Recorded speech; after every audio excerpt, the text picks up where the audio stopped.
take down regular radio. We gotta fucking just destroy it. I want it like it was, where language was realistic and raw. Destroy it. Sexual content is realistic, and just fucking people reacting with people is realistic. Sit the fuck back. I'm being a trumpeter. I got a catchy name. Shit radio. All right, we hit a low here. We have contact. Oh my God, Jimmy's face is all over her pussy. Whoa, look at how small my butthole is. That's funny. This is Shit Radio. And it fucking stinks. It stinks. But enough of this palaver. Let's get the show on the road. And we're off. Good morning, everyone. Hi.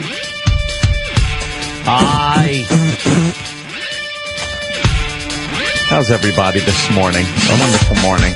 I'm effing tired for some reason. Exhausted. Just tired. I like these little short weeks.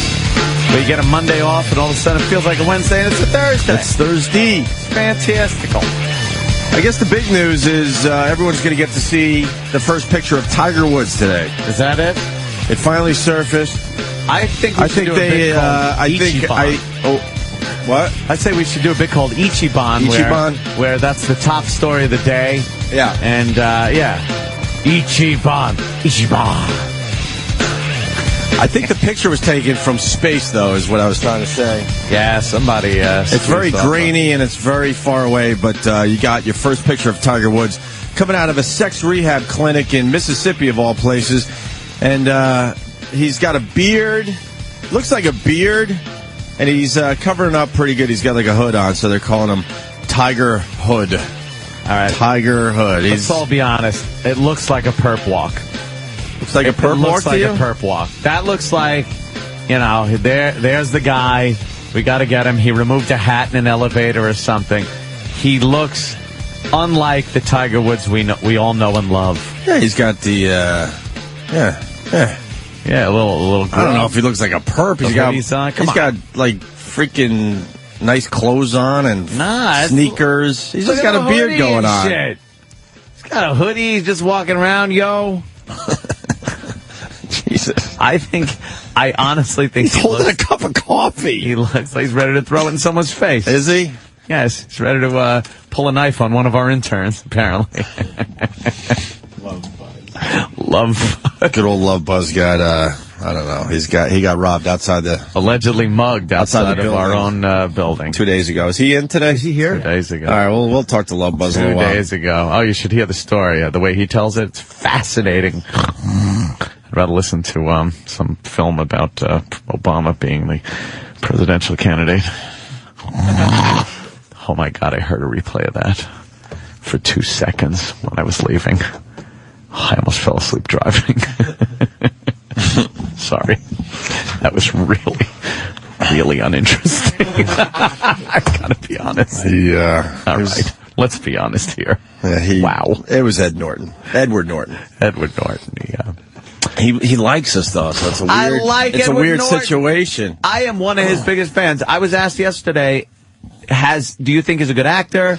Any movies you don't like him in? I mean, even his bad movies, I'm like, hey, at least he's good in them. Mm-hmm. I had no problem with him. Maybe he was a little groggy. Nah, he's always done a bad phoner for us. To be honest with you. Maybe he's always groggy. That's why I said, hey, because he started asking about where we are. I go, why don't you come in and see us? Because I'm thinking, if we're going to have this relationship with Edward Norton, maybe it should be a face-to-face. Maybe, live. We should. Yeah, that wasn't helping either. Danny kept popping up the pictures of him being raped in the shower in American History X while we were talking to him. Yeah. Which was more interesting to watch. He's always been a little slow and a little boring on the phone. But yesterday took the cake. I don't know what was going on. Was it L.A.? Was he in L.A.? I honestly don't know. He was just kind of giving the facts of the documentary, but it was kind of hard to... He never really got to the facts. Very slow. That was the problem. Very slow and... Plotting. Phoners, let me tell you something. I'm a comic. Phoners are hard, man. I can't. I'm horrible on phoners. Yeah, but he really just gave us the worst phoner ever. That's true. He really gave us the worst phoner ever. That was a pretty slow rolling phoner right there. What are you going to do? Ooh, look at his cheeks in the shower. He's ready to get raped by the big Aryan guy. He does have solid cheeks. Oh, nice cheeks. So everyone's going to be checking out that Tiger Woods picture. It's there. Yeah. Apparently a sex addict. He's at a rehab place in Mississippi. That's bullshit. And what's the place called? I like the name of the place. I don't know. Oh, Christ, it was good. It's Gentle Path. Yes, Gentle Path. What does that mean? What does that even mean? They always have you know what a names like gentle that. path is? A vagina. That is a gentle path. Velvety wet tunnel. Yeah, let's call it that. The rehab place is called that. Would be great. Gentle. I want to shove it in your gentle fucking path right Dark now. starfish. That's great. He's been staying at the Gentle Path since late December. Chose Mississippi because he thought it would be tougher for the media to find him. Which it was. It took a while, almost a month to find him. How's that happen? Elin demanded he enter rehab or she would divorce him. Oh, fuck. Divorce him anyway, so he's going through all this shit for naught. Tiger agreed even though he thinks he's okay. He is okay. He just doesn't want to be married. Yeah, maybe. Oh, he says he's okay, but he did it for the marriage? That's always good for rehab, right? When you do it for someone else or an ultimatum. Doesn't that work, Jim? Usually not, but my dad got sober because my mother was going to leave him. Really? Yeah. So it's like sometimes I got sober to save a relationship I was in at the time. I was like, I'm going to save this. I was 18. Really? Yeah, so usually you have to do it for yourself. But did the guy appreciate it, or was he insinuating no. homosexuality? It was a girl. Oh, literal Jim. It was, sometimes it sticks. Like even when you don't go for the right reason, it does stick. Yeah? Yeah, sometimes. Well, and that's probably what he was saying as he was entering the freaking facility. But he's paying hookers. I disagree with you. I think he is a sex addict. You really think he's a sex addict? Not in the excuse way, like, oh, but like he was doing high risk things. Like it wasn't like he had a condom and he fucked a couple strippers here and there. Like, like any guy could understand that. That to me is being a guy. He was a reckless, even for a single guy, he was fucking spending, they said, at least allegedly paying thousands of dollars to hookers, right? Fucking without a rubber, fucking in his house. And when it's interfering with every aspect of your life, personal and professional, that's like the big sign, like, time to... But it didn't affect his life. Huh? Yeah, it didn't affect his life. No, it did behind the scenes, obviously. Well, behind the scenes because he never wanted to be married. But as far as his job goes, what? He was supposed to be better than he was? He was a functional performer, like as far as functional. He was way more than functional. He's the greatest golfer ever. But and still winning like no one's business. But his personal life was in You knew it was in shambles. You don't just one time go, oops, she caught me, and back your Escalade into shit, and then have her banging your windows out. It's a guy that never got to bang broads because he was too busy hitting golf balls. He thought he wanted to be married and realized probably very early on that he didn't want to be married. It's like saying, man, and then was stuck, and then there was an image thing, and he said, fuck, I'll hang in there. I'll make believe I'm happily married, and I'll do my thing on the side. It's like saying Mickey Mantle wasn't an alcoholic because he was hitting home runs. Like, you know what I mean? Even though he was amazing at his job. And this is not just about a guy getting laid a lot, because then I think that's just a guy being a guy. Yeah. But man, when you're spending thousands, and I mean thousands, of hush money and wiring money to girls to keep them fucking quiet, that is hell on earth, because every move you make is you're afraid the fucking house is going to collapse on you. Right. That's a nightmare, dude. Yeah. All these whores. Yeah. Loudmouth whores. Everyone knows who you are and where you are at all times. Gotta keep them quiet. Ugh. He's everywhere he goes. Every fucking camera on the planet is on him. Tiger Woods can't just go out and fuck at a bar. Terrible. I don't know. I think he's going to sex rehab to just get everything back. I think so, too. I don't think he's doing it. Truly believes. I don't think he's doing it because he thinks he's a sex addict. No. Whether he is or not, I guess that's up to the people at Gentle Path and Tiger himself. But yeah, that Gentle Path. I don't know. I mean, if you know anything about Tiger, this guy never was able to live his life, and it caught up with him. That's all. That's all. You know, he should be banging broads for the next 5 or 6 years, and then maybe settle down with a new broad eventually. Elin will spend a week with him in rehab, including disclosure day. Oh, that's gotta suck. When Tiger will have to confess all his cheating to her. Holy shit. And they give him a week to do that? we don't have our new sweeper yet, do we? The holy shit news of the day? That's the holy shit news of the day. That's holy shit. Holy shit. Could you imagine him sitting there face to face with his wife, having to tell her every sexual encounter he's had while they're married? How is that all right, how is that constructive? It's because it wipes the slate clean. I'm guessing because I haven't Really? been to And sex slate rehab. clean? And she's going to be okay with that? That's a gooey slate. It's fucking smells like ammonia, like a pee booth. That's a gooey slate. You think she's going to be all right with that, Jimmy? I don't know, man. I've never been to a sex rehab, so I don't know exactly how they work. Yeah. But there's obviously a reason for it. It's almost like it's at a point of such critical mass, like just stop it. Everything has to come out now because it's done anyway. It's almost like she's going to leave anyway, so... Yeah, it doesn't sound like he's into it either. Last chance. He's been basically telling a lot of these broads he was never... Right? I don't have the exact quotes, but he was basically saying he's in a loveless marriage. I think if he wasn't into it, at least saving, for some reason, finance, kids, whatever...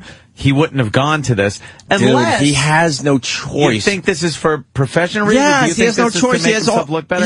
He lost all his sponsors. Yeah. Just like we said, or some of us in this room said, he would lose everything because Nike's coming out with their new line of golf clubs, and they don't have any Tiger Woods mentioned anywhere. He's lost everything. He's got to do this to save face because, I mean, this country loves when someone apologizes. And then they go, oh, okay. And then he gets everything back. They love the redemption. Right. Yeah. People like to feel like they're forgiving someone. Right. Whether he learns something in the process, good for him. But he's doing this to get everything back. I heard Sirius hired him for $800 million to do a radio show, so he doesn't even need golf anymore. Hey, Michael Douglas went to one to save his marriage with Catherine Zeta-Jones. Yeah. Oh, really? Yeah, oh, yeah. I She was going to dump him because I think he cheated or whatever he did, and he went through a sex rehab, and they have some, deal sign or whatever. Mm-hmm. But from what obviously, if he cheated, it's not been out. But, I mean, he's, I think, been a good boy since he went. Now it just goes to, like, jerking off constantly outside. Yeah. Just looking at a girl jerk off. Because how do you get over a sex addiction? I mean...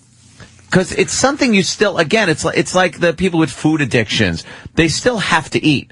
Now, drinking is one thing. You could just stop it, and now I say I'm not drinking. That's it. But sex is, you need fucking. Well, you just find a healthy boundaries. Yeah. Yeah, but you know something? Sex is a weird thing. No, well, food addicts are the same thing. They still got to eat. They find healthy boundaries. All right, healthy boundary. But what if you're eating your food and you just go, God, I want different food today. Well, I want different food tomorrow. I want different food this afternoon. You know what I mean? Like, you could be fucking your wife or whatever and think, look, it's not easy. I just want a different fucking piece of pussy. It's not easy, obviously, but, it's possible. I'm not saying it's not possible, but it seems to be one of the worst, like, addiction things. You just want to fuck everything that moves. Yeah, I think you have to look at why you're doing things. Like, last night, I couldn't sleep last night. So I'm laying in bed, just jerking off for a little while. It was like 1 a.m, and I wasn't horny. My dick wasn't even hard. I was just jerking off. Why are you changing the subject to sexy stories segment? I figured I'd get everybody a fucking little spongy in the underpants to start the day. But I'm jacking off, and I'm like, I didn't come. And I'm like, I wasn't turned on. It was almost like I was bored and frustrated. I couldn't sleep. It wasn't because, like, God, I'm horny, let me just jerk off, which to me is healthy. What was Maud on? It was the one where she's laying in therapy talking about Walter.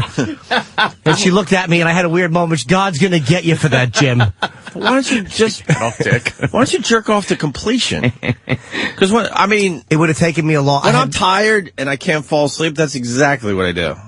It helps sometimes. So why don't you just get it done? Because I wasn't even horny. I wasn't close to being horny. Dude, as soon as you start messing with yourself, not the kid.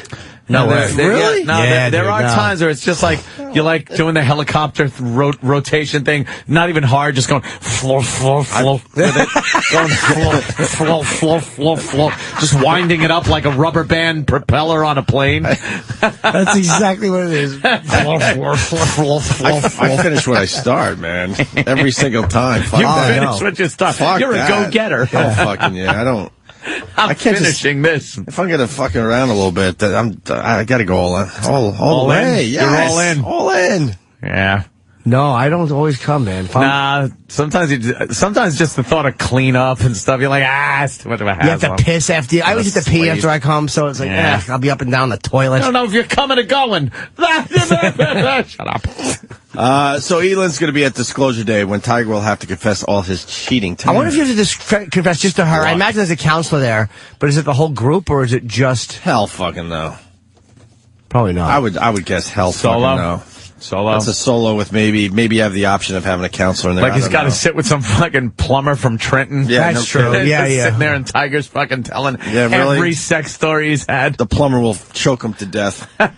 You had that life going? Fuck you.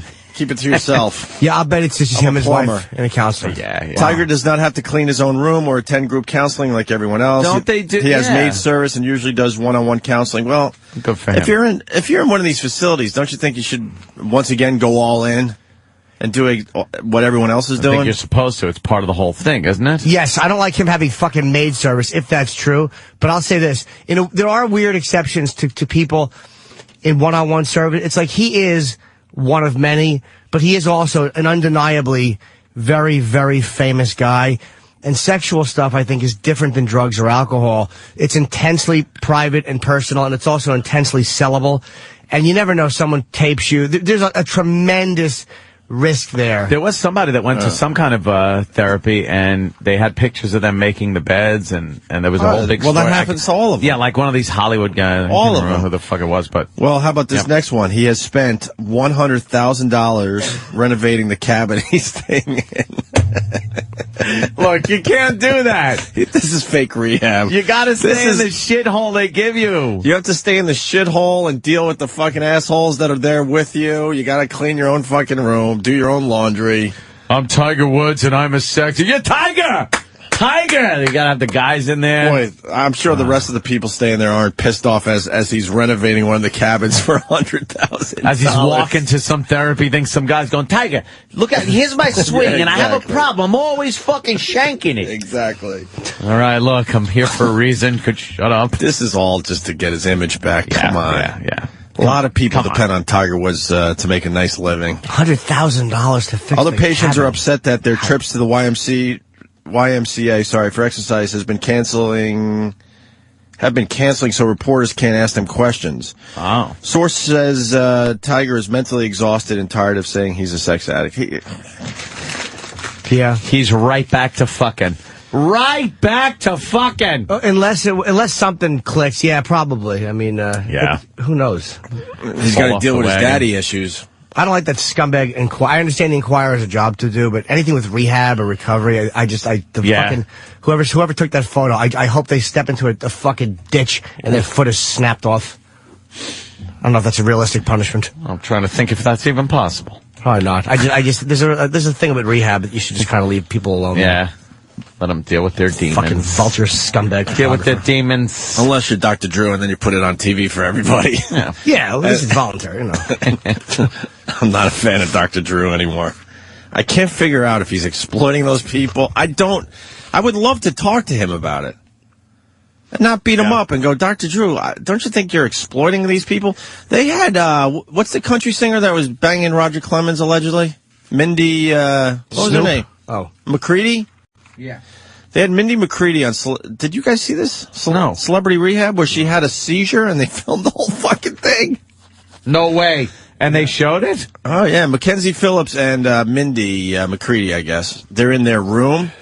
And McCready's talking about Dr. Drew. Like, yeah, Dr. Drew wanted me to tell him, I don't know, the last time I drank or something. So she's talking to her roommate, Mackenzie Phillips, right? And all of a sudden she starts shaking as she's telling this story how Dr. Drew needed this info. Mackenzie Phillips starts laughing her ass off thinking McCready is fucking doing some kind of bit. Wow. Then she falls on the floor, and now she's in full seizure, and her hands are like, "Ugh!" She's losing her fucking mind. And then Mackenzie Phillips finally wakes the fuck up and goes, holy shit. Maybe there's a problem And here, runs out and gets help. And that's where they left the episode. When's the new one? I don't think I, No, there hasn't been a new okay, good. Yeah, that's how they left us. Her being, thrown into a fucking, ambulance. A bambulance. I need the bambulance. So I don't know what's up with this Dr. Drew. I don't know. Is he helping people by having this TV show? Is he exploiting these people? Oh, here's the clip. Oh, cool. Oh, there she goes. Look at her. She's laughing her ass off. Oh my God, she's seizing up. Mindy, are you faking it? She's not faking this. She's having a seizure. Good, the camera crew's helping her. Yeah. That's what I'm saying. Camera crew zooming in, and this is so exploitive. No one's touching her because they got to get the good shot. That cameraman should be dropping his fucking camera and doing something. And then, of course, it says to be continued in the middle of her seizure. Yes. It's the most exploitive. These reality shows, I can't even fucking watch them. I really can't. There's only a couple I could watch. I like the little Miss fucking. Why? It is not. The parents are exploiting the kids anyway. They're just filming it. It's just whatever happens, it's happened. These people are making their own reality. Right. So, well, the Celebrity Rehab's a terrific show, but I'm not watching to learn anything. I'm watching so I could see someone have a seizure and all that crap. I don't give a shit about these people's lives. Is completely exploiting. I think so.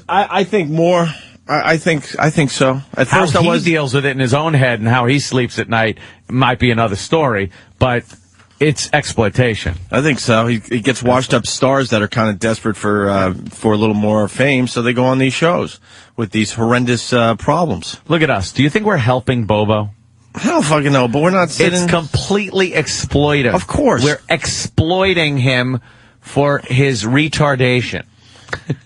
But I don't know, but his life he has fun. His life has some kind of weird purpose because of his time on our show, so I don't know. New Celebrity Rehab tonight. Oh, great. And in other reality news, I guess we could go with this one. Brian in East Orange, thank you. Good stuff here. Teen mom star. Remember the stuck-up girl that always... Oh, what was that? That's always leaving the baby at home to go out on dates? Yeah.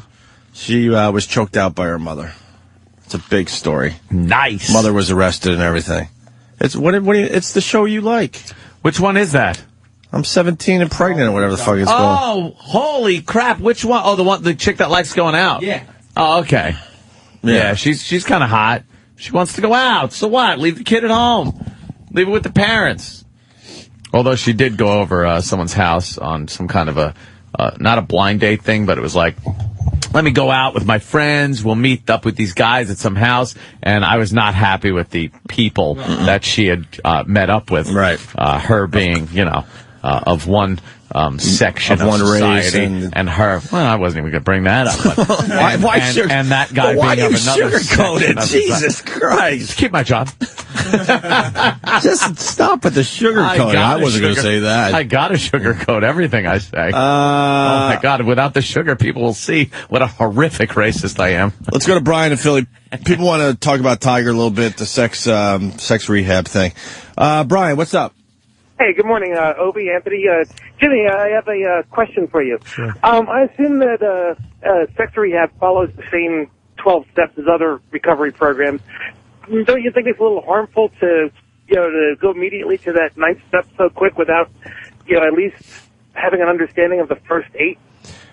Maybe. I don't know exactly what the sex rehab... Don't forget, the sex rehabs are separate from 12-step programs. They incorporate the 12 steps, but they're not a part of the 12-step program. I think in regular rehab you do that too, though, where you bring family in and you'll confess stuff to your family and talk to your family. What are you saying, like that soon? No. Well, that's why I want to jump in. How many days do you stay at a sex rehab? I'm guessing it varies. It could be 30, 69, 30 or I don't 6. know. Well, he's probably close to 30 days in, though, Brian.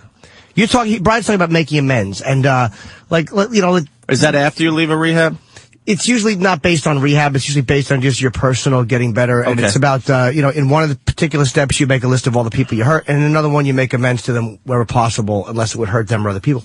But maybe this one is, I don't know if this is considered making amends, dude. Maybe this is just about confessing. Maybe this is not about, maybe this just kind of cleans the slate so any of the steps can be done. I really don't know. I haven't been through it. Yeah, Brian, it doesn't sound like it's amends. It sounds more like, just getting it all out there. Yeah. Just like we said, cleaning the slate. It's just starting the process. Confessing all the bullshit. Do you think he's jerking off like at night? Because he's alone in the room, but that's got to be part of it too. You can't just be spanking it every night, because that's part of being a sex addict too. No, you got to get rid of the poison. What is he supposed to get, a penis pump to suck out the poison? Well, that's just it. If you don't jerk it, the second they let you out of that place, you are going to be like, I don't know. Ooh, do you need to fuck? Or you get one of those amazing sex dreams. Yeah, maybe a wet dream or something. Aw. Clean up the sheets. Let's go to Nick in Ohio. Nick. Yeah, how you doing, guys? I disagree a little with you guys about the Tiger thing. I think, he's going to have to deal with this addiction once he's out of the rehab on his level. So what's wrong? Like, he ain't going to be making his own bed once he gets out of rehab. So why should he be making his own bed now? It has nothing, making his own bed has nothing to do with his addiction and having a nice place to live. So why should he have to live like, I disagree. Like a pioneer? Here's why I disagree with you. You're technically making the bed doesn't. But there are times where you have to learn just to do as other people do. And it's about being humbled and a certain amount of humility and not thinking that my way is the best way. And if, like, everybody else in this particular situation is making their bed, then I should get up off my lazy fucking ass and make my bed, because that same sense of I don't have to do it the way they do it is probably the thing that got him in trouble to begin with. Yeah. I don't have to do it the way other people do it because I am who I am. Good point, Jim. Good point. Rehab now becomes a punishment. It's not a punishment, dude. It's teaching somebody something. It's not punishment. It's voluntary.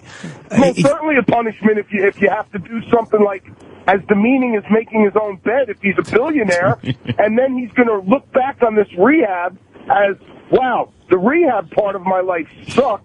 Do you really I had think to make my own bed, and now I'm a billionaire again, so I don't have to make my own bed. And the sex addiction part of my life was great, so let me go back to that. Well, I'm glad you think that making your own bed is some form of, like, fucking Saddam Hussein beating your feet with a fucking 2x4. I think it's a lot like... Dude, think about it. If you go into the Marine Corps, they make you do a lot of things that you're not going to do when you're out of the Corps, but they have a reason for making you do it. And I think the sex... Tearing down. Yeah, exactly. Tearing down. Here you are. You're not Tiger Woods fucking... rich golf pro. You are another guy that's in here with a problem, and you're going to act just like everybody else, which means make the bed, clean the toilets, do whatever. Just because you're getting out and going back to your other life doesn't mean that breaking down period has any less value. Well, those are good points, but... Of course they are! I said them into a microphone. All right, Nick Bell. Now, this guy acted like there was fingernails being pulled out. I know. Making a bed? And he goes, this billionaire not making a bed life. Let's go to John on Long Island. John? Yeah, I want to hear the bit when Tiger is in bed in rehab and he wakes up for the first time and he realizes that he's in rehab. Maybe if we would have thought of that before you call up and said it, because now it's all set up and it's silly. But I don't know. Maybe later or tomorrow after we forget this. Yeah, Tiger's fine. After we forget this call. I don't feel bad for him. There's a lot of people with who are alkies and drug addicts who wake up in jail and never remember what they did, and they drunk drove into somebody, or they fucking murdered a guy in a bar fight, and they have no memory of it, and the rest of their life is finished. Oh, does that suck? It happened to you? Oh, I don't know. Don't no one's confess. caught me yet. I mean, I wouldn't black out. So I never woke up with a victim and a load on me going, "What happened?" That's one thing about sex addiction. You were awake during the whole thing. Yes, I was. Let's go to Boris in New York. Boris. Boris. I hope that's not what he does. Hey, what's going on, guys? Tell us about your movie about the president. Hi, Boris. What's going on, guys? This is B Golf from Twitter. I recognize the voice. Oh, damn, yo. This guy's fucking working on my goddamn swing. Really? Yes, he is. It don't mean a thing. All right. Boris, what do you got? Boris knows a little something about golf. What do you got? Well, the only thing I'm disappointed about Tiger going to sex rehab now, since he's not going to win any more majors. It just seemed like when he had all these hookers, he was winning all these tournaments. Now without him going, now with all the sex rehab, no more golf tournaments, no more making money on the bets that I'm making on him. He's probably going to shank every other shot because he can't calm his nerves anymore. Can you imagine any tournament in New York, him coming there? Oh, my God. No wonder he was mellow all the time. He was getting rid of fucking poison every other hour, it looks like. Guys, you know how much pressure the golf swing is there? Oh, imagine now when you can't get any hookers when you leave a certain tournament. It's going to be all stiff. It's going to be all stiff. He was nice and loose. Everything not only loosey-goosey. Not just in the cock, he's going to be stiff everywhere. Hey, Boris, what do you think, though? I mean, he's obviously trying to get all this done so he could get ready for, I would say, the Masters, right? Yeah, I would think the Masters, if he can get, or before the Masters, I think there's another tournament. I think Arnold's Bay Hill, or I think that tournament beforehand. He's won there a lot, so he might use that as a tune-up for the Masters. There's no way this Tiger Woods sits out this golf season. There's no way. Really? He statement? This guy wants back by the Masters at the very least. When's the Masters? April. Mid-April, right? Absolutely, yeah. You think he came on that green jacket? You think he fucked on it and just came on it? Probably some hooker was wearing it after they had sex. This is the jacket. What does it even mean? Oh, my God. It's an ugly color. Shut up. Eat this. All right, boys. Yeah, you guys have a good show. All right, thank you, Boris. Go. Because there's no way he's too close to all these records and stuff. He needs all the time he could get on the golf course. Oh, is he going to get some shit, though? Well, he's doing the rehab, and then... Don't matter. That crowd is not going to be fucking kind when he's... What do they do if you yell at the golfers? There's nothing they could really do. Will they throw you out if you're yelling? Well, sure, but if they could find you, first of all. Second of all, I mean, there's going to be a lot of them. The thing is... It's going to be a crowd mentality problem. It's not going to be one or two hecklers here and there. They can handle that, sure. And when he steps up to the tee to swing, that, I think people can be quiet during that time and not be assholes. But as he's walking up and we're waiting to tee off, there's going to be people fucking, hey, Tiger, you piece of pussy. Hey, you love a piece of pussy. And they hold up the quiet signs, and he's got to swing. Come on. I told you the story with Phil Mickelson, and it was a simple one. It was his birthday during the U.S. Open. They sang Happy Birthday the entire fucking time he walked around the course. That's good. So... they're animals. You better hope I'm not near the Tiger. I'll start screaming stuff at him. Yeah? Like what? Hey, you better be careful you don't start knocking shots in the woods or something. Bud the trucker. Bud. Hey, guys. We took my son to Narcotics Anonymous, and the whole point about, confessing is a little bit, it adds a little bit of shame, so that you realize what you're doing to the people around you. So I would think that would be in a group. But the whole thing about making your bed is about taking responsibility for your actions. It has nothing to do with punishment or, breaking you down. It's a part of, you're responsible for what you do and how you hurt people. And by, making you do things, make your bed, clean your bathroom, it's take responsibility. Well, and I also think it's about everybody else is doing that type of stuff. He should do that type of stuff. I don't think you should get any special treatment in a rehab. Again, he's a weird case to talk publicly in groups about certain aspects of it because, again, it is a sellable story, and it's a different thing when you're arguably the biggest story in the country.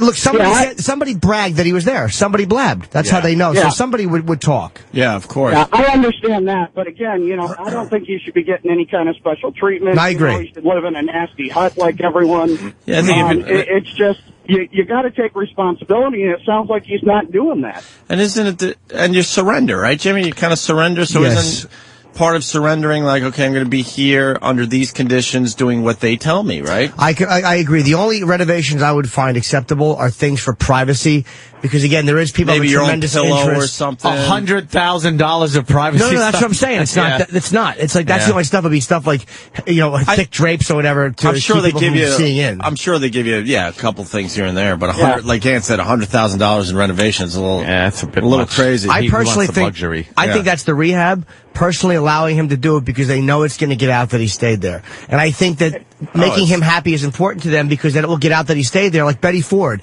everybody knows is a great rehab. I think in California for alcohol. Sure. And then he's probably not going to take it back with him, so they'll have that Tiger Woods suite. Oh, yeah. They'll have that Tiger Woods suite. All right, thanks, guys. Nice. No one will ever stay in that cabin again. They'll just it'll just be a museum or something. Yeah. They'll sell it to high-profile celebrities. They'll probably just circle all the loads he on the carpet. On the carpet. Tiger's loads. I posted the picture on my Twitter, and someone just wrote, he looks like Denzel Washington, the Book of Eli. Oh, nice. The new movie coming out with Denzel Washington. I'll see that. Denzel would be in town. Should I try to get him? Yes. Should I? Yeah, go ahead. Give it a whirl. And, you know what? All right, let's go to Darren in PA. Darren. Yeah. What's up, buddy? How you doing, guys? All right. Hey, Phil Mickelson, he's got to hire a chick to just flash her tits every time he comes up to the Yeah. He's got that weakness now. Mickelson knows it, so all he's got to do is play it. You know it's going to be Golden Palace. They'll get some naked broad with the logo across her boobs. Yeah. Hey, who's the pervert that gets to stay in his cabin after he's gone? Yeah, we were just saying that. I bet you they close it up. They don't use it ever again. There. Wow, that's pretty close. The Book of Eli and Tiger. Very, very good observation. I want the Tiger Suite. Thank you, Darren. No problem. Very good. What was I going to say? Oh, the biggest problem is going to be Tiger's caddy. Tiger's caddy is an animal. Winning that caddy tournament. That's important. Steve Williams, I think his name is. He's beat up fans before, thrown them down the hill, thrown their cameras in the water. Okay, so he's an animal protector. So he's gonna have. I think he's gonna have a tough time controlling himself when Tiger finally gets back on that golf course. Let's say hi to Brian in North Carolina. Brian. Hey guys, good morning. Good morning. Hey man. So listen, isn't there a statistic that says that like men think of sex every 6 or 7 seconds? Yeah, it's silly. Just don't buy the whole sex addiction. Seems to me, like, I don't know, like Jimmy's thought on, I don't know if it's a sex addiction as much as it is an addiction to his celebrity and power. That he could do whatever. Just liking it, right? Get away with it. Well, it all Get depends. away with whatever he wanted. I think it all depends, honestly, dude. I mean, for him, the opportunities are more and the chicks are hotter. But that's like saying because he does a lot better coke, is he more or less of a coke addict than a guy that has to blow other guys for fucking crack money, Rich Voss? Oh, he'll be coming in. But you know what I'm saying? But aren't all guys sex addicts? No, all guys are very. To some extent, what is a sex addict? I'm explaining to you, sir. All guys are not sex addicts. All guys have a much higher sex drive or think about it more. But when you're spending thousands of dollars in hush money and you're taking the risks, it all depends on what risks you're taking, too. It's like, if I'm willing to sacrifice, look what he has sacrificed just to get laid. Look what he has sacrificed. Hundreds of millions of dollars. Lost. His family is humiliated. His wife is humiliated. His image is destroyed. Look at all he sacrificed just to get loads off behind his wife's back. And don't forget, he would have been spending all this time honing his golf skills. Yeah. I bet you he hasn't hit many golf balls in that. Well, you decisions? keep talking because it's the Brian Show from fucking North Carolina. Go ahead, Brian. We're in your world. I appreciate it. Brian, all guys are not. Fucking point. Listen, does that just mean he makes poor decisions? It doesn't mean he's addicted to sex. Do you not see the difference between? A higher level of risk. Do you not see the difference? Okay, so I guess it means if you drink and drive, and you run into somebody with your car when you're drunk, you're not an alcoholic. You just make poor decisions. There's a balance there. Where does he just makes poor decisions ends? And he's a complete sex addict take over. And I'm not making excuses for the guy. I think he's an addict because he risked too much. He did way too much risky shit. Why is he fucking without a condom as a billionaire? Me? oh, sorry. I thought you were bringing me into this whole thing. Do you know what I'm saying? He's a married guy with kids, and a couple of the girls said he fucked without condoms. That is insanity. Yeah, I've never said he's the brainiest guy in the world. He's not stupid, dude. He knows the risk. He's taking the risk. Yeah, but does that mean he's at an addiction or he cannot control himself? I think so, yeah. Is it just, he's Tiger Woods. I'll do what I want.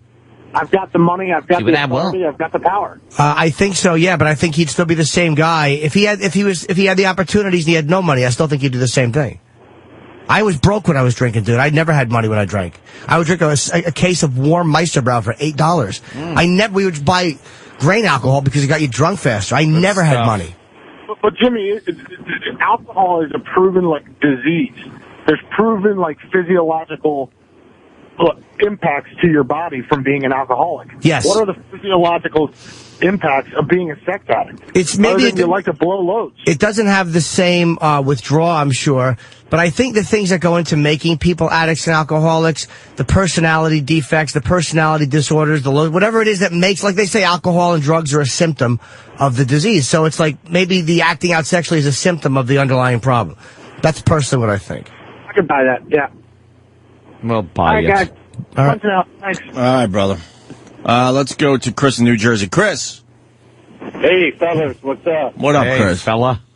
Hey, I just want to chime in. I kind of picked up the conversation only about 10 minutes ago, but I recently was in a drug and alcohol rehab, and Jimmy's 100% right. I mean, it's all about humility.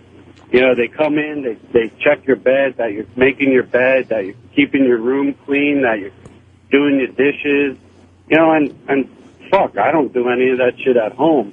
But it's all about being humble and making these little changes in your life that, you know, are going to hopefully set you on the right path and complying with what the rules are. Because, you know, most of the people are so fucking out of control when they get there that they can't even, like, make a fucking bus schedule, much less take care of their own lives. So, you're right too. It's about following a set of rules, and it's like people are like, well, we shouldn't have to follow rules. Well, we don't have to. The option is to go back to doing what I was doing. That choice is mine, and the same is with him. Yeah. But if he's not making his own bed in a rehab, then as far as I'm concerned, he's not doing anything. So now, if you can't make your own bed in a rehab because you got money, that's just silly. And the rehab is dumb for allowing that. Right. In the rehab I went through, there had been in the past a couple of NFL football players, and they get certain perks, like, you know, usually it was 4 guys to an apartment. You know, he got his own apartment. You know, he was allowed to bring in his TV and his, you know, his PlayStation and all that shit. So, yeah, I don't like that. I don't like that at all. What's he gonna do? When he drinks, does the booze affect his liver differently than everybody else there? Or when he does drugs, is he less likely to go out and fucking buy more at 3 o'clock in the morning? I don't like that at all. The rehabs suck if they allow that. Rehabs are shit if they allow that.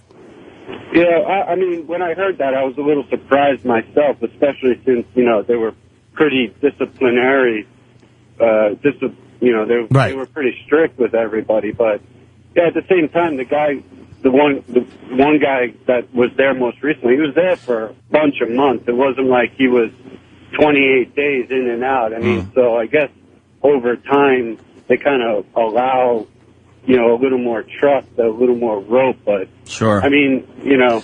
And meanwhile, it is a business, too. I mean, you got to figure the guy's paying cash out of pocket. Well, I think it's like picking a college. Right. You know what I mean? So all these rehab places want a Tiger Woods. It's good for their business, like you just said, Chris. So, unfortunately, they're going to allow some of these perks, knowing that they get to say Tiger Woods was at our facility. So it's kind of... But Tiger Woods should be realizing that somewhere deep in his soul, like, if I'm going to do this, I should do it the right way. Absolutely. Right? Opie, you're right on, because while I was there was a guy who was the son of a big-time football agent, a player agent, who was only there because a couple of his clients had gone through the program, too. This guy paid $90,000 cash, like, just wrote a check for the time he was there. I mean, the rehab bent over backwards for that. I would love to know what that guy's doing now. I wonder if it helped him. Yep. Well, I hope so. I mean, you know, you do. I mean, my program was completely AA based, so you know, you have to hope everybody gets the concept of the program. Well, I hate anybody who thinks that they're different. Like, not you, of course, but I mean, like, celebrities. The only leeway I get, like I said, I give any celebrities is certain privacy issues where certain things that they're discussing, it's unfortunate, but other people will go out and report that because there's money involved or it's interesting to the public at large. Yeah. But as far as the rules and what helps people recover, fuck celebrities, man. They shouldn't do one thing differently as far as that's concerned. They're not different. They're not special. All right, thank you, Chris. I want to Good luck, Ben. I want to give. Okay, guys. Thanks. There's a lot of people that want in on this. Wood floor liquor. Well, this is. It's good. Yeah, let's go to some people in on this. My name's Wood Floor Liquor. I'm an alcoholic. Hi, Wood Floor Liquor. He's quite famous on Twitter, this Wood Floor Liquor. I'll tell you that much. What do you got, buddy? Good morning, guys.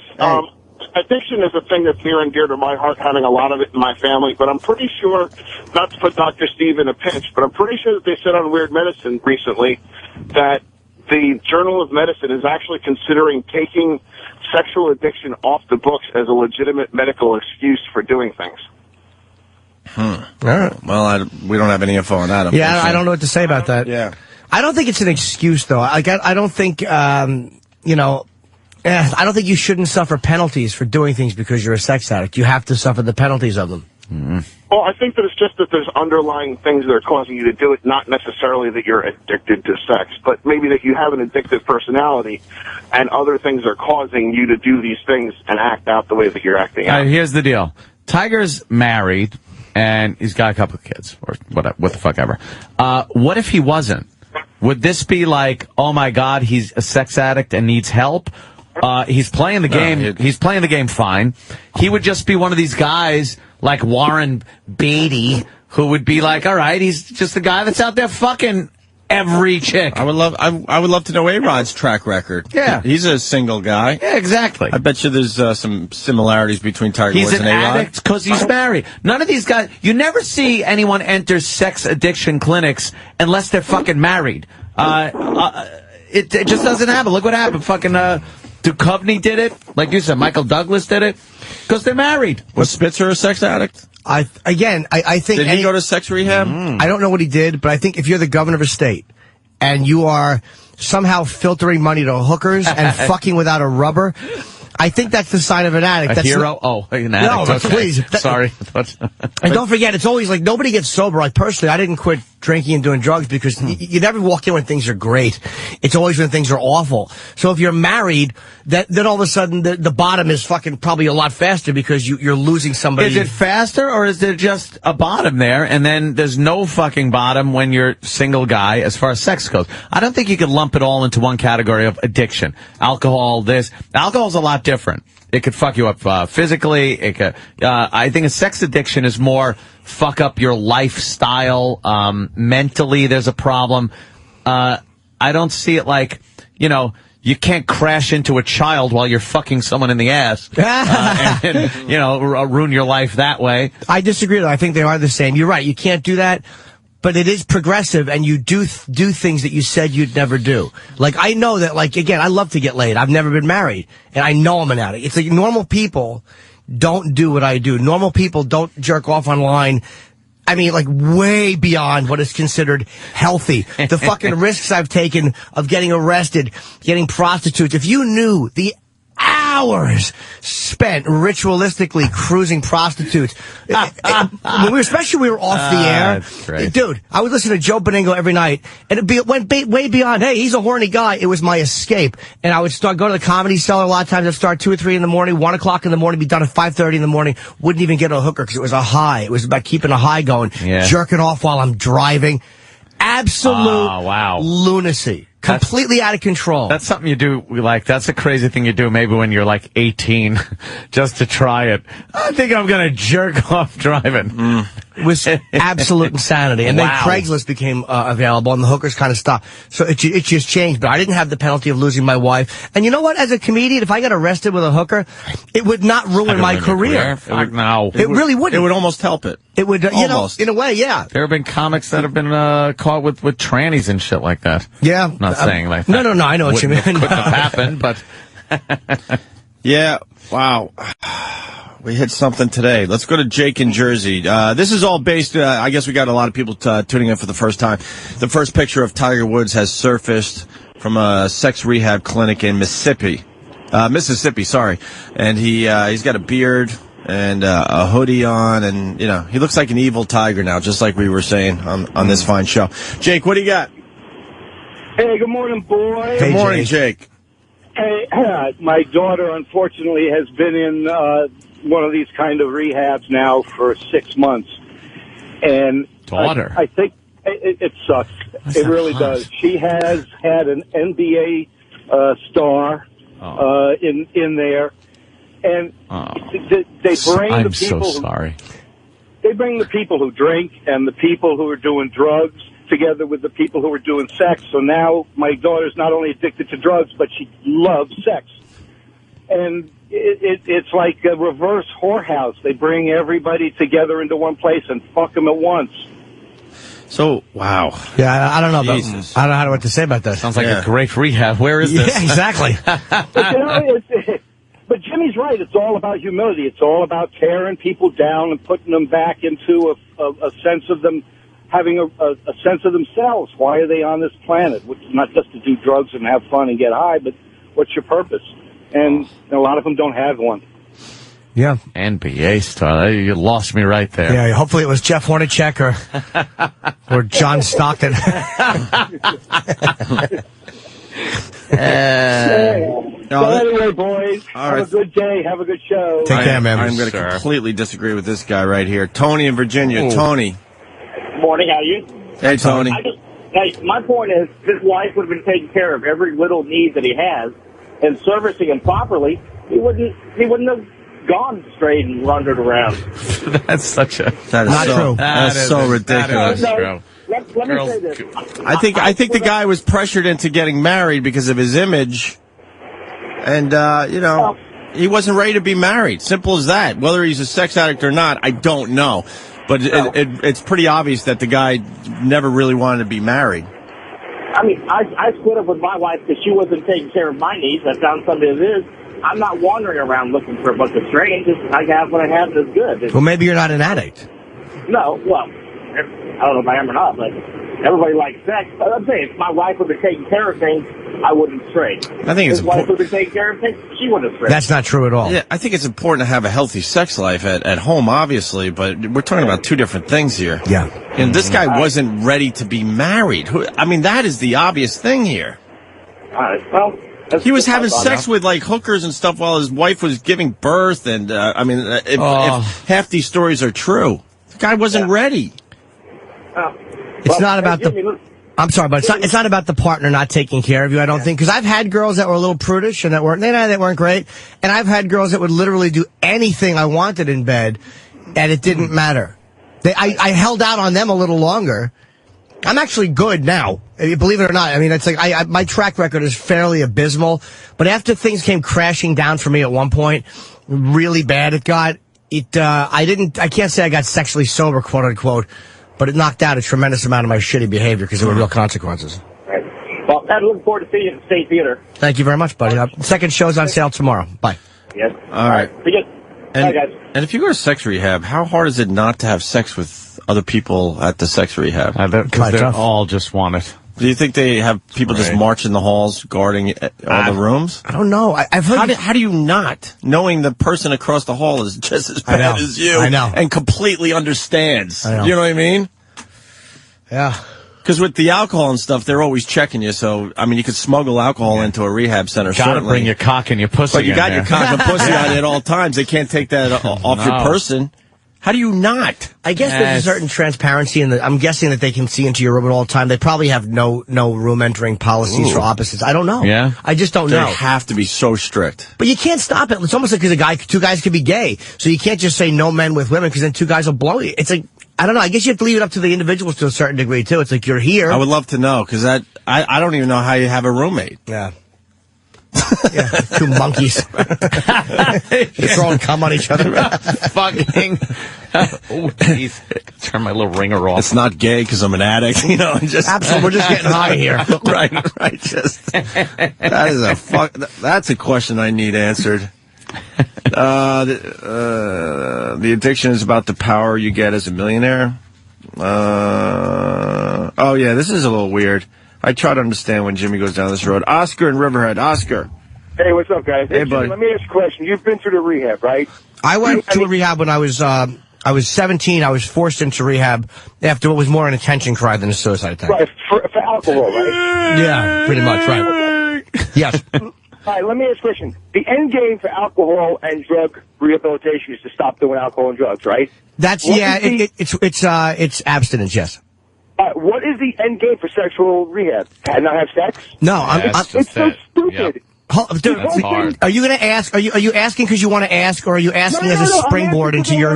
No, I really want to answer the question because I think, to be honest with you, not for nothing, sexual addiction, this whole thing that's coming out is ridiculous. This is just because the guy is married with a family.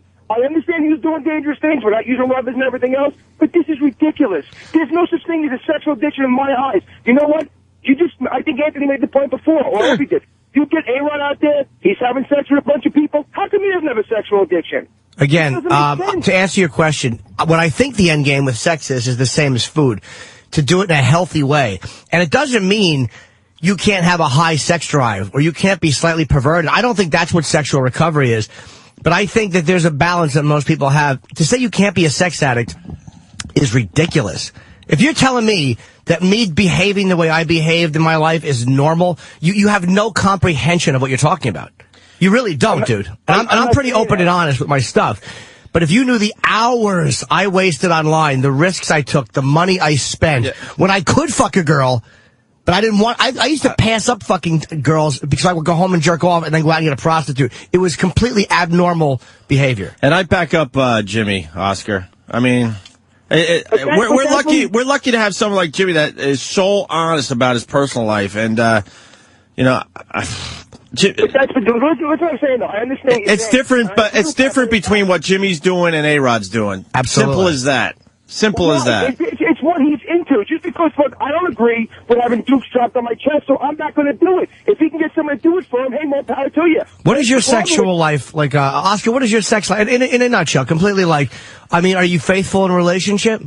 I'm in a faithful married relationship for 10 years. My wife and I have great sex. We have 2 kids. I don't look to stray. I don't want to stray. I have no interest in straying whatsoever. Well, then, Oscar, it's just you don't get it because you don't much. What's that? They'll protest I know. too much. I don't look at that girl down the street in her little underpants. But maybe it's just not to deny it. It doesn't to deny it exists just because you're not involved with it is silly. I don't know. Maybe. I don't look.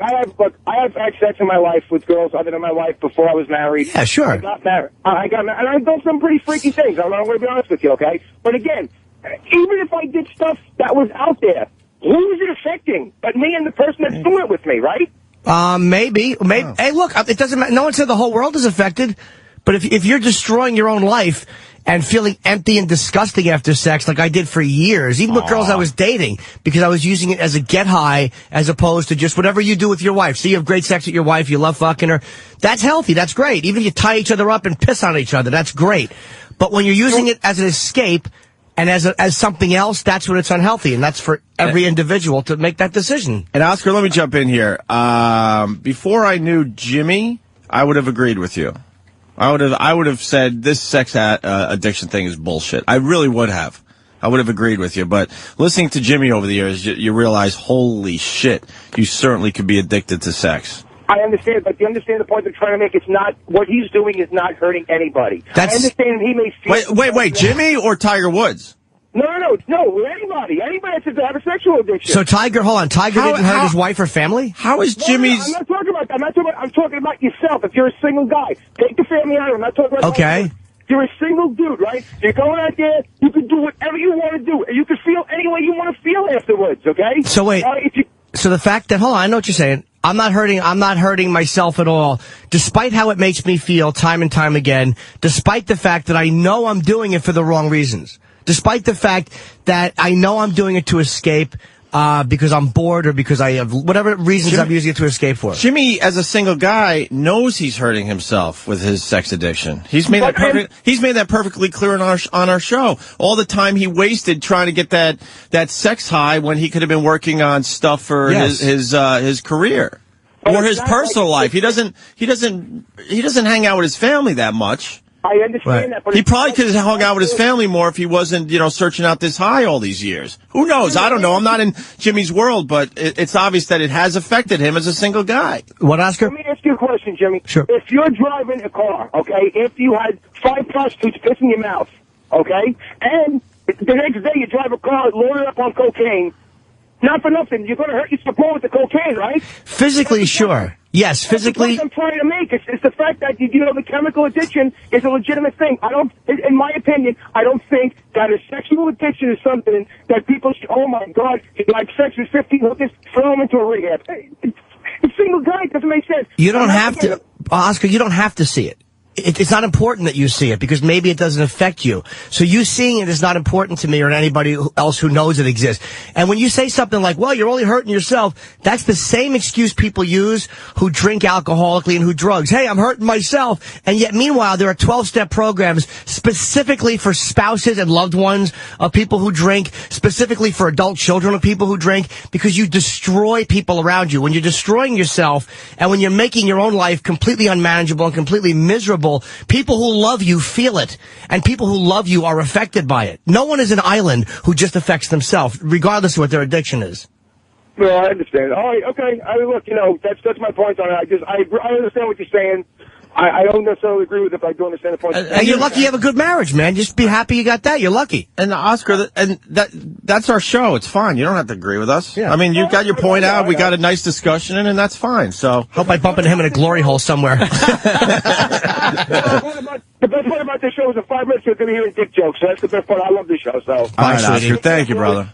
Thank you. Let's go to Derek in Columbus. Derek. Hey, guys. What's going on? What's up? Hey, you guys need to check out a movie called Choke. It's by the guy who wrote Fight Club. I know. And it's all about... I read the book, and I just never saw the movie. Is it good? The book's obviously supposed to be better, but the movie's pretty fucking good. But pretty much whenever they go to the rehab, they find every chance they can to go fuck in the bathroom and whatever. It's pretty much a meeting place to go have sex. Yeah, there were a lot of hot scenes in the book. That's for sure. Yeah. It was a lot of hot scenes in the movie, too. It's worth checking out. Is it a good movie? I probably should have saw that one. Yeah, it's one of the ones that kind of went under the radar, but it was good. All right. Well, the opening part of the trailer looks pretty good. Sure does. Yeah, girl. She's dancing in Titillation. Oh boy, is it's she! a strip club called Titillation. Wow, who's that? That's a nice Rosie right there. That's Rosie's skin tag. She's appearing at Titillation. Thank you, Derek. All right, thanks, guys. I don't know where else to go. The phones are just fucking lit. Wow. You guys have spoke about the stranglehold that sex has. Like after you come, you realize what it is you've done. Maybe the addict doesn't have that. Jimmy, is it an addiction or a compulsion? You want to answer that one, Jimmy? Yeah, I don't know the difference. I mean, for me, I'm such an addictive personality. It's almost like with gambling. Like, I know that I'm such an addictive guy. No, exactly. There you go. What? But, Aunt, you could say, like, I'm not hurting anyone but myself, which technically it's your money or whatever. But haven't you ever, after a bad night, just went, what the fuck am I doing? Like, I have this great life. I go, I'll make it up tomorrow. Okay, so you're still completely crazy. But you understand that. Hey, look, gambling is not... You go like, oh, fuck. Gambling is not physiological. It is exactly like... And you don't even have to gamble at all to live. But if you understand how much it could hurt... But you can lose everything as far as finances, your house, things like that. Sex addiction, you can lose your wife, this, that. Half your finances. Your house. Exactly. But that's, again, married guy. It seems to be that sex addiction will affect you a lot more if you're married than not married. And it's called a sex addiction, I think, a lot more when you're married than when you're not married. When you're not married, you're a guy that is fucking a lot of chicks. When you're married, you're a sex addict. Look at what you did. You destroyed your family. You did this, that. I think it's more obvious. It affects your job. I think it's more obvious if you're married. Because maybe the single guy wants to be married and have kids and just never gets to that point. Maybe. I don't know. Maybe the single guy wanted more from his career and never got there. Look at Letterman. I don't know Letterman's person. I really don't. I think it seems obvious that it affects married guys more, but I wonder if that's actually true. Letterman's a guy fucking a girl, right? That he worked with. Right. And I don't know if that's all he was doing, just banging this chick at work, I wouldn't classify that guy as a sex addict. That's a guy just having an affair. And he's doing it with somebody where it's quiet. I mean, to me, there's a difference between that and a guy behaving in a full-blown addiction. And I don't know Letterman's circumstances, but if that's all he was doing was just banging this chick that he really liked. Sure. To me, that's different. All right. Kevin from Connecticut. Choke is a story about the San Diego Chargers. Go Jets, go. Colts eat balls. Go fuck yourself. Jets. My Jets are in the fucking AFC Championship. You watch out for these Jets on Sunday. I won't be watching because I'll be at a christening. Yes, you do that, Michael Corleone. I'll be watching. I do renounce them. Do you renounce this fun game and chips and all these fun things we're eating? I do renounce them. I think we got to figure it out, but I'm not sure. Let's go to this guy who claims he has the whole inside story on Tiger's sex addiction since he was 19 years old. Who's this? Yeah, this is Exec Protect. How you doing, guys? Love your show. Exec Protect. Of course you do. What does that mean? I do protection details. I've done it for 25 years. Okay. Since this kid is 19 years old, since he was an amateur, this kid has been addicted to sex. And like Jimmy will tell you, just like any other addict, one addiction can lead to another addiction to another addiction. He cannot go without having sex. This kid's been on the circuit. The person that I protect has been in locker rooms with him, has been in tournaments with him. And this kid has nothing but, I understand that you're talking about marriage and being single, but there is no difference. Just like an alcoholic can become a drug addict can become an alcoholic. So you're saying that basically he's going like way beyond what most people see as just a guy getting laid, where it does cross over into a very unhealthy obsession. Jimmy, absolutely, Jimmy. What you're talking about is someone who takes it to the extreme. Someone who cannot go a day or a minute without having sex or thinking about it, the action, the whole thing. Just like a crack addict would be out on the streets looking for crack. Well, how the fuck did he win all those tournaments then? Well, listen, if you look at his father's behavior, if you know anything about his father's behavior... I sure do. His father had a lot of the same stuff going on in his life. Well, just like an adult child of an alcoholic, the same thing. The addiction, is handed down. And sometimes it's I don't want to say, I'm not sure, Jimmy, if it's hereditary, but they say, when one parent has it, there's like a 60% chance that, the child will have it.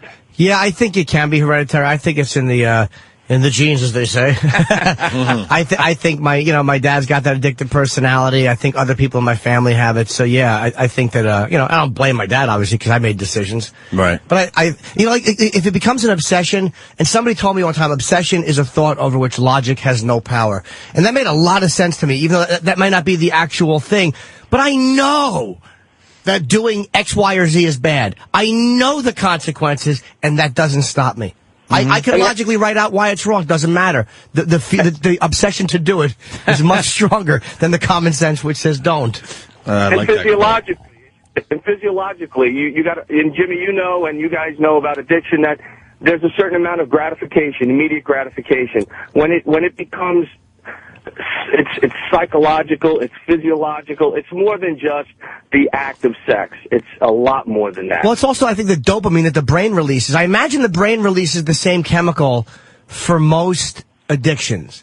I don't know exactly what it is, but I think the brain releases... What's that? It's a super overload of endorphins. That's what any addiction. I think you know that, Jimmy. Isn't dopamine or something? Isn't dopamine something the brain releases, like a specific chemical?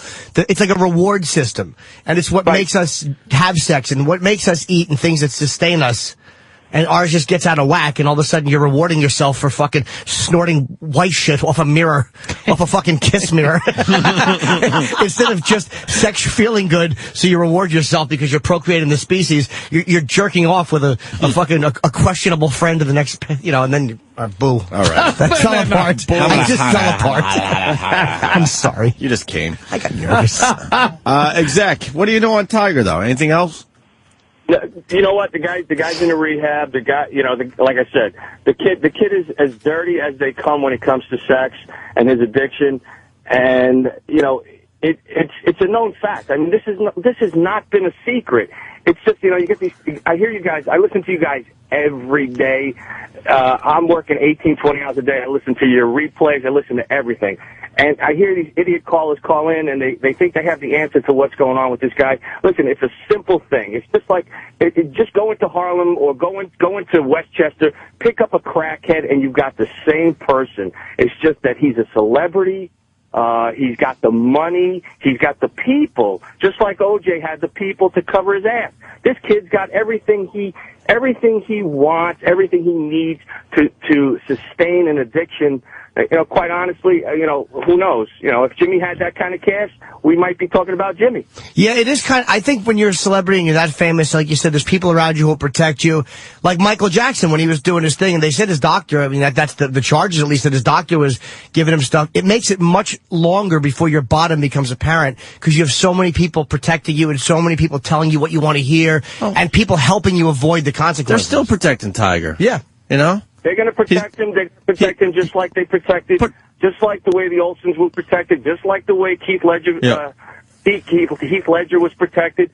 That is, it's an unsung kind of, like the blue wall that the police have. Right. You know, these celebrities have these people. Of course. They have a blue wall, too, but it's BLEW. A little hole in it. All right. Thank you, sir.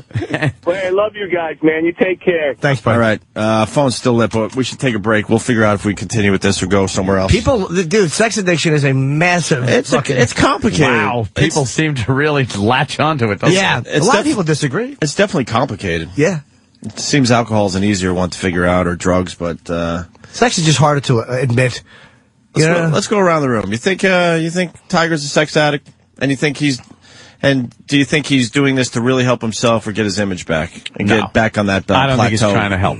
I don't think so either. Or anything. He's just trying to get his image back. I'm not really sure about if he's a sex addict anymore after this whole discussion. I think he might be. I think he's an addict. I think he's doing it for the wrong reasons. Probably right. I mean, I don't know, but I would imagine. Who knows? I mean, you never know what clicks the first day you're in there. Maybe it never clicks. I don't know. But I do think he's a fucking addict. It is really an interesting story, man. Yeah.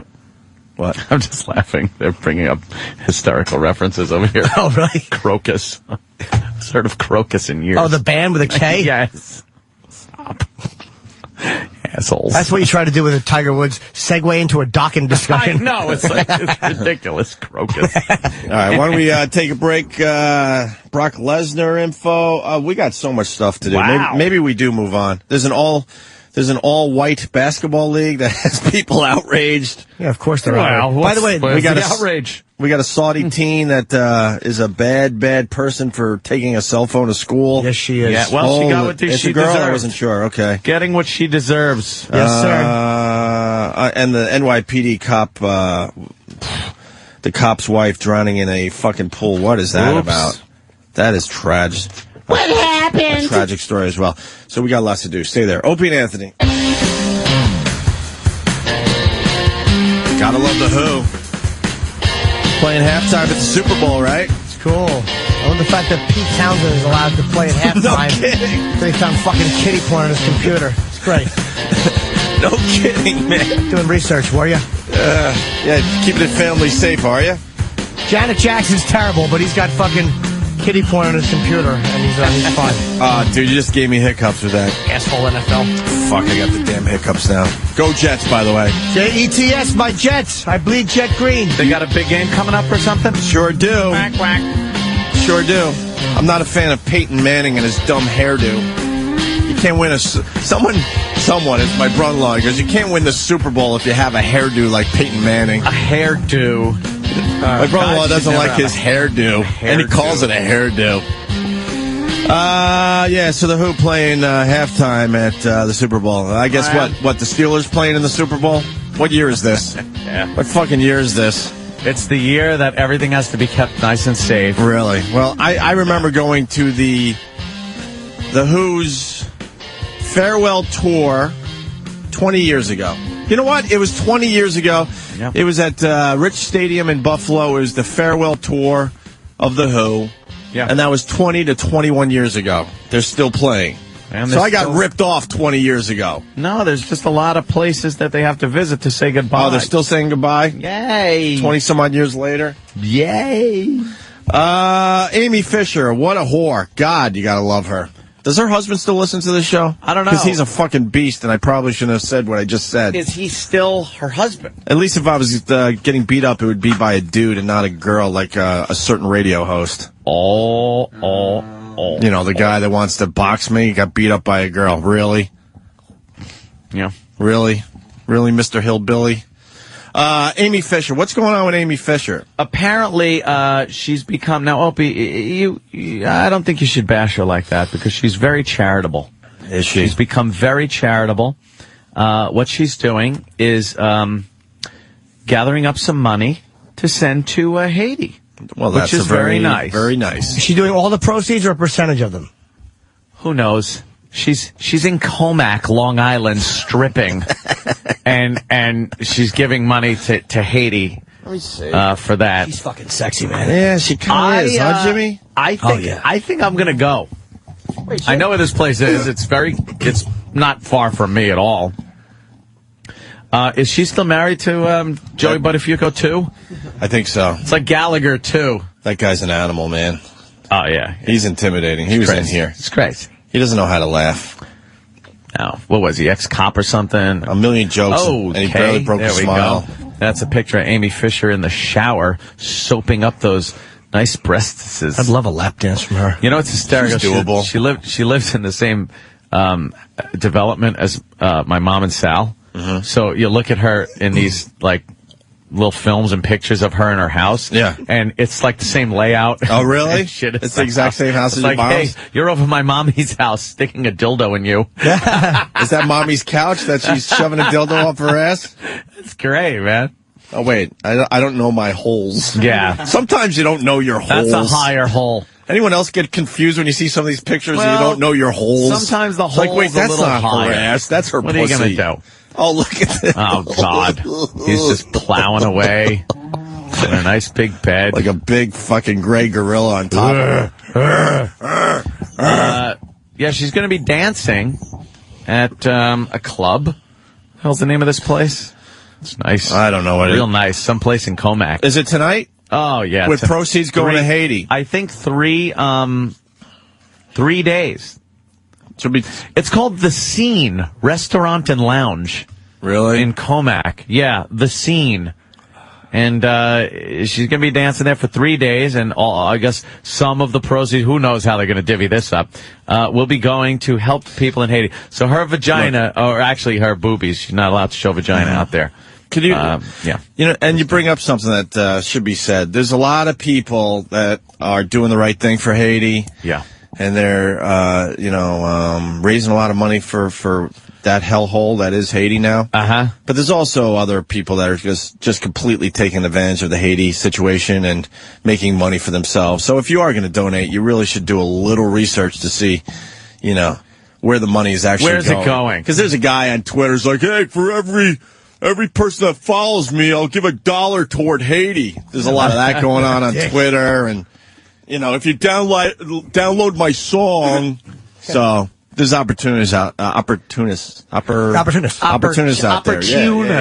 not going to want Amy Fisher's money. Why the money smells so bad? This money smell like a pill de caca.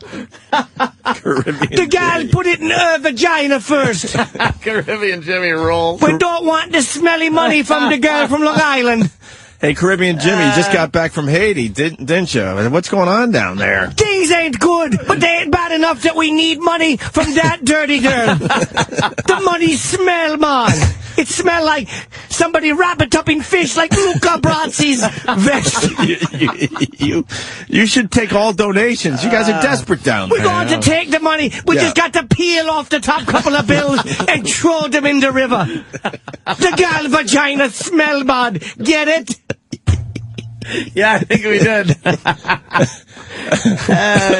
I want to know what percentage of the proceeds the bitch is donating. Holy shit. Hey, someone doing the info already. Amy Fisher, none of the fee. So you pay a fee to go in, she gets all that. 1 out of the 3 nights of tips she's donating. Now, how'd you find that out? We got a guy in the know on my fucking Twitter. Really? Look, 1 out of the 3 nights. If you want me to promote your Twitter, you got to come up with better Twitter names. Okay, that's the flyer? Yeah. Let's see, January 4th, 2008. I think that's a little old. Yeah, sounds like we're going back into a time machine or something. Oh, we are, Chip. To a time before you came to this show. Well, I like being a part of the show. People say I'm a sensation. You're a sensation, all right. That's what I say. Like Caribbean Jimmy. It's a dirty money. Don't want her dirty money. We got people that have seen Amy Fisher dance. Dave in Connecticut. Dave! Hey there, Dave. Morning, boys. Hi, Dave. How are you? Better now that you called. Oh, thanks. Are we? I actually looked out the window from my office for a little place here in Providence called the Cadillac Lounge. Oh, sounds class. Oh, yeah, it's great. She came to dance here probably about 2 months ago. Actually, a bunch of my guys at work went to go see her and said, she was not a bad dancer at all and looked pretty damn good. Does she do lap dances or just feature? They said they did some lap dances. Oh. Does she show you where the poo comes out? Yeah. I doubt that one, but That's disgusting. The sign of a good stripper is when she puts her asshole in your face and puckers it. She Morse code puckers it. Right. Her fucking room number and cell phone number. They were advertising this thing for like weeks that she was coming. Was it mobbed? Signs and all this stuff. It was absolutely ridiculous. Was it crowded? Yeah. I like I said, I didn't go, but they were talking about it for. All right, so thumbs up. Thumbs right up her pussy for Amy Fisher. Thumbs up her pussy. The gal is just using our tragedy as a way to get people to see a shitty show. I resent that. I'm glad Caribbean Jimmy's back, because a lot of people pointing out the fact that there probably isn't a river in Haiti. Sure there is. Didn't want to wreck your bet with... Who said the river was in Haiti? I throw it into Dominican Republic. Bitches trying to shoehorn our tragedy to make herself some money. I don't like it. I think she is. Do you like pussy? I sure do. Yeah. But not when it's all over George Washington's face. Bunch of rolled up, smelly dead presidents. I hope the girl don't send nickels. What kind of strip clubs you have in Haiti? The same kind as here. You keep trying to get me to do Haitian jokes, but I'm not going to commit career suicide. Well, you know what? Okay. I was wondering. Keep the jokes on Amy Fisher. I got you. I see where you're going with this. You're too smart for me. Joey from Long Island. What's up, boys? Hey, Joey. You know, there was a famous Joey from... All right. What do you got? Alrighty. And it's I live in the same town as Sal and Roe. And I see Amy Fisher and her kids at my daughter's school all the time. She's just such an attention-seeking whore. Oh, yeah? She comes in and she dresses up with her makeup, and it's 6 o'clock in the morning. I mean, there's no reason why she should be dressed up like that. She's just such a slut. Well, she's a you. Yeah, but you know what? When she got out of prison, she was doing the right thing, and she was trying to be a writer and this and that, and then it looks like she just gave up on all that and went right back to the slutty stuff. Yeah. She's very sexy to me, man. You think? Oh, my God, yeah. I have a problem with her eyebrows. Yeah, well, I really she plucks do. them a lot. I don't know if it's Botox, but they look a little too high on her head. I don't know. She There's something going on with her fucking eyebrows that bother me. I'm not saying it's logical, Jimmy. It just bothers me. All right. Oh, yeah, that's a very good idea. Bud the trucker, Bud. Hey, Caribbean Jimmy. Yes. No, that's Jimmy. Can you machete Chip for me? What's that? Can you I heard you. Let's say hi to Mike in Georgia. Mike? Hey, do Caribbean Jimmy and Ted Bolt hang out together? No, Ted Bolt was a one and done because it demanded run quickly. All right. You give a bad setup, you get a bad answer. Mike in Jersey. Mikey. Good morning, gents. Hey. CNN breaking news as of 4 minutes ago. John Edwards admits he fathered child with mistress. He admitted that a while ago. You guys want to check that out? Everyone knew that. He admitted that a while ago. Well, I don't know Now he admitted it because he denied it in the past. Yeah, I don't think he ever officially admitted it. Oh, is this the first one? I thought he did. I mean, it was pretty much common knowledge, but now... Wow, man, he was that close to being the president, too. Sure. I don't care if he did this and was our president. Yeah, not at all. But the rest of America, not the rest, a lot of people in America do. One thing about All right, McCain and guys, Obama, neither one of them, take care, Obama and McCain, neither one of those guys had any kind of a weird, creepy sexual scandal in their lives. They're both pretty clean guys. Really? Yeah, I think so. Yeah, see, we got the story here. John Edwards set to admit paternity of love child, and now he officially has done just that. They knew it was head because the woman required 4,000 stitches on her vagina because he has a big head, so his kid did too. Yes. Congratulations, Yes, it's a caricature. Gave birth to a caricature. Giant skull. What a fucking fathead he is. I never liked John Edwards. Big fathead. He looks like John Ritter, but not. Another one with a weird hairdo. Yeah.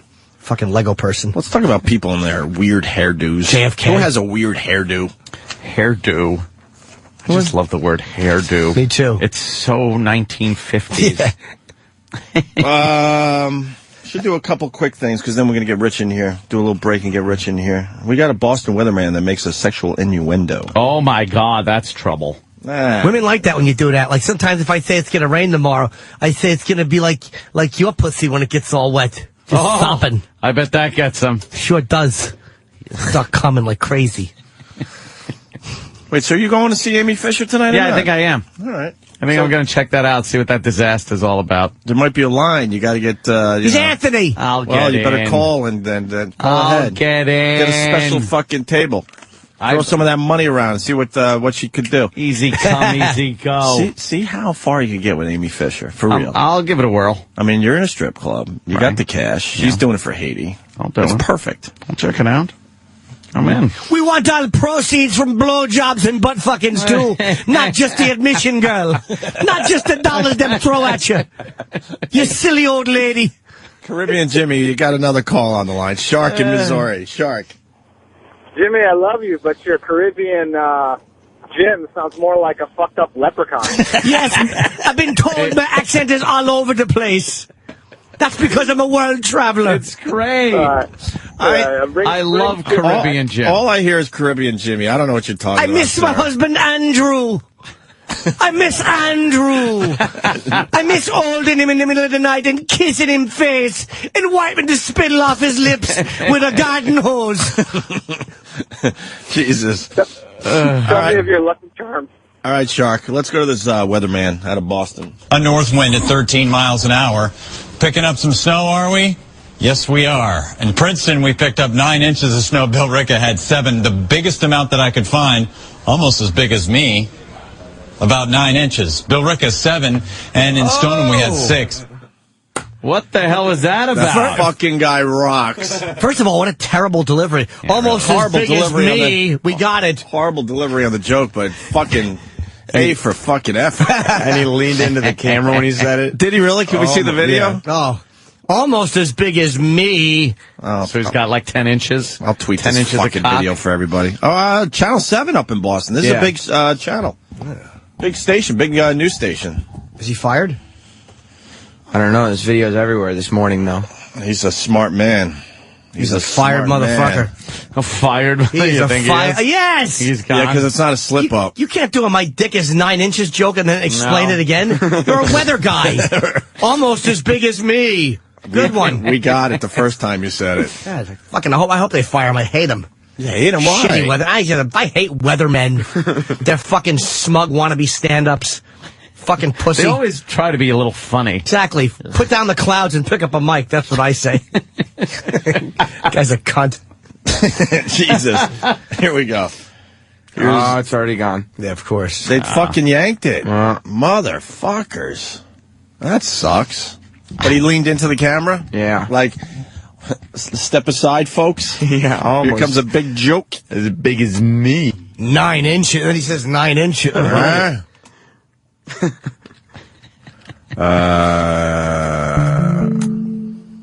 is that? Hell was that? Oh. Did you guys hear that noise? That's the noise I hear in my head before a thought comes. Brilliant thought comes out. Do-do-do. Do-do-do. We got Leno stuff. We got Brock Lesnar. Brock Lesnar is going to be back. Brock. What is that sound? I don't know. What the hell is it? It's Steve IMing me. Yes. Is it really?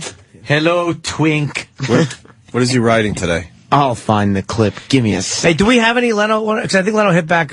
You want to hear Leno instead? I do. I want to hear both, but I think Leno hit Brock Letterman. Lesnar. Brock Lesnar spoke for the first time in a while since that horrendous sickness of his. Yeah, what was I it? don't know what the fuck I don't know. that I is. think Some it's kind of intestinal. Intestinal bacteria. Ugh, that's ugly. Leno takes a shot at Letterman. Okay, let's see. Oh, wow. I thought it was a funny joke, too. Letterman was on fire. I've been watching Letterman clips lately on YouTube. Literally? Man. Is he burning? He's set himself on fire. Fucking guys, I'm telling you, he's great when there's some shit going on. He should be like that every night. Yeah. He's taking shots at everybody. He sounds like a fucking shock jock at this point. Shack Jack. He's taking on everybody. Here's Jay Leno from last night. And Letterman's been hammering me every night. Oh, going after me. Hey, Kev, you know the best way to get Letterman to ignore you? What's that? Marry him. Okay, that's the best way. Oh! He will not bother you. He won't look you in the eye.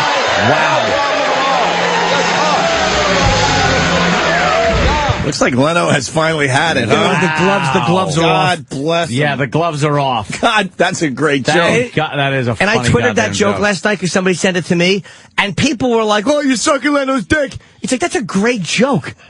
How could you be such a biased nerd that you don't think that's a great joke? Yeah, it's a good one. That's a funny. It's a fucking gloves off joke too. Wow. I think I'm sort of team Leno just because of Jim Norton. That's probably why. I never really watched Conan a lot. I'm not saying he sucks by any means, Right. but I'm probably in Leno's corner because we've been on the show once. Leno's been nice to us. He's plugged our show, and Jimmy's on all the time.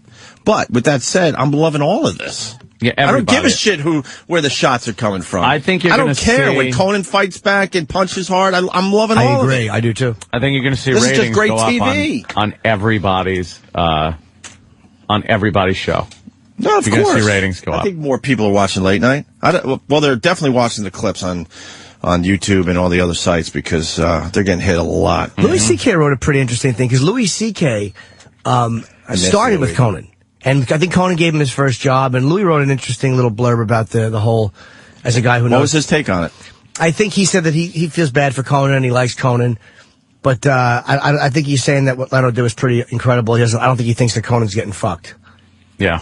You know, Conan's not getting fucked. I don't think so either. Of course not. It is just a bunch of... He's walking away with a lot of money, and he's also going to walk away with the opportunity to work sooner than later. Yeah, he'll be fine. He'll be fucking fine. I don't feel sorry for Conan. He's going to be just fine. Actually, this is going to really, really help him in the end. You know what people are forgetting is that a new company came in. Comcast Cable bought NBC from GE, and a new boss came in and said, this is what's going to happen. That happens when a company, after we merged, it went from fun to yuck. Yeah. That's the way it is. People are forgetting there's a new boss in place, though. That's pleasantries, though, right? Yeah. Pleasantries. Nothing but pleasantries. Here's more Jay. Winston Churchill said, "Success is going from one failure to another without a loss of enthusiasm." Oh, what he meant, and he was a little early with this, but welcome to NBC. All right, Arsenio Hall, ladies and We gentlemen. didn't need that. Why is Arsenio there? Arsenio's been popping up lately. Yeah. How has he? Yeah, I think on Jay's show a few times. Oh, I now. haven't... Yeah. I don't have confidence in these other two clips. Who pulled these? What do you think? What? Steve, he's the Because king that of... clip sucked. Steve's the king of the late night of coverage. Yeah, I have Letterman's monologue where he takes many shots at Leno. You want that? Yeah, let's hear it. All right. Is it going to hurt you, Jimmy? Not enough. Please, no. Because, you're sucking Jay's dick and all. Oh, damn. Bigger than Dave's, Fallon's, and Conan's combined, from what I hear. I hear Leno's quite the coxman. Look, let's be honest with each other. If you had to suck a late-night host dick, it would have to be Jay. Because Jay wouldn't tell on you.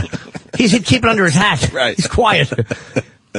But it is amazing on Twitter how people react. Like, no matter how logical your argument is, they're like, "Oh, you're just a paycheck. Your fans don't like it because you're just trying to get..." Shut your faggot face. Shut up. I'm very much with Leno, and I have not once shit on Conan or Letterman. And I'll probably never do Conan's show. I have not bashed Conan. I don't think he stinks. I don't think Letterman's... It's like, how can I be fucking... I think I'm being kind of fair. I just think that Jay is right. I think he's in the right place. Absolutely. Yeah. I don't blame a guy for wanting his #1 show back. Sorry, you fucking underachievers out there. Sorry, but he fought for fucking 16 years and he stayed #1. Sorry, I don't think he should have to give that up. I guess all you people think that he should be fucking Taft-Hartley'd into a fucking gig.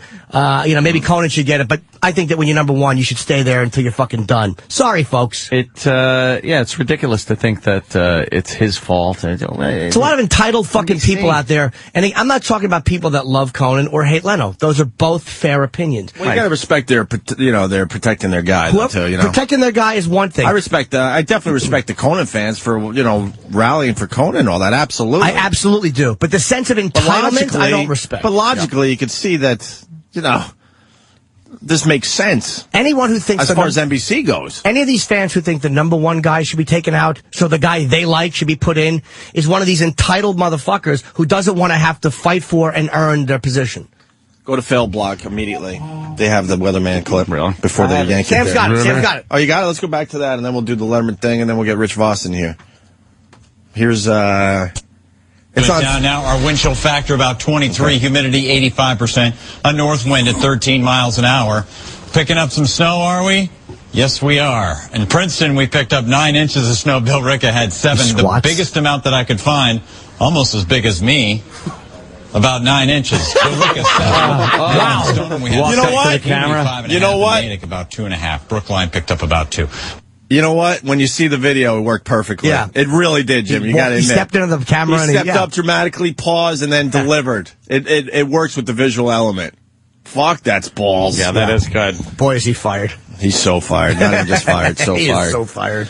So fucking fired. Here's Letterman.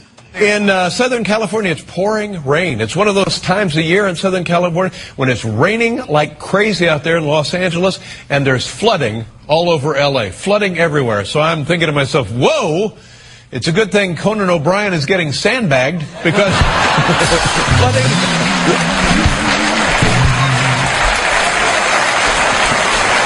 Yeah, it was... Okay, here's what's going on. They got the floods, they got the mudslides, and as usual, the only thing left standing is Jay Leno. Hey! He's there. Let me ask you this. In contractual negotiations, are you fascinated by legal detail? Listen to this. Conan O'Brien, he had the Tonight Show, and now he's leaving, and NBC is negotiating with him, and it's that intellectual property. He can't take his signature comedy bits with him. But that's okay. Jay will take them. So it's going to work out just fine. Not a problem. Not a problem. And they're saying Conan O'Brien, bless his heart, gets $32 million to walk away from NBC, to leave NBC. And I was thinking, you know, when I left NBC, all I got was a restraining order. That's all I got.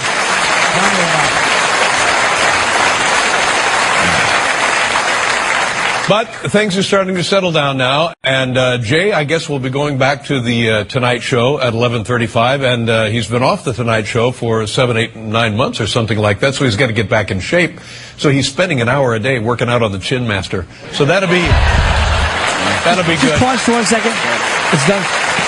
Now, I like, if you notice the guys hammering Leno the hardest, whether it was Rosie, who felt slighted by Jay, Conan, who feels slighted by Jay, and Dave, who lost consistently to Jay. It's like the people that are hitting him the hardest are people who have a vested interest in him not being there. Yeah. And I just wish that a lot of the people who hate Leno, if you don't think he's funny, that's totally acceptable.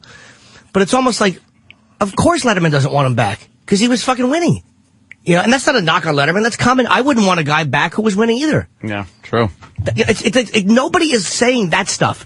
Like, why are fans not saying that stuff? So Letterman can't be happy that Leno's getting his old spot back, right? It's amazing. Would you be? Do you understand the irony? Now, again, I think he started Conan's show, so I'm sure Letterman has very genuine feelings towards Conan and very genuine dislike for Jay. But Conan is his competitor. He's kicking the shit out of Conan, and he's on TV kind of lamenting the fact that Conan will no longer be there. And the guy who was beating him is coming back. Yeah, he cannot be happy. I wouldn't be either. That's human nature. All right, let's go to Paul in Jersey. We don't want to spend too much time on this. Not at all. Because we've done a lot of time on this one. We got to get to I think Voss Letterman's been very funny, and I think Conan's been very funny, too. Let's try to make this fast. We got 2 calls, then we go to break. Paul in Jersey, what do you got? Hi. Good evening. Hey, Paul. Hey, evening. Hey, what's up? Jimmy, I just want to start off by saying I do completely agree with you, and I don't think Leno's in the wrong at all. But I think people like bash you on Twitter because of the fact that the way it comes off, like, Letterman's been killing Leno the last couple nights, and you don't hear nothing about it. There's been some funny jokes, but as soon as Jay dropped a joke, you're like Twittering it. Hold on. I agree with you. I twittered. I'm not going to interrupt you, but I twittered one Leno joke. Well, we should interrupt him. Jimmy loves comedy, and it was a great line. And I laughed at that line. We played a lot of Letterman's monologues. We said how funny Letterman has been. I didn't say Letterman hasn't been funny. Letterman's been very funny. I don't like what he's saying about Jay because I love Jay, but a good joke is a good joke. But that joke, I retweeted that Leno joke last night, but you couldn't see the retweet because it was too many characters. I read that on Twitter and retweeted it. It was a funny fucking line. Yeah, that's all. Jimmy, it was a hysterical line. I agree. It's just though I agree with you. But I'm saying the rest of these morons, they probably seen it as, oh, look at this. As soon as Jay said something funny, Jimmy twittered it right away. He's kissing his ass. And they're wrong, and Jay's right. And he is the king, and that's why nobody wants him back. Because nobody wants anybody who's better than them back in their time slot. And this move is hurting me. People don't seem to understand that. Like, I think I've been pretty fair in the discussions. I haven't slammed Conan at all. Not even once. Not even in a backhanded way. This move is not good for me. I was getting spots on primetime television. Will I be a part of the new? I hope so, but no one has said I'm going to be. I may just go back to where I was, which is a guy that they like to have on once in a while. So the move is not good for me either, brother. It's not like I'm moving upwards. It's not a good move for me. Very good. They all love you, Jimmy. You're going to the top. Thanks. This is the year of Jimmy Norton. Norton. Been saying that since 01. Yes. True, but they forgot about that. Steve from Germany/Huntington writes, holy shit, I see shades of you guys and Howard in this late night war. Abso-fucking-lutely. Howard should not be talking about anyone fucking over somebody else. Why? Trust me on that. Trust me on that. Howard should shut his fucking mouth about fucking people over. Oh. John in Jersey. John. Hey, Chad. Hey, Chad. That was just a quick shot at it. Relax. It'll be all right. Over the bow? Just a little quick shot. Because he has a lot to say on this. Really? Like you didn't live that fucking life there, Howie? Go ahead, John. I do not understand how you guys could say that Conan didn't get fucked. I mean, I understand that Conan didn't get fucked by Jay, but Conan most definitely got fucked by NBC. And, you know, I just think that for people to side with Conan because he got fucked, there's nothing wrong with that. I mean, I just think that it's important to make the distinction that Jay was not the one who fucked him. You're right. But can I ask you a question though? And I really like Conan's fans. They are hardcore. They love this guy. And in a way, I understand why they're saying he got fucked. And I think by the network he did. I should amend my statement. But how come nobody felt Leno got fucked when he was forced out of the Tonight Show and stuck at 10 o'clock? It's almost like the leeway they're giving Conan. He didn't have enough time. And they're right. He didn't. No one said the same things about Jay. They were like, fuck him, he sucks. After 2 nights on the air, they were killing him. So it's like if there was a balanced support, like, yeah, Leno got fucked, I would kind of go with it, but they're not doing that. I think a lot of people think Leno got fucked, but Conan's fans are more proactive. Yeah, Leno I agree. fans are not proactive Then you're whatsoever. right. They might be a little older and, I don't know, they're not as internet savvy. I don't know. They're not into the social networking as much as the Conan people. They're just not as interested in talking about it. They just go home and watch on the rating show that they watch. Right. But you're right. They're not as internet proactive. No, I don't think so. I think there's a reason for that, though, Jimmy. I think because, like, right now, Conan's getting fucked, and everyone's talking about how shitty NBC is. But when NBC made that move 5 years ago, I mean, you guys played the clips. Everyone was acting like it was all happy and hunky-dory. So no one felt like Leno was getting fucked because he was going on the air saying everything was fine. No, you're right. And him and Conan both did. Both of them kind of towed the company line. Yeah, they both did. I mean, they're both against smarter people than we are. Leno does seem to be able to sit there and just go like, hey, well, whatever.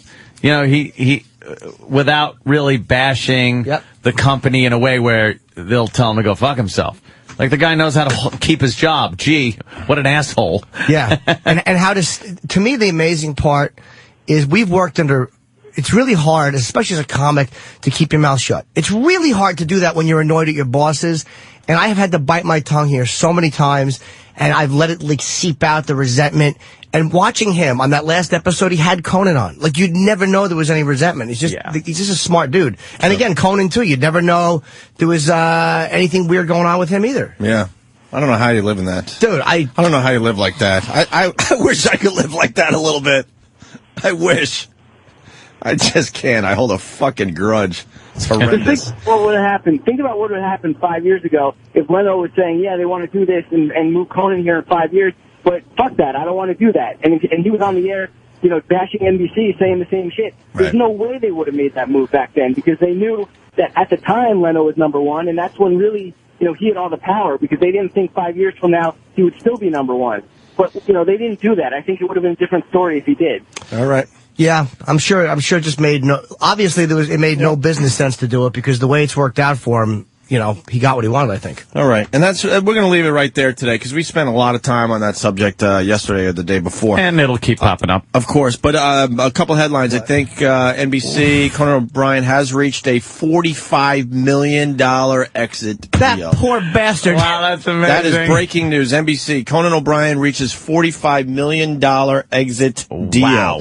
He was hanging in there to get some money for his staff, which is pretty damn cool. They said that they did. I think it was $7 million. Again, this is the rumor I heard yesterday, that he was looking for $7 million for the staff, but he didn't want it to come out of his money because NBC was going, well, you're making the decision to leave. Yeah, it's like, no, fuck you. Personally, I think NBC didn't handle this one well. What are some of the details in that? I can't really see that, Sam. Well, the staff is now getting $12 million. It says O'Brien gets more than $33 million. NBC said the rest will go to his staff in severance. Wow. $12 million. He's got a big staff, though, right? That money's going to get thinned fast. Well, he really wanted to take care of, his co-host, what's his name there? Andy Richter and his producer. Yeah. His producer's name is Jeff Ross. I guess you know Ross. I hear he's what? Jeff Ross is producer? I don't know. No, you're thinking of Ross. Oh, I'm thinking of Bob Ross. You're thinking of Bob Reed and Ross Mark from The Tonight Show. Okay, right. This is, Jeff Ross is his producer. He's walking away with Jonathan knows well, and he says he's a great dude. I've never met the guy. Sure he is. So there you go. That's breaking news. And the other thing, the rumor... what, Sam? Conan will be free to begin another TV job as soon as September. Jesus, that's... Well, they didn't pay or play him. They sat him for a few months. September is what? 10 months? September's 9 months kind from of now. far away. I mean, October, November... months. No, it's about 8 years months. or anything, but... Yeah. September 1st? He gets a nice vacation. It says as soon as September. We're almost at February, so March, 8 months. April, May, June, July, August, September. 7-8 months. 30 That's days. not that bad. September, April, June, November. They say it takes that long just to get a new show on the air, so... Yeah. And I guess it's not a rumor anymore, then that probably means Conan's last show is tomorrow, because they've been... Yeah. It says Conan, his final show will be Friday, so tomorrow, and then Leno will return to Tonight on March 1st.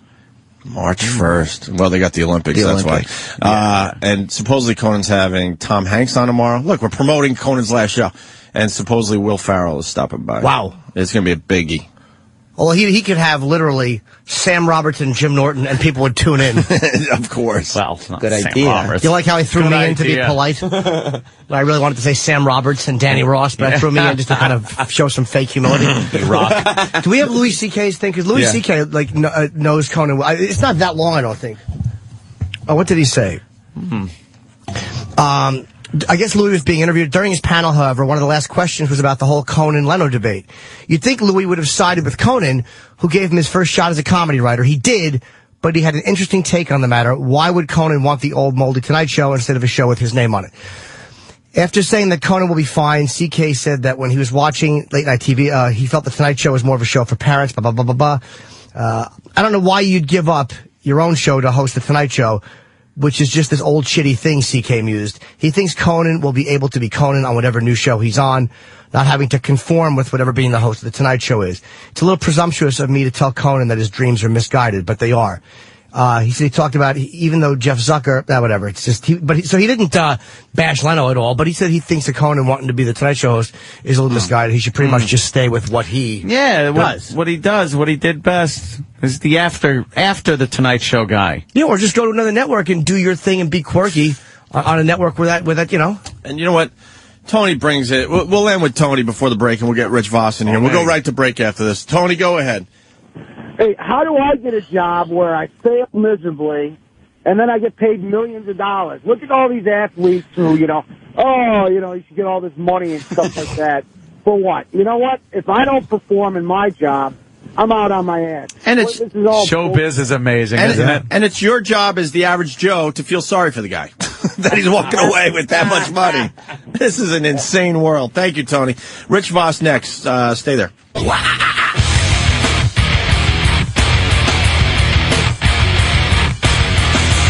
Let's say good morning to Rich Voss, everybody. What's going on? Believe it or not, we love this guy.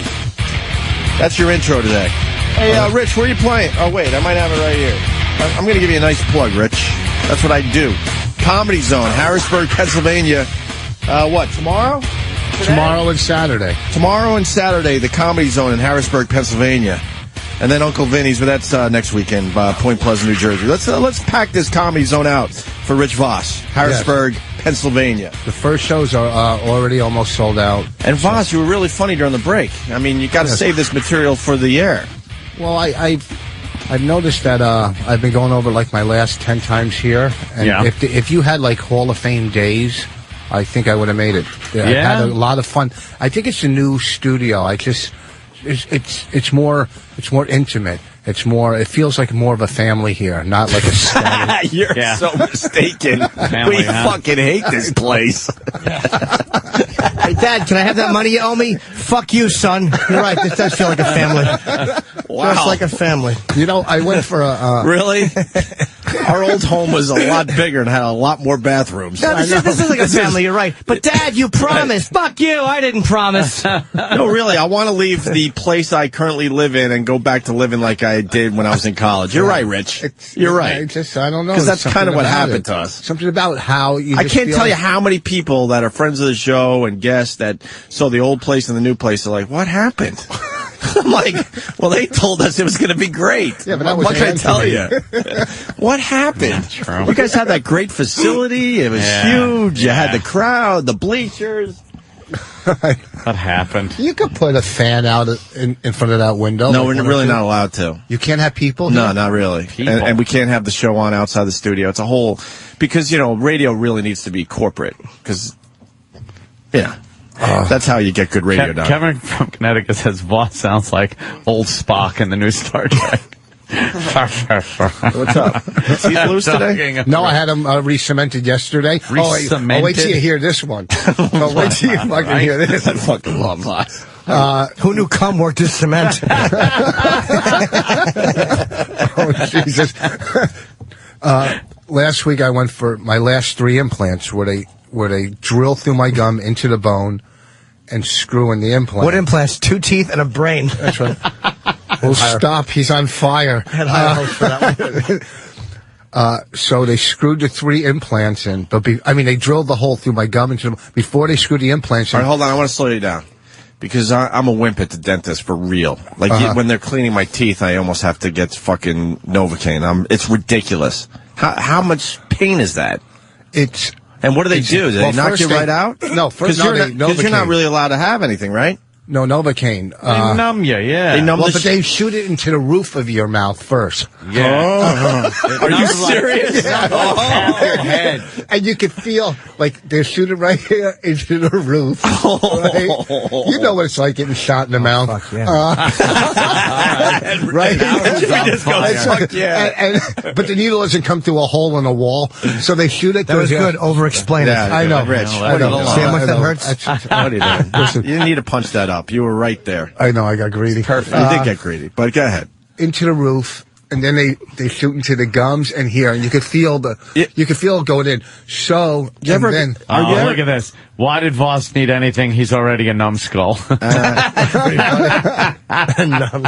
I'm changing my image in this fucking radio show. In this environment? You're hilarious. Well, I know, but I don't want people to think I'm his...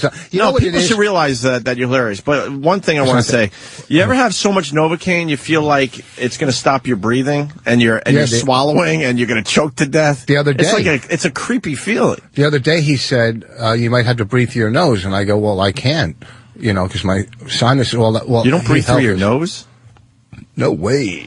What does that mean? I don't know. I can. That's one of my biggest fears. Blow out your nose right now. What's that? Blow out your nose.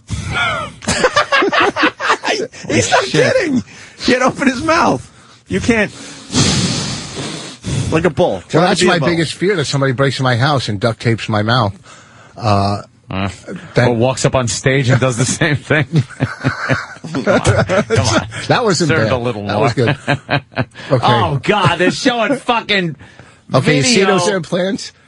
Right. Oh, they just pulled your teeth so out of you your think head. you know pain? So last week, he drilled through the gum into the bone. Holy shit. And then he took a metal rod and put it in a hole and was banging up my bone Like with a hammer. Yeah. Holy so he can knock the bone up to give more sinus passage or something, or put a bone graft in there. So he was knocking, the metal rod was up into my head, and he was banging in there. Oh my God. And I could hear the banging in my head, and I thought it was. I can't believe I was getting hard when this was happening. Why would you? That would be painful. Oh, literal Jim. It was unbelievable. So, and then so all the major work is done, and Dr. Gottesman, who's doing the drilling, all right, what? Whatever. There's 2 dentists, Gottesman and Holtzman. These fucking guys are great, man. Are you finally done? We've known you for, what, 10 years? It's a year and a half. Fucking it's almost a year and a half procedure, but once it heals, then they put in the real teeth. Finally. Yeah. Now that you're... and I'll probably have a fucking heart attack the next day. Now that you're a senior citizen, you're finally going to have real teeth. Yes. That's good. I'm telling you. Now putting metal studs in your mouth. I can't look at this video. I can't look at it. Rich Voss at the dentist. Oh, it is kind of fucking gross, huh? God damn. Look at that. It's Rich Voss at the dentist on YouTube if you want to check it out. It's that's fucking horrific. You can't go to the doc. Like, I went and got a chest x-ray a couple weeks ago. Mm-hmm. All right. So the fucking person that takes the x-ray, just the clicker of the machine. The x-ray tech? What you mean? Yeah. The clicker of after I'm done with I'm done with the fucking x-ray, she comes out and says, "Do you smoke?"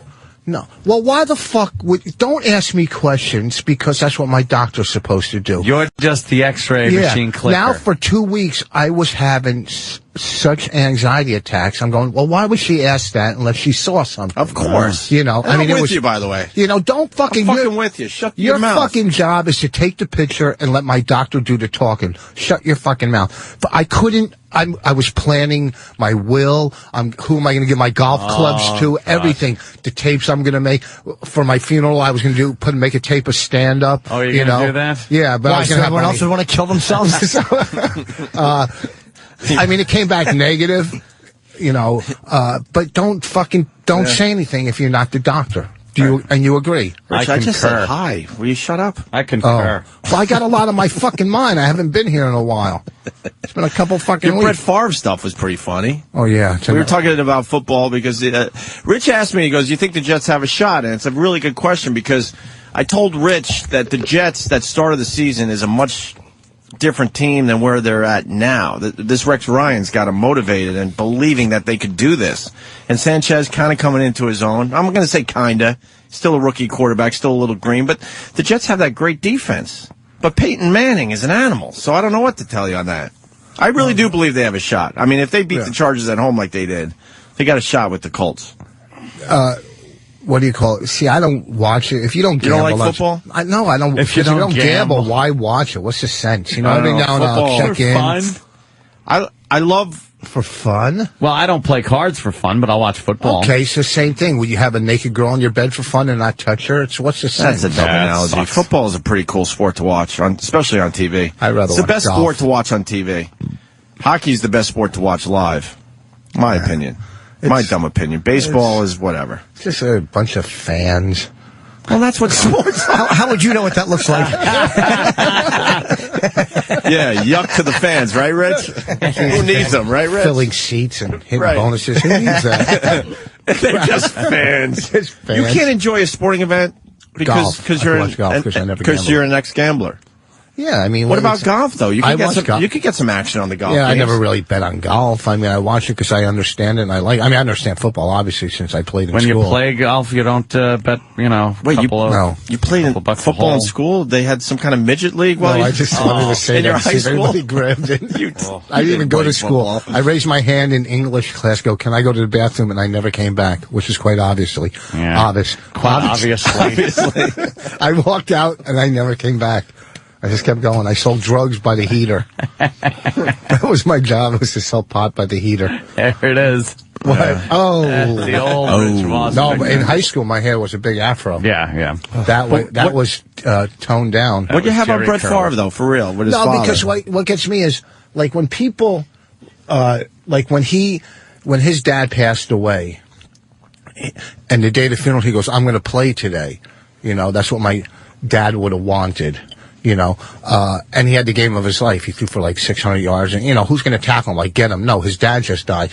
But, you know, people... Right. You kind of got to give him the really good game. Get him, no, you know. Especially if it's not the Super Bowl or a big playoff game. So he fucking had the game of his life, and people didn't mind it. He played during his dad's funeral. You know, he's probably making $1 million, $2 million a day, right?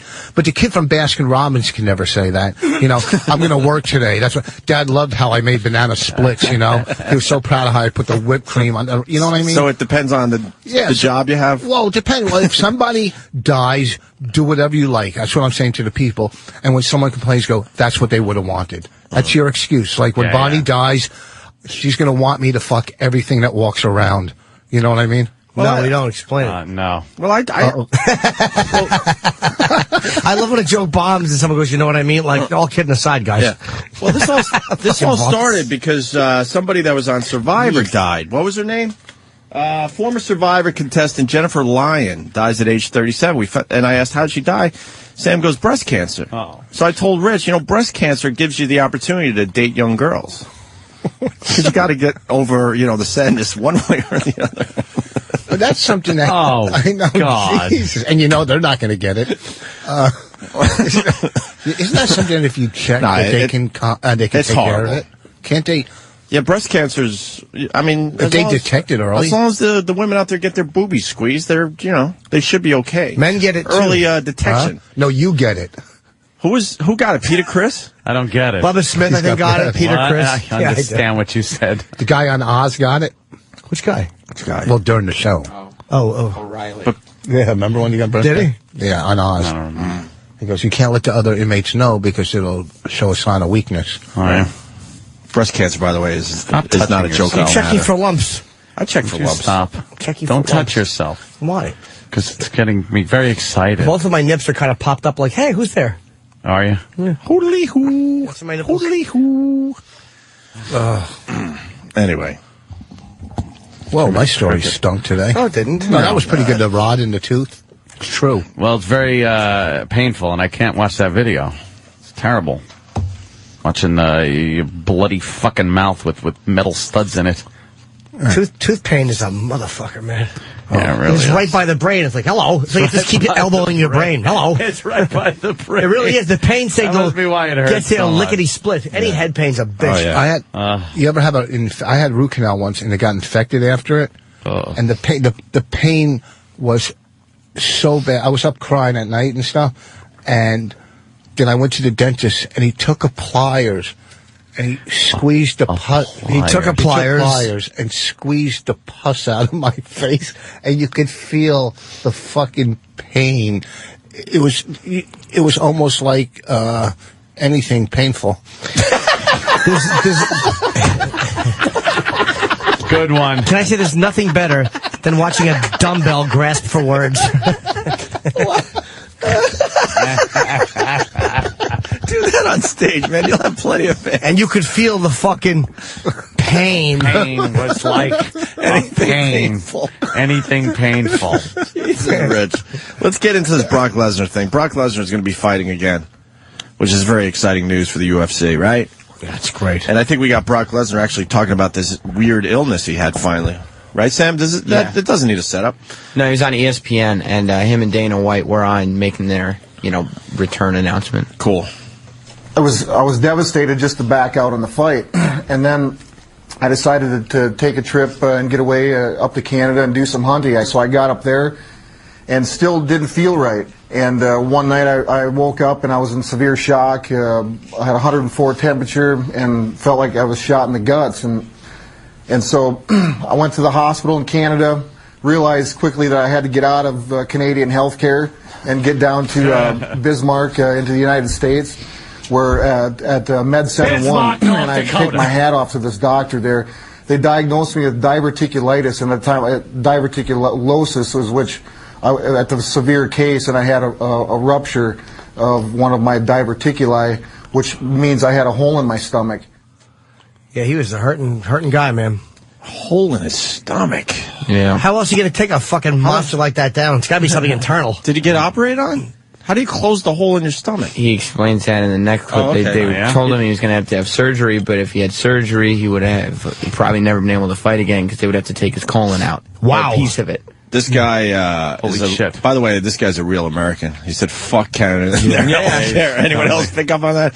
Sorry to all the Canadians listening today, but Brock Lesnar doesn't like your health system. Exactly. The most in-shape man alive doesn't want to be treated by you people. All right, let's listen to Brock Lesnar continue here. And so the doctor there put me on antibiotics, put me on pain medication, and wanted for me to heal myself.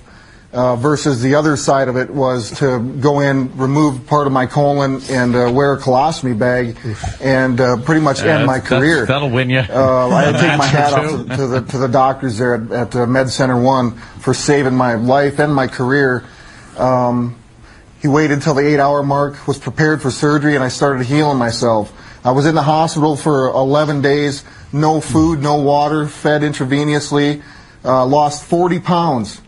Got out of the hospital, went home. And he could still kick any one of our asses. I was just thinking that. He could still kick anyone, fresh out of the hospital, still destroy us, I bet. Jesus. That colostomy bag would have made a great fucking defense in the ring, though. Well, he would have had to move back to wrestling if he was going to be using that, you know. He would have been welcomed with open arms. Of course. Like, what's his name? Mr. Fuji? What was his name? Yeah, instead of throwing salt, he would throw his contents of his bag in the opponent's face. When we went home, I just didn't have, my answer was I have to have surgery, and I didn't want to. If I could beat the odds, I was going to do everything in my power to do that. And so I had another checkup after the first of the year. I went home, I went back in the gym, I got my weight back up, I put about 30 pounds back on, went back into the doctor January 5th, and a miracle. They were dumbfounded. They couldn't find any signs of any problem in my stomach. It's just a miracle to me. Wow. All right, Good for him, man. all right, what's going on? It was a miracle. He healed himself. How do you get a hole in your stomach to begin with? Steroids. Whatever he had, he probably. Steroid. I'm guessing he's just gotten probably a great immune system, and he's an athlete, man. A lot of times, athletes, you're in peak condition. I mean, your body works. Get Dr. Steve on the phone because. Oh shit! Can you heal yourself when you have a hole in your stomach? If you're Brock Lesnar, you can. I'm a little confused, for real. I'm not just taking his word for this. Something seems a little off. Maybe it was misdiagnosed to begin with. Maybe it was like a Well, he said an ulcer or maybe he something. swallowed that stuff you put in your radiator when it leaks. Or you should have said fix a flat. You're rad. You know that? Fix a flat. Wow. Yeah, You're rad, bro. He changed his diet and ate, exactly what he was supposed to. No more thumbtacks. Why? And what the hole says? Oh wow. This food's good. So I'm going to close this hole. It healed itself. Why would they have had to take out part of his colon to fix the hole in his stomach? This is all doctor questions. I'm not a doctor. Yeah, everybody's Dr. looking at him Roberts. asking. All right, let's get the third clip on, and then I'm going to call bitch-ass Dr. Steve. Can you call Dr. Steve? Yeah, we're working on that right now, and we got other Dr. people calling Steve. in that might be doctors to explain further. Because I don't know, I need more of an explanation here. You want to be clear. You are still the UFC heavyweight champion. So Dana. Yeah, let's be clear with that. I still am the UFC heavyweight exactly, champion. and I want to leave it to Dana. Dana, he is still the champion, so the title defense will be his. When will we see Brock Lesnar back in the ring doing just that in the octagon? Well, because he's been out so long and we were so unsure on what was going to happen, we have a fight in Newark, New Jersey on March 27th, and undefeated Shane Carwin is going to fight the former heavyweight champion Frank Mir. The winner of that fight will be the interim champion and will face Brock Lesnar, this summer. This summer. So he's back. Yeah, he needs time to heal. Still, I'm sure. Well, yeah, Frank Mir wants no fucking part of fighting Brock Lesnar again. Just lose for a third time. Dude, well, he only lost... that's right. He's 1-1 with him.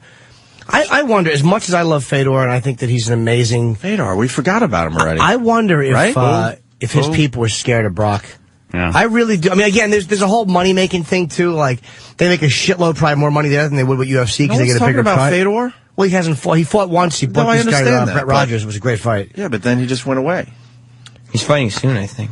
He fought on free TV. And why don't we have Dana White on anymore? He was going to come in, but he Too had big. Too big. No, Dana was big. I want Dana on the phone today. He could explain this further for us. Jimmy, I stopped myself. Answer me. I stopped myself. I know you did, but it was funny to hear you start. This guy has the same disease that Brock has. Let's go to Tony. What? Tony. Hey, man, what's going on, guys? Hey, yeah. Hey, how you doing over there? No, I got the same disease he's got. I've had Crohn's disease, and yeah, it's possible to heal yourself from the inside out. But did he have Crohn's? Yeah, I have Crohn's. It's the same thing. It's the same animal. Okay. But I'm confused because they're saying they would have to remove his colon. He said, fuck that. And then next thing you know, he heals himself. There's a big gap there. Well, what it is that they tell you, the doctor will go in, when you go in and see the doctor, he says, okay, no more eating this and that and the other thing. You actually have to adhere to a strict regimen. It's just like being on a diet. Yeah. Like, the difference is that you can't eat, like, whole wheat bread or roughage and stuff like that. You work around it. You can't heal yourself if you stick to the diet and they put you on the meds. Like, I'm on the med now that I only take once a month. Before that, at my worst point, I was taking 36 pills a day. What can't you eat besides bread or anything with little things in it? Can we slow down again, Tony? I hear what you're saying, but Brock Lesnar probably eats pretty well to begin with. Oh, hell yeah. He eats a hell of a lot better than any of us. Right, so now you're telling me he had to eat better than how he was eating? Well, no. He probably ate perfect. Diet, they told him. Yeah. You know, and that's what it is. Like, I'm not allowed, like, I can't eat vegetables. I mean, the only way I can eat a vegetable is it has to be boiled down to nothing where there's no nutrients in it. And at that point, what the hell is the point You of know what? eating it? Fuck vegetables. Who needs them? Oh, come on, man. It's not their fault. But, I mean, it's like, even if you go out to eat, you got to be careful. It's not like you can just go to Mickey D's and grab a burger or nothing. Mickey D's. Shut up. Mickey D's. Are you wearing Capezios? Well, you know what I mean. Sorry. Damn that. But Anthony, what made me laugh was Anthony's just complete and real disgust over nothing. It was like, you'd think the guy said that all pregnant women should be fucking thrown down the steps. All right. But it was Mickey D's, and just the way Anthony looked up, like, what a piece of shit this guy is. Mickey D's. Dr. Steve's on the line, and he had to research this before he called our show. Oh, so okay. This should work out. Dr. Steve. Jesus. Dr. Steve. Did you do what we could do and just Google this shit? No, I needed to get in. I was on my cell phone, and I need to get to a landline. Oh, okay. My cell phone. All right, good. All right, what do you got on this, Dr. Steve? Now, Brock Lesnar, I don't know if you were listening, basically said he had a hole in his stomach. He had... Diverticulitis? Diverticulitis. Yeah. The worst form of that, though, where... Yeah. Okay. All right, and then, so then he had a hole in his stomach, and the doctor suggested that he gets operated on, has his colon removed, which would end his fighting career, obviously, and would make his life a living hell. He said, fuck that, and he healed himself. Is this possible? Yeah, well, let's talk a little bit about what diverticulitis is first. It wasn't in his stomach, it was in his large intestine.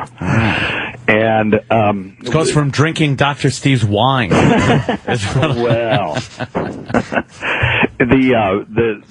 the lining of the colon is like you remember in the old days when we had our bicycle tires and they had an inner tube in them? Yes. And if the outer hard, sort of hard rubbery layer split, the inner elastic layer would sort of balloon out. Oh, yeah. Okay, well, the intestine is like that. It's got a sort of fibrous outer layer and then an elastic inner layer, and when that fibrous outer layer splits, you can get this ballooning out, and you make these little pockets, and those are called diverticuli.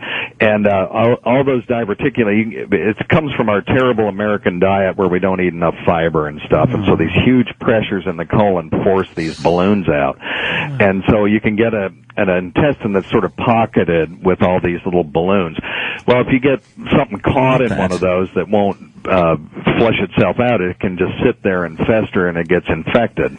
Oh, my God. Are these things that can be seen during a colonoscopy? Yes. Oh, good. Absolutely. And Steve, what gets caught like that? Is that why he can't eat multigrain bread? Those little things. Yep. Probably stuff that is hard to digest to begin with, right? Right. The typical diverticulitis diet is no seeds, no nuts. Now there are ball bearings. There are GI guys now that say that's that's horse shit that you can still eat the seeds and nuts. You just need to increase the fiber in your diet. But that's the traditional thing, is that you get a seed or a nut that just won't digest and it just lays there, and then obviously bacteria just sort of wall around it and then cause. Rich, why don't you go take a break? This is driving. Fucking. Yeah, Rich gets nervous. But wait, now Rich thinks he has this. What prevents this from happening? Don't eat seeds or nuts. No, but what else? I eat a lot of nuts. Oh, yeah, well, they usually just bounce in your what's chin. happening is high fiber diet. We need to eat what we were designed to eat, which is, high fiber stuff. And if you can't do it in this with a fast food diet, then you need to supplement your diet with fiber, like inulin, which is in that fiber choice, or my favorite is Citracel. It's methylcellulose. It's the stuff they made slime out of in Ghostbusters 2. Citracel, okay. And but it's methylcellulose. It doesn't cause bloating, and it doesn't. It's not digested by the bacteria in your stomach, and so it just goes straight through, and it's awesome fiber supplement. So what else has fiber? What foods have it? I don't know if I eat it enough. Well, fresh fruits and vegetables, dude. I eat a lot of vegetables and a lot of fruits. No, you don't. Opie, they call me the fruit and veggie kid in my building. Steve, but you're missing one thing. He said that he had a hole in his stomach. Yeah, well, I mean, I'm sure his concept of anatomy is not a little off. So you're saying he didn't have a hole in his stomach? No, I'm. If he had diverticulitis, he had a hole in his intestine. And he said his stomach, though, didn't he? He said okay, his just stomach. making sure. All right. Okay, and he had an abscess, from what I understand, and they had to actually drain it at one point, and that's why normally when that happens, when you get a big collection of pus and it has to be drained, that it's just not going to heal, and that's why they told him he needed surgery. And apparently he's just one of the lucky guys that was able to heal it without surgery. Now, he's prone to have this happen again. That's the problem. Wow. Yeah. But isn't this something that you don't know it's coming on you until it's there? Right. Yeah, unless you've had a colonoscopy or a bronchoscopy, a contrast study.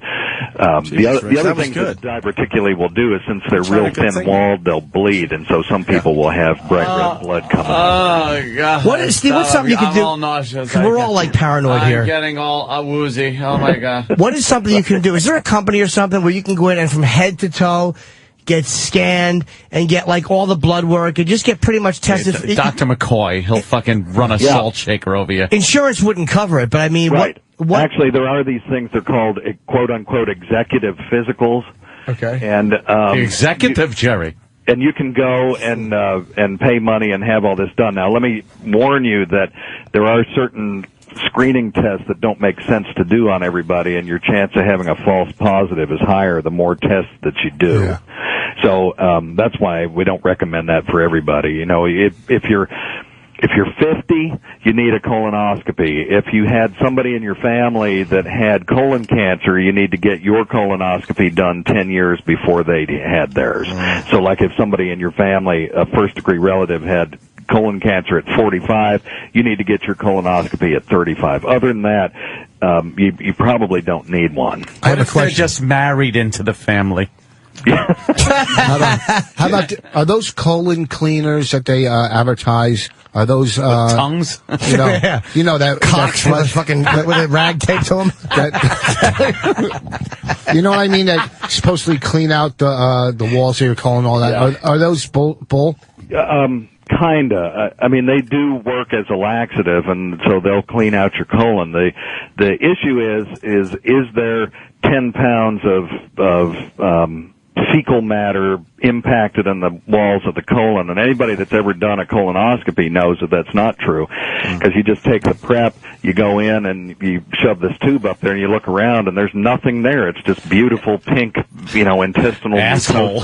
Beautiful pink ass. Dr. Steve, I gotta ask you something. Did Brock Lesnar's shit smell just horrendous? Oh, you know it had to. With that festering fucking pus and God, it probably didn't smell good in the first place. How bad did his duty smell? Gallon of pus to it. How bad did it smell? Come on, let's get into this. How bad could a duty smell? Oh, it can be one of the...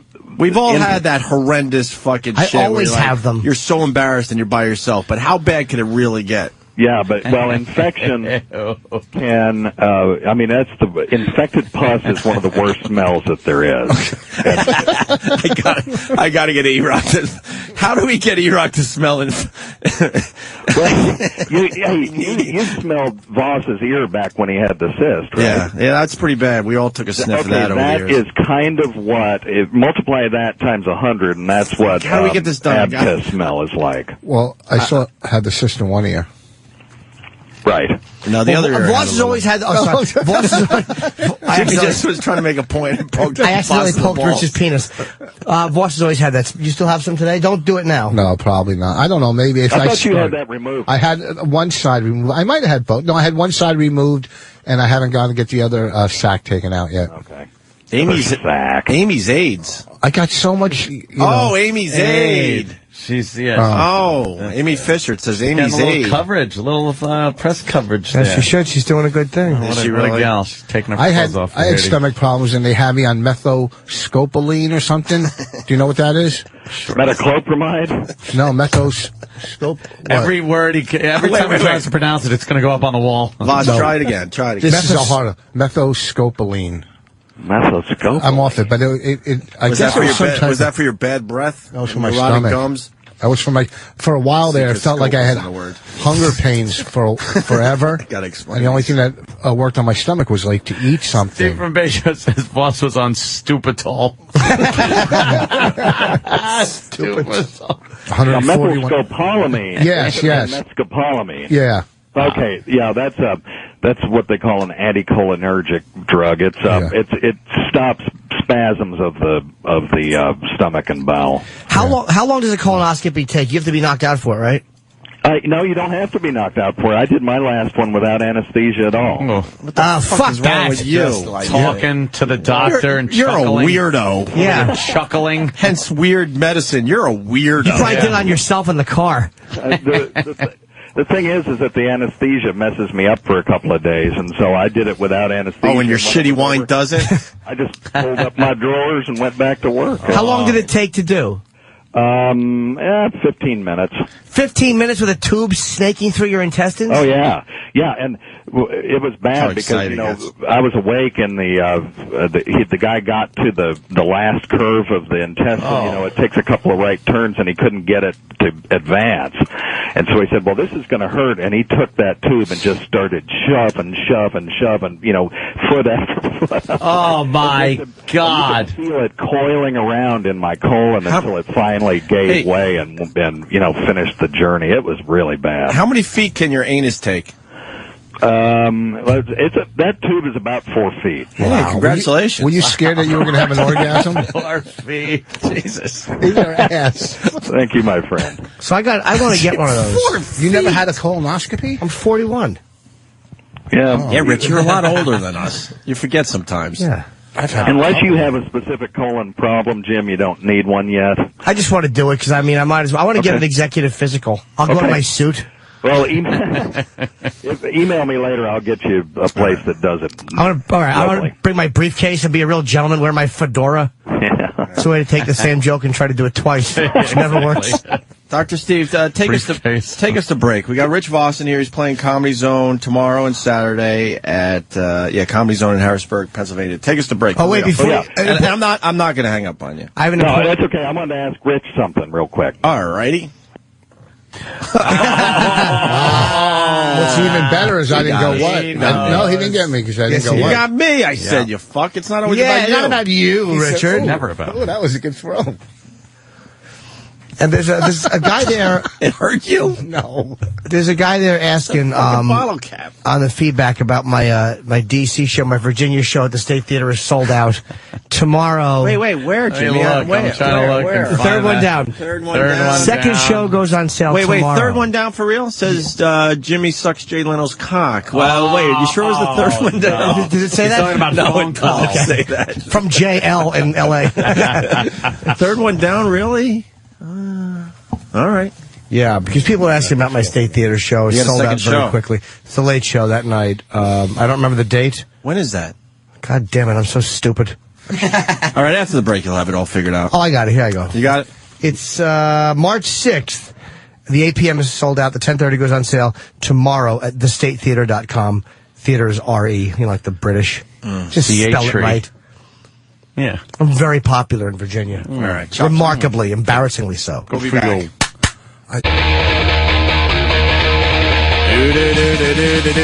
Rich Voss in studio, doing a good job.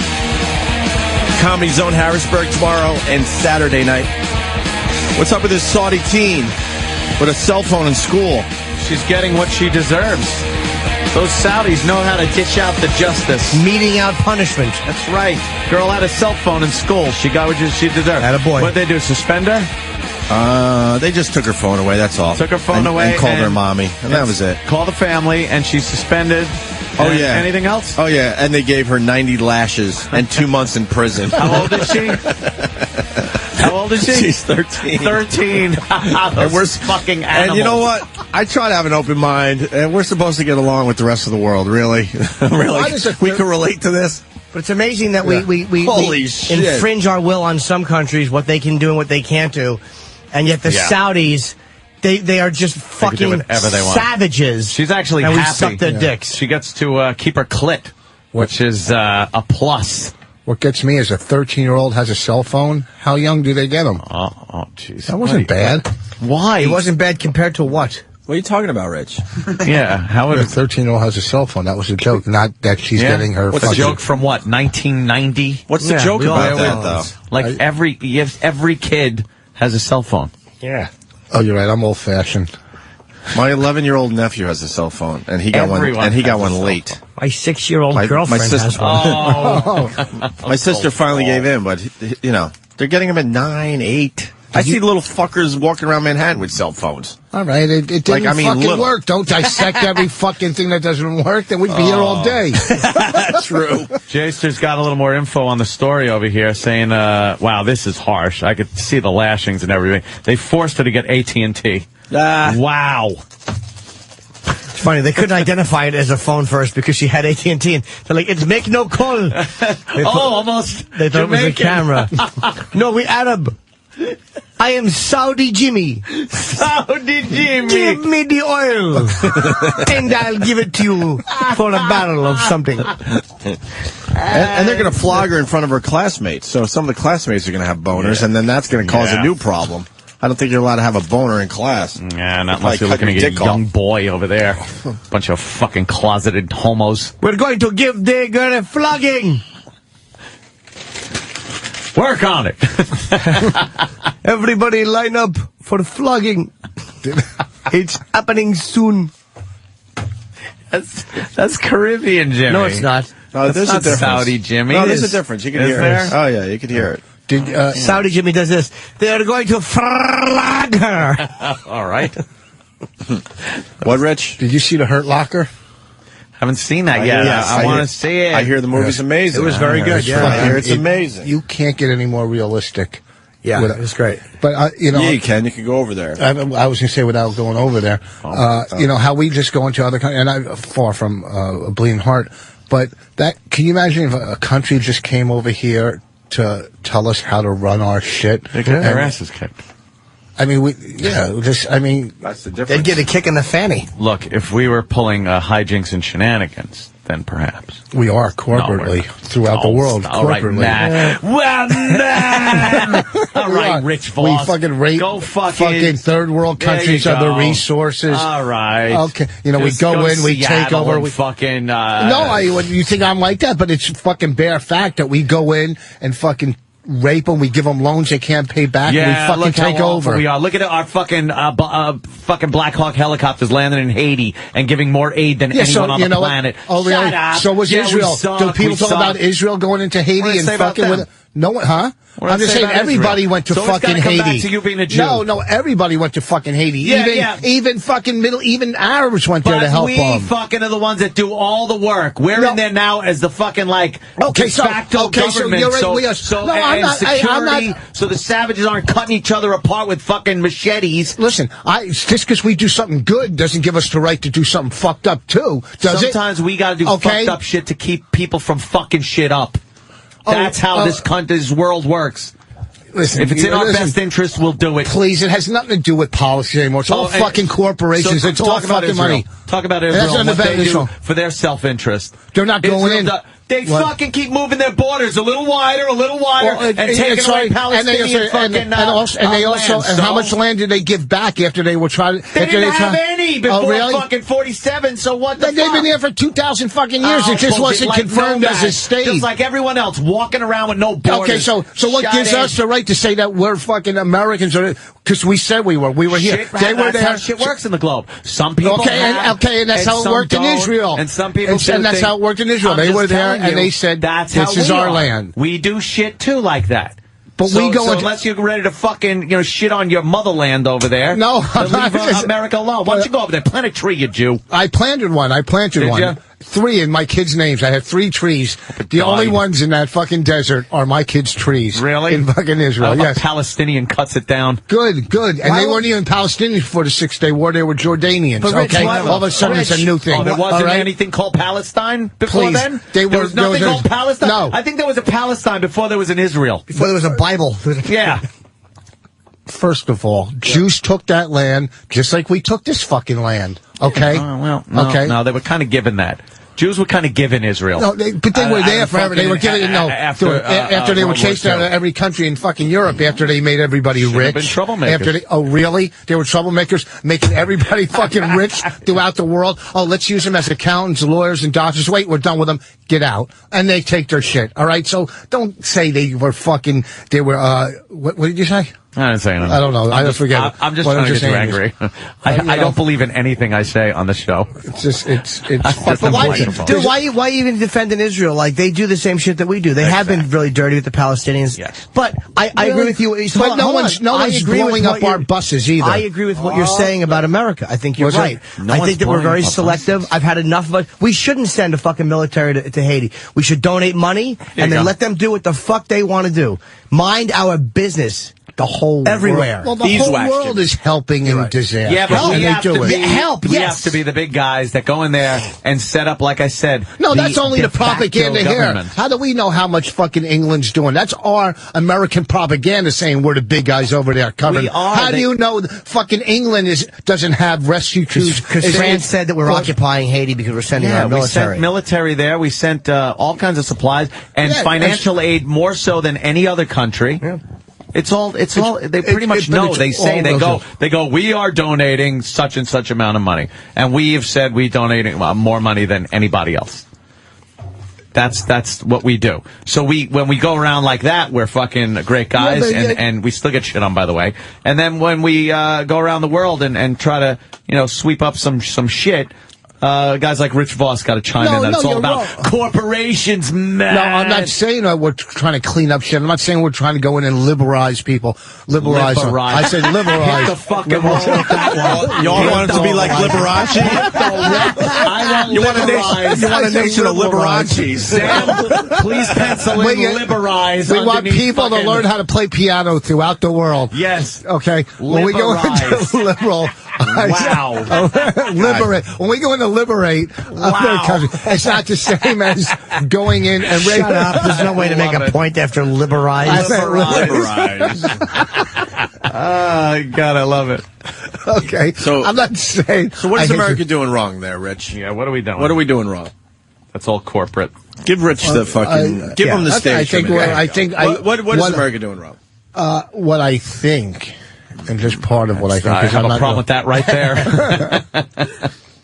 Everybody's all bent on Democrat, Republican, this and that, and it's all bullshit because they're just speakers for bigger and much bigger money behind them. That's all. They're just spokesmen. All right. Okay. I can agree with that. Basically. It doesn't matter what the fuck they say or who you vote for because the decisions are a lot bigger. What about what happened in Massachusetts? Well, okay, so this person is now in the Senate, a Republican. Big deal. It goes way. Shut down. The healthcare bill? The healthcare bill that's proposed right now, where they are now going to have to revamp this whole fucking thing from one guy getting in there. They would have had to revamp it in hand because the whole bill. Didn't matter. No, they wouldn't. It's bigger. They got the majority, the super majority. The president signed it. All I'm saying is I watched a movie the other night that explained all this. What, Hurt Locker? No, it's on YouTube. It's Precious? Precious. What did Precious tell you about the world economy? I need to know. You knew Voss watched something online. Oh, I know. No, it was a good movie. Look, we're all guilty of doing it. Zeitgeist or Zeit. One of those propaganda things. Oh, no, you fucking idiot. Don't. I should have known. I should have known the way he was spouting Zeitgeist. Did you watch it? No. Why? It was good. It was free. Well, that should tell you something. Oh, no. Oh, Zeitgeist. Is that what it was? That fucking propaganda. We've all done it, though. You watch CNN for a half hour, think you know everything. I mean, that's the same shit. I had some valid points. What I'm saying is... Yes, you're right. They do. I'm sure they do. And I had some valid points. And I just wanted to say... You didn't until you said liberalize. You meant to say liberate. Sometimes I get caught up and I get too... Stupid. You know, over dumb. You know, I just get too crazy. And fucking Israel won that fucking land in Egypt during the 6-Day War and gave it back. Have we ever given back land? They gave back land that they took in Egypt. So, for the peace treaty to be signed. And Carter put together this fucking thing. Okay, we'll fucking, supply Israel with, with weapons and whatever, if you give back the land. No country gives back land after they take it in war. Really? Yeah. Name some. Name some. Kuwait. Really? Iraq gave it back. We forced Iraq to give it back. They didn't give it back. Look at Germany when they lost the war. They were forced. Who gives it back out of goodwill? They're all forced to give it back. Israel gave it back out of goodwill. To sign the peace treaty. I think we owned Montreal for a while. We gave back fucking Japan. They were a conquered nation. And we actually, we, instead of divvying it up and making it USA fucking West, we decided... Oh, we gave back the fucking leveled land that we fucking bombed? Really? We don't want this. You clean it up. We could have made a great we kind of helped them clean it up. Look, they did it. We did make a great place out of it. Anthony's right, man. We did give Japan back. The Marshall Plan. Take it. We didn't rebuild after we win wars. We rebuild everybody's fucking shit back. We didn't go into fucking Japan and take over. We dropped bombs on them. Okay, we didn't go in. It was called an unconditional surrender. We won the fucking war. Yeah, but we didn't go in Germany between the Soviets and the Allies. I'm just going to stop here because you're a little more smarter on this. All I'm saying is they divvied up Germany into East and West Germany. Who? Oh my God! Oh my God! The Koreans. The Koreans. Oh my God! Israel gave back land. No country does it. Yeah, the U.S. did it. Rich was right. No, we didn't go in and take the land. We didn't go in. We had however you get it, you get it. You were in a war. Yeah, it's a war. We won. You were in a war. You weren't in a war to take their fucking land. You were defending. Israel was defending itself. Play me in golf. Play me in golf. Tough guy. Kick my ass. Let's say hi to Alan in North Carolina. Alan. What's up, boys? Hey, man. Hi, Alan. Hey, Rich, the United States has given back land. It's now called the Indian Reservation. I thought of that, too, but we were, Really? It's still U.S. property. Hold on. Someone else has one. Dave in Tennessee. Dave. Hey, what's up, boys? Hey, we won the Philippines during the Spanish-American War. We gave the whole country back. Yeah. Wow. We gave the fucking Panama Canal back. I missed that fucking week of school, the whole Philippine thing. Well, no, okay, so America, okay. Well, that's not taking away that Israel gave back the land in Egypt. Did they? Okay, so. What point were you trying to make in the first place? The Palestinians could have went there. That's where they could have been. Oh, really? That's where well, also, too, when after 6 countries try to extinguish you, and they lose. Or exterminate. Extinguish, same thing. They were on fire. You tried to put them out. Exterminate, then they were bugs. Yeah. Are you saying that? So both words mean the same. All right. It's an oxymoron. It certainly is. Yes. Well, no, that's not the word. It's an oxy. Without the oxy part. The right to return that the Palestinians wanted was something that held up the peace treaty, too, because the Israelis, by allowing a right to return, would have meant that the Jews would have been outnumbered by Palestinians in Jerusalem and Israel. And when Clinton tried to sign a peace treaty between Israel and Palestine, he was too busy cigar fucking a girl. Arafat, we want Jerusalem. Really? It's like, yeah, we're going to give fucking Russia D.C. It's fucking ridiculous because it knew it would cause conflict against Israel. They knew, Arafat knew. Jews and Palestinians both consider Jerusalem Holy Land, and they want it shared. Because you guys get along so well together, you can share. Really. Sharing is caring. It's my part of the wall. Hey, we had Obama on the old TV yesterday talking about this election in Massachusetts. Obama. What do you think of Obama's first year, Rich? We were discussing that yesterday, trying to figure out what he did in the first year of his presidency. Man. What do you think Obama did in the first year of his presidency? Played golf in Hawaii. Yeah. Good. That did happen. He had a beer. He fucking bailed out criminals. He bailed out fucking banks and mortgage companies. My fucking bank called me and said, your money... The guy said, do you want to roll over your CD? I go, what's the interest? He said, 0.5%. Oh, that's piece of shit. I said, really? You're going to you're not embarrassed to make this call? You'll charge. I said, really? I said that to him. I go, how could you not be embarrassed? You'll charge 6 and 7% on a fucking loan, but give 0.5% back? Yeah. I go, you know what? I'm taking all my money out of there. I'm just going to take it out and put it in a fucking safe. I'm $20,000. Exactly. No, whatever. Yeah. But it's ridiculous that we bail out these scumbags. I agree. And they're making fucking millions of dollars in bonuses and giving shit back to the fucking people. Yeah, it is. Cash for clunkers. Go fuck yourself. Wow. It's just another way to get you in to buy a car. Big deal. It's a trade-in. Hey, we've had trade-ins for years. It's pretty much a trade-in. Yeah, okay. All it is. Well, that was Obama's... Now they're doing it with appliances, really? Ideas. Oh, really? You can do it with appliances? They're doing it with refrigerators or whatever. They want better, more economical air conditioners. That whole green shit is bullshit, too. Yes, it is. Fucking solar heating companies and all these companies that are brainwashing you to go buy their fucking green products. Go fuck yourself. I keep my lights on all night long. Drive past a factory. Drive down the Jersey Turnpike and look at all the smoke and all the pollution, all that garbage coming out. Really? My light bulb is going to make a fucking difference? Really? Not go fuck yourself. Okay? Brainwashing. When he comes in, this one's done. It's fucking ridiculous. That's what he did. All it There's is still is a lot of smoke screen. coming out of those smokestacks, though. He makes a good point. It's all bullshit. I'm doing my part. Are the big guys doing theirs? My fucking little circle light bulb is really going to make a difference. My little screw-in light bulb. Fuck you. Every time you drive that part of the New Jersey Turnpike, you always ask whoever's in the car, did you fart? No, I didn't fart. It's this fucking area. I hate having There's so much pollution over there. Nick Carmen joke. Everyone knows. But the thing is, everyone knows. Go for a joke. But that lives around here, everyone knows that. But when you have somebody out of town, that's when it does get embarrassing. Yeah. And you got to do while you're driving, you got to go, the Jersey, the smell. They always ask. They don't know. They always ask, did someone fart? Yeah. Every fucking time. It's between, I don't know now, Newark Airport and Manhattan, I guess, right? I was in, I think it was Kalamazoo, whatever the Pfizer plant is. Yes. Right there. In fact, it's probably a mile long. It's unbelievable, right? Really? There's no pollution. There's no fucking light. It's just that isn't even the case. Look at emerging nations like China and India, who are still using technology that we stopped using decades ago. 70s and like we used to just pump out unfiltered waste into the atmosphere, and we cleaned up, and they're not.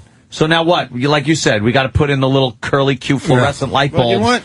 While they're just pumping coal out of their fucking stacks. We do forget about the cars and what was coming out of the cars just driving down the road. Cars now put out less waste. That was just all smoke coming out of the fucking tailpipes, remember? An 8-cylinder car now puts out a lot less than a 4-cylinder car did in the 70s. Yeah. We are making some. We're making headway, but that's why I run 2 fucking pool heaters. Yeah. Keep my pool warm. Warming I could give a shit. We're making headway, but we'll lose in the end. Well, how are we going to... And then Earth will do its thing, and Earth is fine. And it'll be fine. It's natural. It's Earth will be fine. We're not going to be fine. That's how that works. We're part of what happens. I've said this before. Part of what happens on this planet. When they say, we're destroying the planet, we're fucking doing what animals do. Some animals go and they overgraze on some shit, and then they wind up fucking dying. because they starve. And then a few of the other ones know to move and they go somewhere else. We're just animals that have figured out how to take some resources, mix them together, and make shit fly. Thumbs. You know? So that's it. But you know what? It's all part of nature. We're doing exactly what we're supposed to do here. That's all. Look. Fix it later. You know what? Fix it down the fucking line. I'm doing what I do with what resources I have here. We have gasoline for cars. That's what I'm going to use. And when the gasoline runs out, or it turns out that the air is getting so polluted from it, someone down the line, a few generations, will figure something out to make it work, or they won't. That's me. Don't point. inconvenience me for our limitations now, because we don't have fucking cold fusion. I got to sit here and not drive a fucking Escalade. Blow me. That's what I say. Good point. Don't inconvenience me. It's all just for them to make it's a scam to make money. I think there's also a validity to it. There's a balance. No. It's not everything, but you think you gotta, there is some kind of a point to it, because when LA stopped doing certain things, the air did become better. Yeah, they don't have the smog problem they did. But you know why? It does work. Because it reached a point where it was a fucking problem. Yeah. So when it reaches a problem, that's when human beings, we're lazy by nature. So when we have to do something, we figure out, I want to go to the moon in this Decade. All right. Yeah, go to the moon. 10 years. We got it. We're on it. The Soviets are fucking with us with the space program. We're on it. And it's like anything else. The second you have to do something is when it gets done. Right now, I go to a gas station, I pull a little thing, gasoline comes out. Hey, Happy New Year. When that stops coming out, someone will figure something else out. But for now, fill her up. Premium, motherfucker. I gotta drive. Do you think premium makes a big difference over regular? I always use premium. In my vehicles, I use premium. I do too. Do you really? I have a high performance car, so I'm thinking that's exactly what I got. As do I. So you got to put the premium in there. Yes, you do.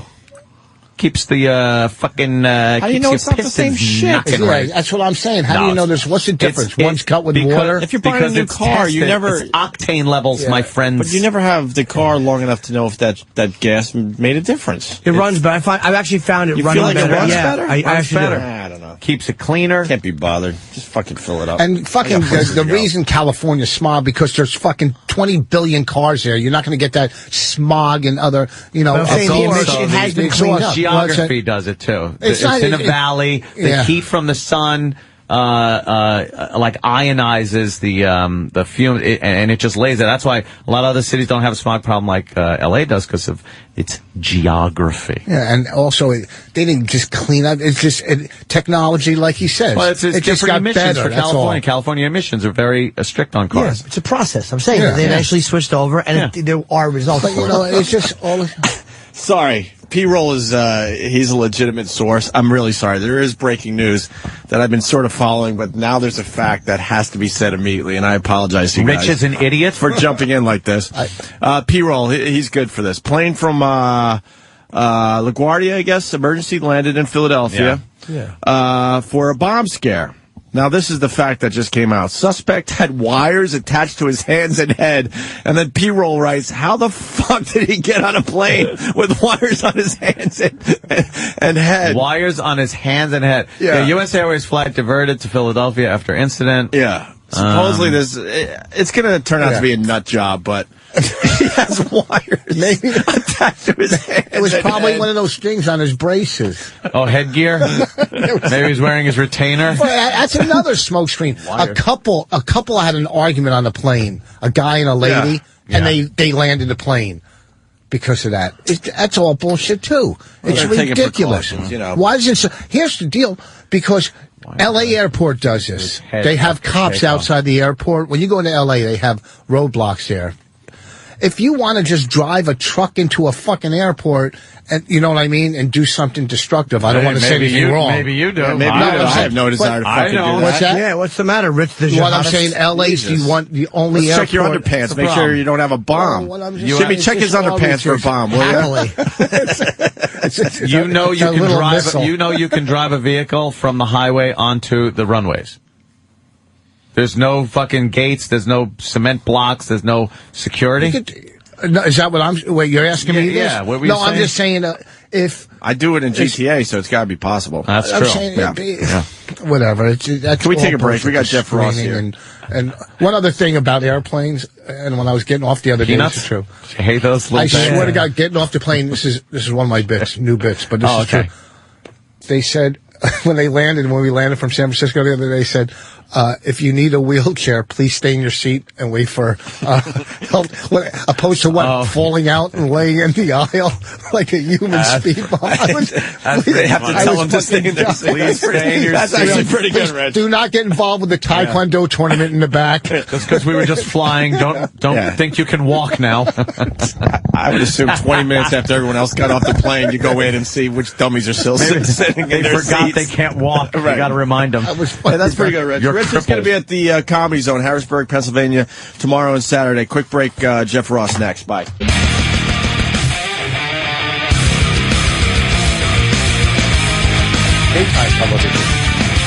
Got a busy show today. Jim Norton, Rich Voss, and now Jeff Ross in studio, who's going to be at Caroline's tonight through Sunday. I highly recommend you go see Jeff Ross at Caroline's. Thank you. Yeah, if you're in New York, I would definitely go see him. It's going to be a phenomenal show. And Rich is going to be in Harrisburg, PA at the Comedy Zone.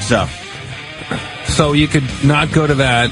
Well, that's sort of what I just was nice to you. I was just saying nice. I don't need you to be nice to me. It doesn't help me. Yes, it does. I'm going to do a lot of nice things. A plug from you is like not a plug. That's a good point. That is a very good point. You got anything on that, Rich? You're in my home. I'm only kidding you, buddy. Oh, give me one of your old CDs to break.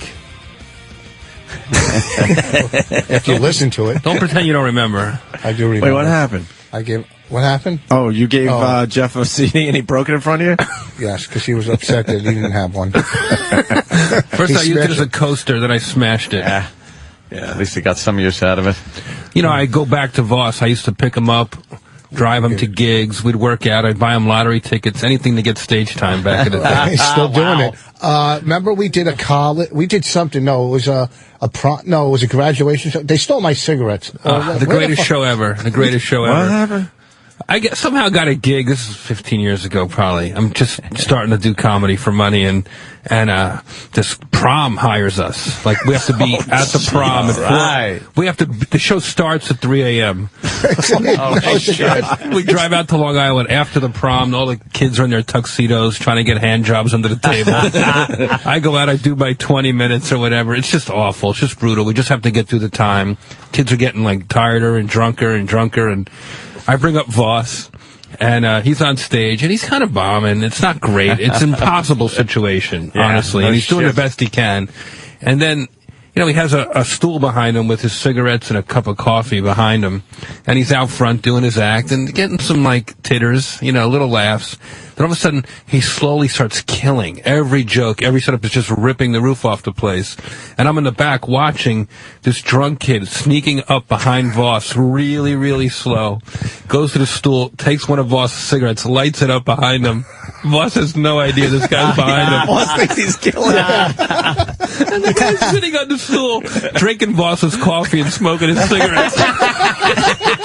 And Voss has no idea. That is fucking great. You didn't know, Rich? No, I just thought all of a sudden it turned around on stage. I'm going, this is where I got him. Okay? You know, you're getting laughs. You're going, I got to keep doing this. That's as bad as when we were waving, thinking everyone was excited that we went to that movie theater for, what movie was that again? That fucking Will Ferrell piece of shit fucking basketball movie. Wait, you thought they were waving at you when you walked into the theater? They're going to go, you're telling the story again. But K-Rock sends us to this theater, and we're like, oh, fuck. And it was the Will Ferrell movie. What was it? Semi-Pro, whatever the fuck it was. Yeah. And we walk in, and everyone has their arms up. And I'm like, oh, wow. Oh, God, it's such a pain in the ass to be famous. So I put my arm up. Hey, what's up? We're here. Not knowing that they're throwing Frisbees and T-shirts out to the audience. And people were just like, movie. I had no idea.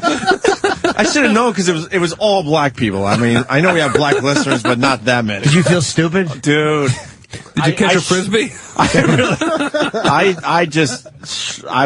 I hid in my seat. You're humiliated?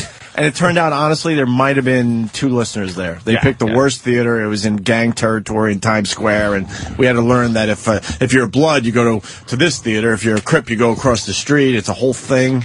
Oh, yeah. Really? Oh, yeah. Really? Oh, yeah. Yes, on 42nd Street. Gangsters have movie theaters? Oh, yeah. They figured it out, like, all right, yeah, they got two big theaters right there. It's their turf. That's so ridiculous. And that's where they decide to send us. Yo, but I walk bitch, in I'm and seeing Precious. everyone's got their fucking arms in the air. I'm like, this fame thing sucks. Fuck you, Julia. Julia is our turf. We're getting Medea this week. Right. By the way, if you want to have a good time, go to the IMAX theater and see Precious in 3D. It's so much sadder. Bitch reached out and ate my popcorn. We were just talking about Precious yesterday. Jimmy saw it. Yeah. How was it? Yeah, he brought a serious angle to the whole it thing. was sad. Like, can't we just make jokes about the fat pig? It was sad. Then I twittered how I want to go to the theaters and just jerk off angrily every time she falls. How was Monique? She's going to win the Oscar. She's going to win the Oscar. She should win the Oscar. Yeah. Yes. Her and her hairy legs will win the Oscar. Yeah, that's pretty disgusting. I want to thank God. First of all, anybody who has ever been touched. Does she talk like that? Martin Luther Queen. Yeah, she talks like that, all right. Yeah. Her acceptance speech was like, she came over the mountaintop. You see that Avatar, Jeff? Are you a movie guy? Yeah, I love to see movies. Did you see Avatar? I loved it. I took my little nephews. They loved it. You liked it, right? Very interesting. It wouldn't have been as great if it didn't have the 3D technology, obviously. Yeah, it was an experience. The whole thing was an experience. You're right. You're right. I liked it a lot. You know what was bad? Invictus. That movie really sucked. That looked awful. I had no desire to see that. That pissed me off because it could have been amazing. But what's his name was up for...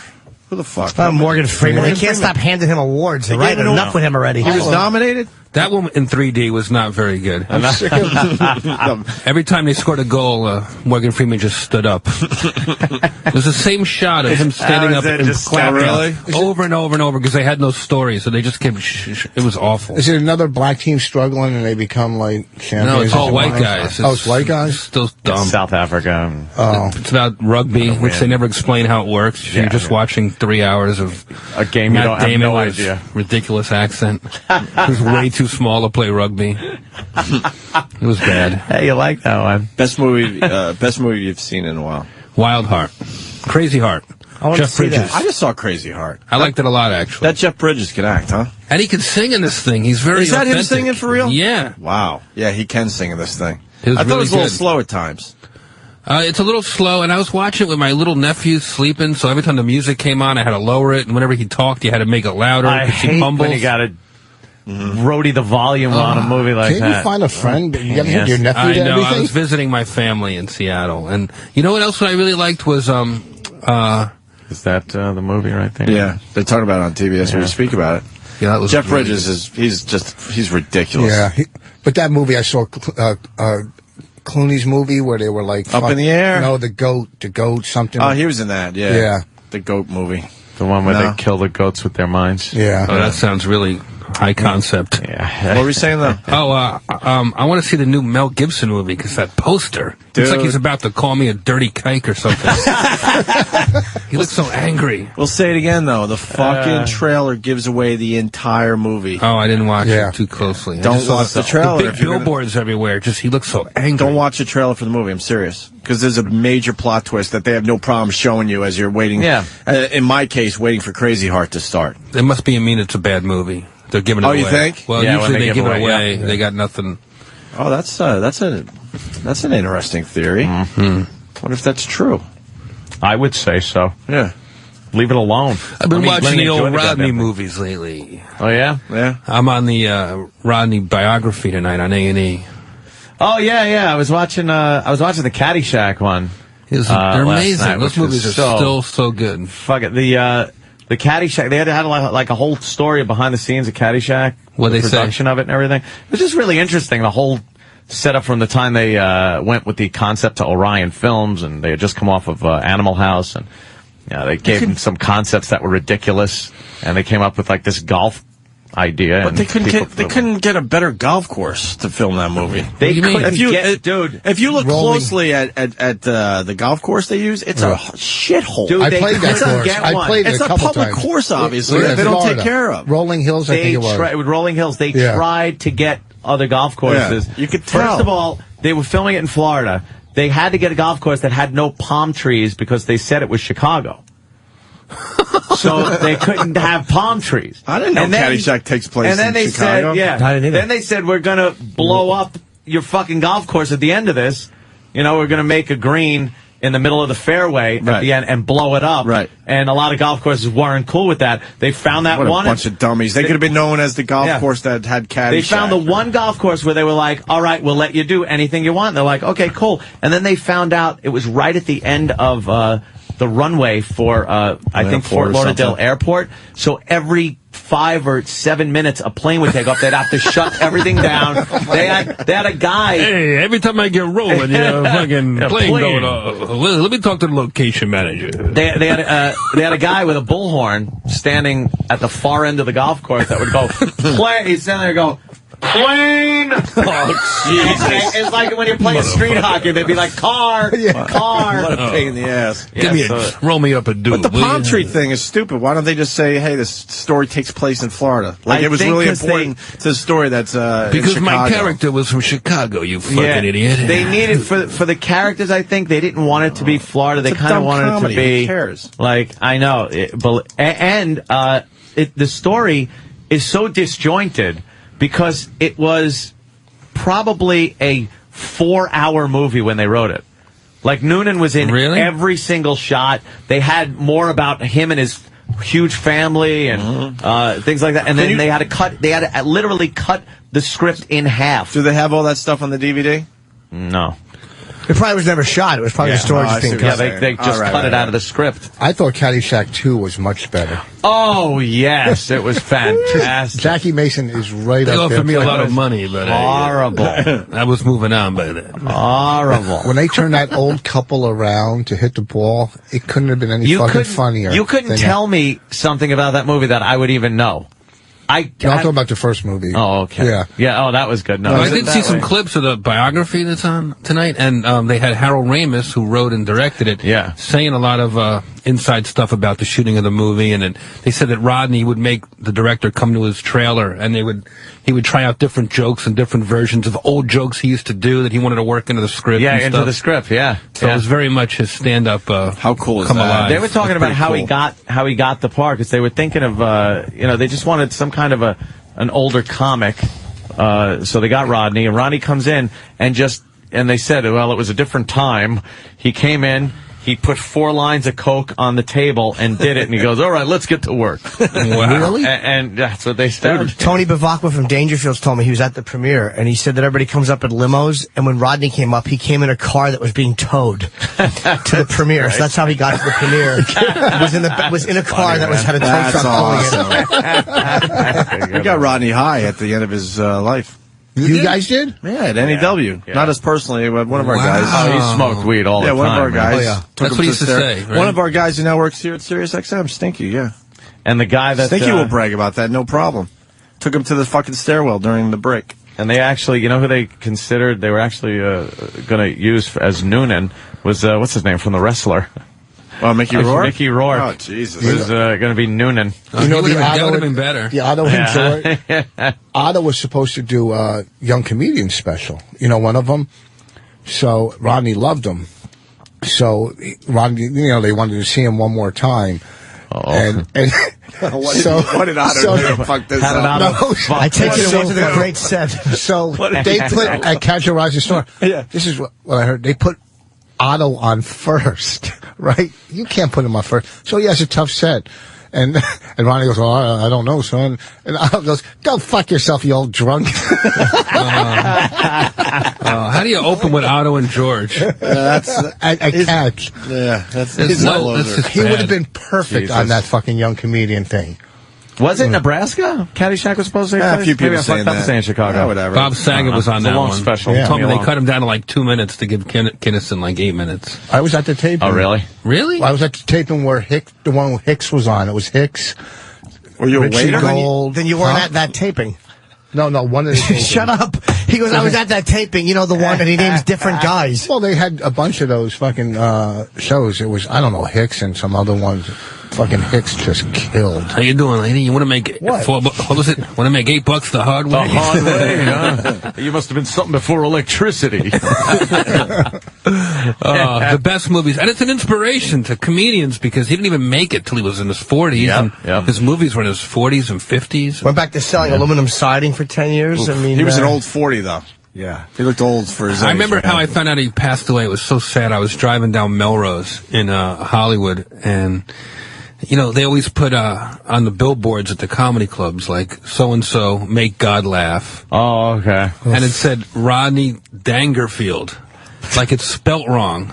They just ran out of letters. That's all. And talk about like one lasting dignity about getting no respect. Right. So I figured he would have loved that.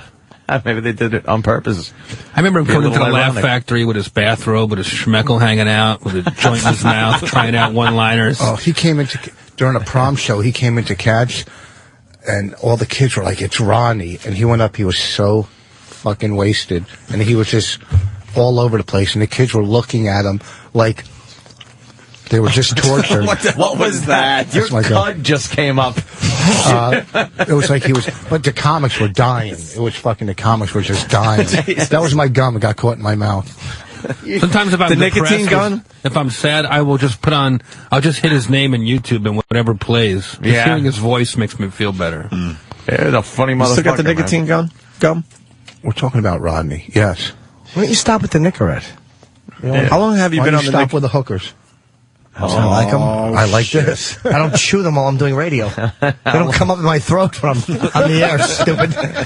How long have you been on hookers? He has a life now. He has a girl and everything. He does. A lovely girl. Exactly. He's cleaned up his act. Yes, he has. Oh, you're right. I forgot. You have a nice girl. Yeah. Jim's got some balance in his life. He does have. Rich. What's that now? How long have you been on the gum? And don't lie or we'll know. The day I quit smoking, when I quit, July. Wait, how old are his teeth? October, Count backwards. November. When'd you get those December. teeth? 3 years and 7 months I've been on the gum. Why? Really? You can't get rid of the gum now? No. Isn't there a way they wean you off it or something? I might sue the company because it doesn't say it. There's no warning on the side of the box. That says that's addictive? Yes. What do you think? Chewing gum with nicotine. Yeah, exactly. How could it not be? It's the same with cigarettes. What do you think? I knew it was addicting and I did it anyway. But there was warnings. Can the gum give you like mouth cancer? Probably can. Does it taste good? Huh? It's terrible. Yes. And you get the same buzz from a cigarette? Not the same. You get a nicotine rush. I mean, it's fucking, you know what I mean? Can't be good for you. Huh? No. I don't think it could be good for you, though. Look, I'm surrounded by fucking messes. just thinking. telling me what's good for me. Just- Shut I up, don't you guys. know. And I said I Please, don't you look know. like the evolution of disaster poster, you three. I Not know. bad. I'm telling him how to I saw live. that I had poster. 4 bagels already today.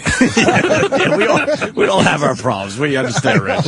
I walk in. You want anything to eat? Yes. I've already eaten 2 bagels on my way here. Huh? I don't know. I'm a fat mess. You're not a fat mess. Yeah. Come on. Look at this. How did the book do? Doing well. Jeff? Doing real well. Comes out on paperback for Father's Day. Nice.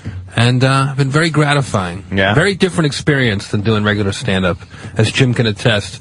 Get Yes, he letters from certainly people can. in hospitals. Twice. You connect to people in a different way, and Yeah. it's fun. People have been throwing their own homegrown roasts, because I give the recipe for how to throw your own roast. So yeah, you have a little party at your house, you wind up doing a roast. So roasting is becoming even more of a pastime. I bet some of those are utter disasters. Yeah. I bet it's just like somebody taking it way too personally, fist fight starting. You I'm gotta very know. careful to explain it has to be a place of affection while you roast somebody. You Try have to avoid know, that. though. A little too much booze. They're down there, made a little dais out of the fucking tables they break out for Thanksgiving and shit. Sitting there and just calling him a cocksucker, and the guy gets up and just slugs him in the face. That'd be fantastic. Me and Patricia, the pilot for Comedy Central, where we roasted somebody, the wedding couple at the wedding, and people in the wedding didn't know what was going on. Oh, shit. It was, That's pretty good. It was, a guy stood up and said, we have kids here. I was hosting it. I go, okay. Right, because I had to get Patrice on. Patrice didn't even look up, right? He was like this. And he called some girl fat that was in the wedding party. Basically called her fat. In the hallway, she called him. She dropped the M-bomb. Called him a nigger? Yes, she goes, I've never said that before. You're the only one who's ever made me say that. She's lying. Oh, man. I'm sure Patrice was flattered. Huh? I'm sure he's flattered. Wow, that's fucking funny. How did you two fuck that idea up? That's pretty good. The pilot was great. Sounds it was really good, but they just didn't pick it up. The couple that we roasted loved it. We spent a week with their family and stuff, and it was just Patrice was still call him the nigger. It's been a great week. Oh shit! What was the show called?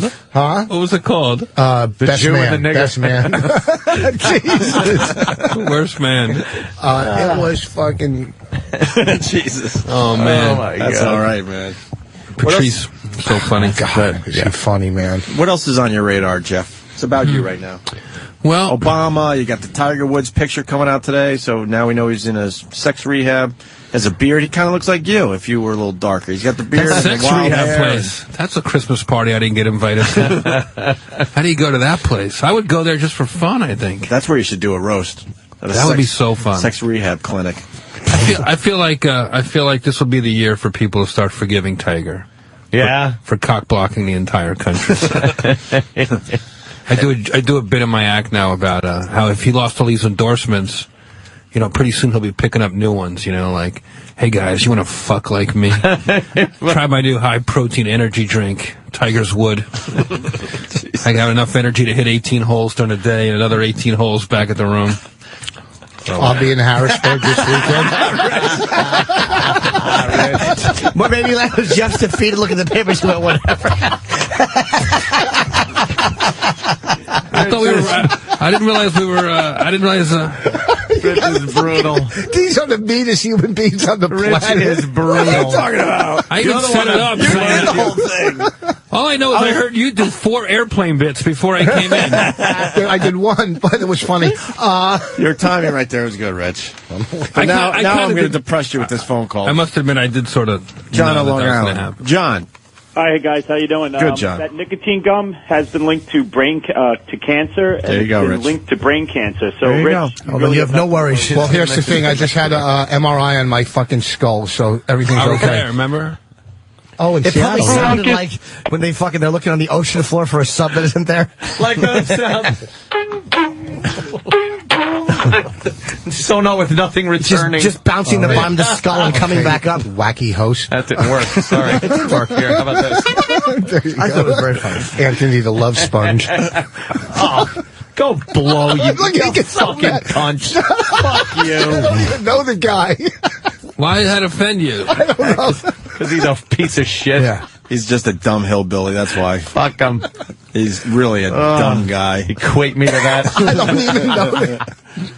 They just told I me was in just the fucking other with you, room Rich. that he I wants don't to care. box you. You'd kill him. I would, to be honest with you. I mean, I looked at you, I looked just, at him. I just laugh at him. He's a silly boy. He got beat up by a woman recently, too, I hear. Really? He's just a silly little boy. Your girlfriend left? You split up with that girl? Yeah. You're single, Jeff. Yeah, over Thanksgiving we broke You want up. to get some pussy or what? What do you want? What do you want us to do for you? What do you got in mind? What do you want us to do for you? How you break up over Thanksgiving? I did meet a chick here once. Wait. Yeah, Ant's got a good question. Right around the holidays? Right after Thanksgiving. Was it, It's always painful. What happened at Thanksgiving that you said, you know what, I'm done? Was it you, She her? Or was farted it in my her? aunt's mouth. She fucked my uncle. It was terrible. Worst Thanksgiving ever. To me, those were all things that would salvage a relationship. She was cute, man. She's very beautiful. Hey, good, Rich. Just keep rubbing it in. There's nothing worse when you break it up with a Jesus. girl and someone's like, oh, she was really hot. He's cute and nice and sweet. And Jesus, yeah, I don't think you could ever do better than that. Are you bummed out? Or you better? He always has the hottest girls on the planet. It's been sad. Breakups are always sad. But Why the breakup unless you don't want to share? What happened? I don't know, it just sort of grew apart, I guess. How long were you with her? A year and a half. She wasn't the one. Pretty fast. Now I'm looking for the two. Yeah. What about that hot dancing chick? You keep in touch with her from... Edita. Yeah. Dance with the Stars? Yeah, we're still very good friends. You still want to get in there, right? She's definitely very beautiful, but she's married. She's married to a dancer on the show. But you want to. Well, we're trying to kill him, but it's not been easy. You brought her in for us. That was a nice day. That was a fun day. We still thank you for that. Legs for days. I know. She's very cool. I wrote a whole chapter in my book about my worshiping her. So she knows my true feelings. Did you ever get a boner while you guys were practicing? She did once. Yeah, it was hard because I really had to make a conscious effort to look at her and go, this is like my coach. I looked at her like she was Mr. Sinisi, my high school football coach, so I wouldn't get distracted. Because you have to learn the steps. It's really hard. Mm-hmm. Matt in Washington, we're talking to Jeff Ross, who's going to be at Caroline's tomorrow and Saturday. Hey. Matt. Hey, guys. How's it going? Good. Hey.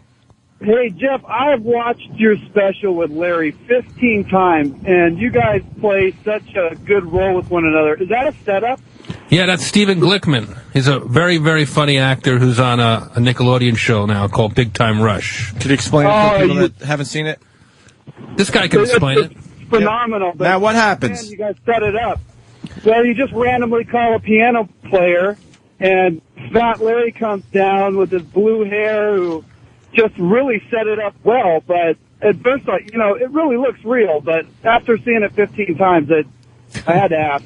On my stand-up DVD, there's a part at the end of the show where I have a piano on stage. I'll do it tonight at Caroline's, but it won't be set up. And I do love poems, and I bring up just whoever wants to come up to the audience and play. And I brought a girl up, and we did a poem, and she was funny, and then I dismissed her. And then I had met this guy in L.A. He just came up randomly one night. He was just this big fat guy, looks like Shrek. He had a really fun laugh, and he was a great piano player, and really easy to make fun of. So I said, all right, well, just come up in my Jersey show, and just when I ask you what you do, just say I'm a toll taker. Because he's a big fat guy. There's no way he fits in a toll. So we rehearsed it a couple times at the Borgata, and then we just did it and wound up doing it on the DVD. And he's so real, and we had good chemistry. People don't realize it's set up until they watch it like this guy, like a fucking lunatic. It was an amazing experience. It was a great shot, guys. Thanks for the show, bud. Thank you, brother. Man. I was in Lomans, and some hot girl came up to me in L.A., and she goes, I know you. I go, how? She goes, I used to go out with Jeff Ross. Oh, boy. She has 3 kids now, a couple kids, but she was fucking hot. I can't read. She had dark hair. Just keeps going, this guy. I'm talking about him. I'm complimenting him. How about you give him a phone call after the show? Oh. Yeah. What was her name? 3 kids. What was her name? She had 2 kids. She was fucking hot. Really? Yeah. Could be anybody. Complimenting him, saying how he gets hot girls. Are you dating? Are you dating? I guess I'll start soon, I'm just started getting back in the saddle. Yeah, but fucking Thanksgiving till now? What are you celebrating? You ever start dating? You ever start dating too early? And the original girl comes back, you're like, you're dating her? I'm like, yeah, we were broken up. What the fuck? I know. I'm a slow How much time starter. are you supposed to wait? I like being by myself. I need a little bit of a emotional cleanse. Alone time. Are you worried about what she's doing, though? That's what always fucks me up, is I start worrying about who they're banging. That's the most terrifying thing. 'Cause I know any minute I'm going to see a picture of her and Warren Sapp somewhere. Yeah. Remember on Dancing with the Stars, he'd always give her a big hug and say, when you're ready to dump this really? shit. Aren't those guys the greatest? Yeah. Oh, they're so much fun. Fucking assholes. Yeah, I don't know. Well, we'll see. Life is long. Life is long. Is it? I would like to settle down one of these days. Really? Yeah, it works. It works for some of you guys. Look how happy Voss is. I can't break up, because if my wife and I break up, the guy she's fucking, I'll be working with the next night. Okay, I have to sit with him at the Comedy Cellar. You'll have to videotape him for your documentary. Ooh. You and Bonnie doing good? Yeah, we only have. By the way, I was at Loman's the other day, and I saw somebody you used to go out with. She was a fucking dog. She had 3 kids. How many shows are you doing this weekend? 6. Tonight through Sunday. Wow. I'm trying something different. It's an experiment. In Oregon? Yeah. I'm going to speed roast. I'm going to bring up volunteers from the audience. Yeah? Just at a random point in the show, whoever wants to come up, and I'll speed roast, like a long line of people. That's pretty funny. 15 seconds of pain. Yeah. How will you know what to talk about? I'll ask them where they're from or whatever. I'll just look at them. Yeah. Give them a quick more visual. More of a visual roast. More of a visual roast, but sometimes people they'll start talking. You want to try it here? We got interns and shit. Well, sure.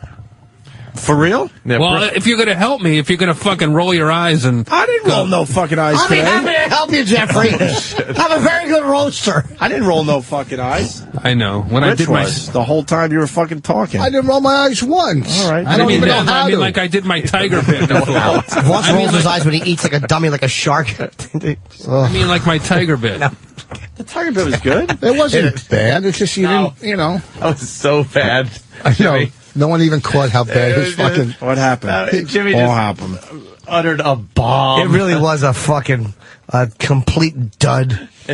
Sam, we got people that Jeff could do a speed roast with. Bring him in. I say you Bring get that skinny guy I say in. you get Love Buzz, Troy Kwan. Who else? Who else would? Definitely Troy. Love Buzz. Yeah, he You're got. going He to tell got me a little mugged. bit about everybody, one at a time, or bring them all in at once, I guess. All right, whatever you want to do. Mars would be good. It's a good practice for Caroline's this weekend. That kid, the skinny, heroin-looking kid, the Calvin Klein commercial kid. Half the staff around here, half the people that walk these halls have that look.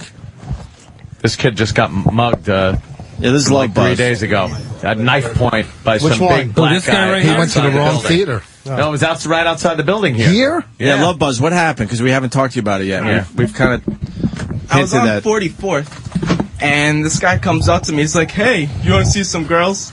Some big black guy. He's like, "Nah, I gotta go to work." Then it was like 47th and 6th. It was like right around here. He followed you for 3 blocks? Yeah. And you just fucking didn't do anything. Well, he had a knife in his hand. Well, for But 3 no, blocks. I mean for Oh, three I didn't fucking notice him. blocks. How about you look and go, there's an obvious problem here. I'm going to change course. I'm going to fucking do something. Get myself in with, around a better lit area where some people are, even if I'm a little late for work. I didn't notice him. How do you not notice the big black guy that questioned you if you want girls? I don't know, he ran up to me. You're a mark. I guess so. So he came up to you. so. He came up to you and said, "You want girls?" You said no. You keep walking 2 blocks. This guy's fucking following you. And then Yeah. what happened? And then he approaches me again. "Do you want girls?" Except this time he had a knife in his hand. Ah. And then... Where was this? It was like 47th and 6th. It was right around here. How big was the knife? Oh, he didn't open it. It was like a pocket knife. Oh, it wasn't even open. An Run! unopened pocket knife. Yeah, why did you run your ass He off? held up a bullet at me. He said he was going to throw it at him. Held up a bullet. Don't make me get my gun. That was the worst threat ever. Yeah, I'll what the throw this fuck? bullet at you. You Why weren't didn't you even run? mugged. Why didn't you run? I don't know. He came up close borrowed to money me. from you. He came up close to me, so Yeah. I was afraid he was gonna push the knife into my stomach and open up the pocket knife, and just, let me stay. Open you like Yeah. a letter. Yeah. That's what I was afraid of. So he said, what did he do then? He came up to you. He got right in your face? Yeah, and he said, "Do you want girls again?" And I said, "No." And he says, "What do you got?" He says, like, "Give me your money." So I just pulled a bunch And of he money. did in my say, wallet. "Give me your money." Yeah. Did he look like he was on the dope? Probably. Probably was. After you get the money, did you go, "Now I'd like to see the girls"? Did you get that? Okay. Where He are was the girls? acting, he You was acting fucking very skinflint. friendly. He was, weird. he was He was friendly, a acting mugger. friendly, but he had the knife, so I was. But it wasn't open. Run. He's a big guy. Yeah. You're Oh, he small. didn't threaten you or meant he was He actually just had it in his hand, just showing it And he to said, me. "Give me your money." Yeah. Why do you talk like you've been jerking off and you had to stop right in the middle? Well, how do you know I wasn't jerking off? That's what I'm saying. You got me. You got me. You were You're jerking real off. fucking sharp when Congratulations. somebody doesn't have a knife. Oh yeah, Look at you. Yeah, I'm a Sharpie. You're on the no-fly fuck. list and the no-fuck list. I think the roast has started. All right. Next.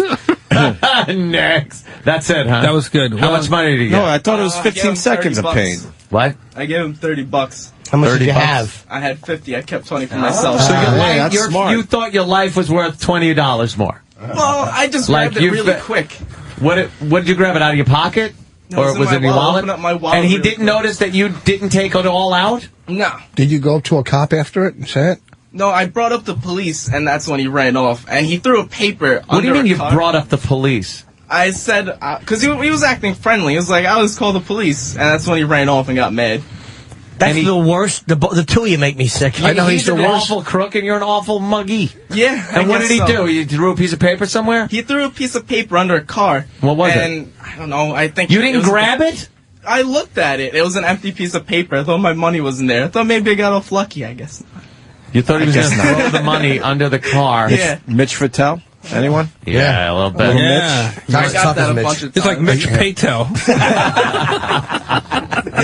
All right, what do we do, Jeff? This is your thing. You're going to be doing the To Caroline. me, it's like 1 laugh, 2 laughs, and you go on to the next person. All right, let's go then. Let's do the chick next. The chick. That's Who's that, Sam? Why don't you introduce these people, Sam? Because yeah, who the hell are you? We don't know these people. I've never seen this. Coming up next is yes. Wait, Sean. who's this? Hack De La Roca? Zach. Oh, okay. I got Jesus. it. Rage Against the Machine. Yeah. Sean. Really? Our Who's new Sean? intern, Sean. Sean. How's it going, man? I think he looks more like, what's her name from fucking Buffy the Vampire Slayer? The redhead. The redhead. Yeah, you kind of look like Winona Ryder a little bit. They were saying Scott Strapp of Creed. All right. Big insult. More like crud. Is that a woman's hat? It's like everyone needs to know. Yeah, what's that Mary Tyler Moore? You hoping Sylvester Stallone will take you on a date in that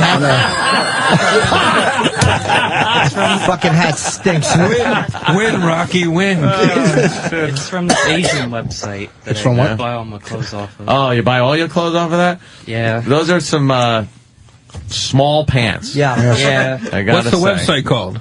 YesStyle.com. Yeah. Oh. Do you think Ted Knight knows his hat from Caddyshack is missing? He looks like a young Barry Manilow. He looks like a fucking mime. Oh, yeah. I got that a lot. He's a hip mime. Profile, Barry Manilow. Yeah. Really? Where are you from? And then what? Allentown? Pennsylvania? Yeah. What made you want to intern for this radio program? I don't know. Good answer. How do you make money? Parents. Oh, yeah? What do they do? My dad works Besides for car. AIG. Oh, jeez. He's in Iraq right now. You're shaking. Your lips are quivering. I know his legs are going to catch on Your fire. lips are quivering. What is he doing in Iraq? He's in the Air Force. Wow. Oh, there you He go. just got shipped over this month. He must be so proud of you. You make Sam look like Holyfield. I know.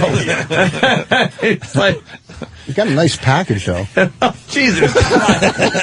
Jesus, Voss needs to get laid. What do you like about it, Rich? Huh? What do you like I was about say those tight pants. I mean, you know, you You look can at see it. everything? Well, and his soft he talk, circumcised? his soft talk and everything. Yeah. It wouldn't be gay with him. He's kind of taking it. It wouldn't It's very be gay with him. sweet. With the hat, you do him from behind. You're thinking, I'm with a girl. That's all I'm saying. Jimbo, what do they call skinny gay guys? Twinks. Twinks. He's a twink. All right, I don't know about this guy. Why? He's kind of ripe to be made fun of. I know, but his dad's a hero. I feel like we got to give him some slack. No, his dad is fighting for the right for you to make fun of his homosexual son. I know. That's true. No one Are said you anything gay? about his sexuality. Oh, you're not I'm gay? engaged. You're not gay. Yeah, you're engaged. You're engaged? Yes, in a complete farce. How's the relationship? My boyfriend's weird. Every time he looks at my pussy, he yells, "Eee, yuck." What's the Things like, beard's where is name? it? So you're engaged? Yeah. Well, who are you? I just moved in with my girlfriend. That's nice. 89th and 1st. You're going to support her on your Don't have to get internship? that whole thing, but She pays the bills. She What's does? she She do? works at Bloomingdale's. She does? Wow. yeah. What is she, like 300 pounds? No, Yes. no. So- She's Huh? she's bigger than me. Everybody is. Yeah, exactly. Fucking the load on your back is bigger than Karen you. Carpenter was bigger than you. Where did you meet her? Like, she said, like, I'm dying to fuck a guy who wears a hat from Welcome Back, Kotter. And his little brother's pirate shirt. That's cool. You're like a skinnier, you're like a fatter Nicole Richie. So what happened? Where'd you meet this girl? It's due to Roosevelt Island last year. Okay. This is Crazy Is your island, girlfriend's yeah. name Fez? She was swimming. She was swimming from Haiti. What? She was swimming over from Haiti. She's Dominican. Oh yeah. Oh, really? Oh, really? Wow. She must use you as a vibrator. Wow, interesting. Does she got that ass?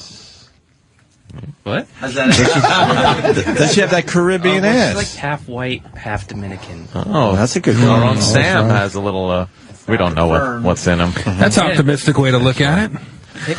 Let's see under the hat. Yeah. I got a picture of her. Let's see her. You're a boy who's slight of build. Oh, she's very pretty. Is she pretty, Jimmy? I can't see. His hands are moving. He looks like He's an shaking? epileptic Q-tip. Very fucking cute Let girl, me see. man.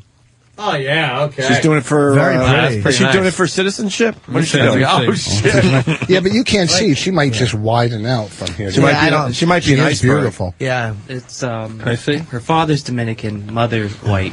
And what does she do? What you be going out with him? Why you bring this maricon into the house? The boy like penises. Caribbean Jimmy, yes. She's hot. Who's going to walk you down the aisle? Wow, he's catching some shit. She's It's pretty. a little in turmoil right now. Anybody need a housekeeper? Uh-oh, what's She's going to going go on? in Peace Corps. What? Oh, his face. Are you all right? I know, his face just... I know. He smiled and his face shook. You're going to have a heart attack. Are you Right now, okay? aren't you? Don't be No, I'm nervous. fine. We're nice kids. She's going to go in the Peace Corps next year, so that might... We don't know if we're going to The get married. Peace and Corps? then The she's fuck gonna is be she doing gone that for? She's going to be gone for 4 years, and then... You know, that's a good way to start a marriage off. Yeah, exactly. I was going to join her, but... Yeah? I don't know if I want to do that. Yeah, where do they send her? Yeah. Maybe you shouldn't get Here's what I'm going to tell you to do. South America? Because I've been married. Listen, and I can read people. This is what you have to do. And this is serious. Just suck one dick and find out if you're making the right decision. I'm just saying. What I'm saying is just one dick, because you might be stepping into something. You're not supposed to. Or just hold a It's dick not next to gay your if you face. just need to know, right? Yes, you're doing it. Oh, God So damn. just hold it next to your face, and if you're facing it, go like a magnet to each other. All right, you want to move on to the next one? No! Well, okay, I'm just asking. It's the greatest. Thank you. No, we don't have to. No, it's all right. No, give a round of applause to the hip burglar. All right, we can go back to him. He's still in studio. He's still here. Sam, who do we got? We're trying out Jeff Ross's This is fun. speed roast thing he's doing at Caroline's tomorrow and Saturday. This is fun. Even though he was And asked Sunday. to stay, Mars stepped out probably to do another push-up contest that he does with the other engineers. Well, the online feed is down. Our channel's the only one affected. What conditioner are you So using he's now? working on it. Conditioner? Yeah. It's in Bumble and Bumble. Why do you ask? The fuck is that? It's a black people thing. It's made for curly, coarse hair. Or black people. Is it black people shampoo? It's made for And coarse conditioner, hair. yeah. Soul Glow. All right, Sam, who's coming? Government cheese. Who do we got next? Another new intern, and this one has some tattoos. Here's Chris. Chris, all right. The Hi, dangerous Chris. one. What's in your back pocket? My wallet. No, on the other side. Gloves. Gloves? Fingerless Yeah, gloves. No, I don't like gloves with I fingers. heard you're going into the Peace Corps. No, not me. That's the other guy. That's the other guy. What are the gloves for? For keeping my hands warm. But no fingers?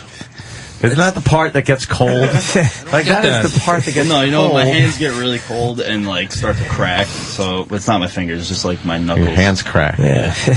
Where you from? New Jersey, What part? Bergen County. A lot of Jersey boys here today. Yes. Fingerless gloves. Anyway, this would have been quicker to service all Ambien than talk to this fucking guy. It's like buying pants without knees in them or something. How'd you get the internship here? I went to Connecticut School of Broadcasting. Really? Boy, did you make him CSB grad. Did they reopen? They were closed and reopened? They closed. Yeah, they closed actually like right before I got in and opened. And just What happened? You were like the 30th caller?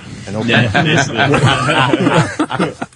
So what did they teach you in there that you think is useful in the radio business? All most of this equipment that I think I'd be able to use. I learned. I don't like the fact that your shoes look like the hospital lobby in Terminator 2. That is a great little silly reference. What do you mean? They're the fast time sneakers. Yeah, they are. They are. There's all these speakers that he wailed into his head. But that's fun. Slow times at O&A High. Now the online feed is back, so is Mars around? He better be. Well, let's bring Mars in. We got a couple more to get through here. What do you do for a living? Like, make a lot of money. Bartender and waiter, and I also do. Did you see the movie Cocktail? Sanitation. Sanitation. Right, watch it, and then wind up like the one, but not Tom Cruise.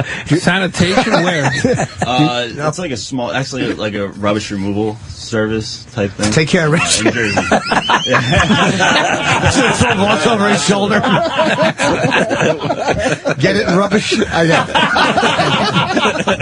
Well, that was you almost said anticlimactic, but you knew you couldn't say it. He would have said anticlimactic. You get a lot of pussy being a bartender?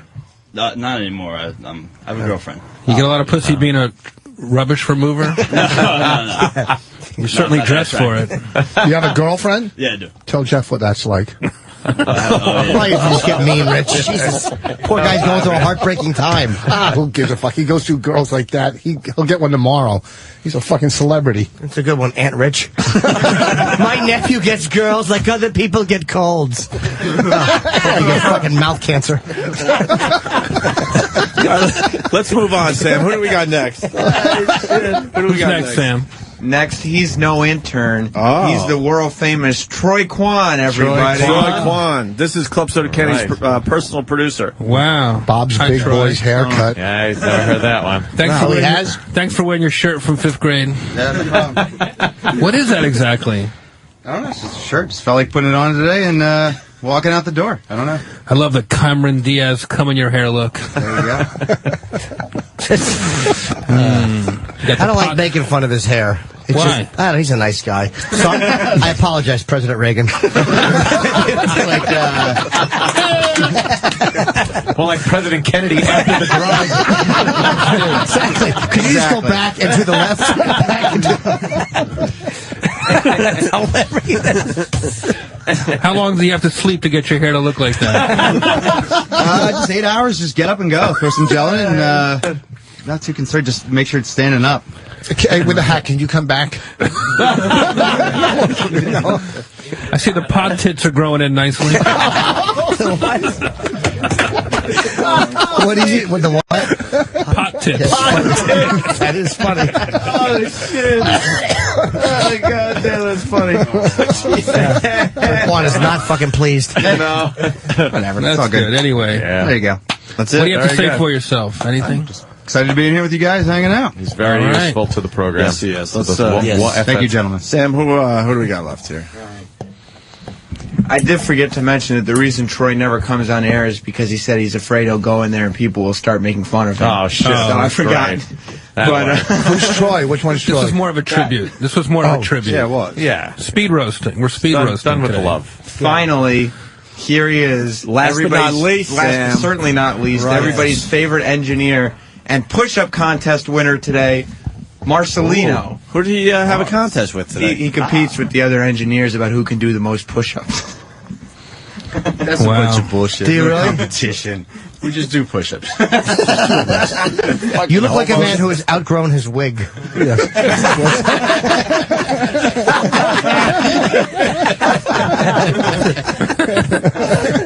You look familiar. Did you try to light your dick on fire on a plane? No, I did not. No. What's your name? Mars. Mars? Like the planet. All right. Like the planet. Thanks for clearing that up. We thought it was the candy bar. And most times people will see the planets and they go, which one is that? That's the planet Mars, like the incompetent engineer.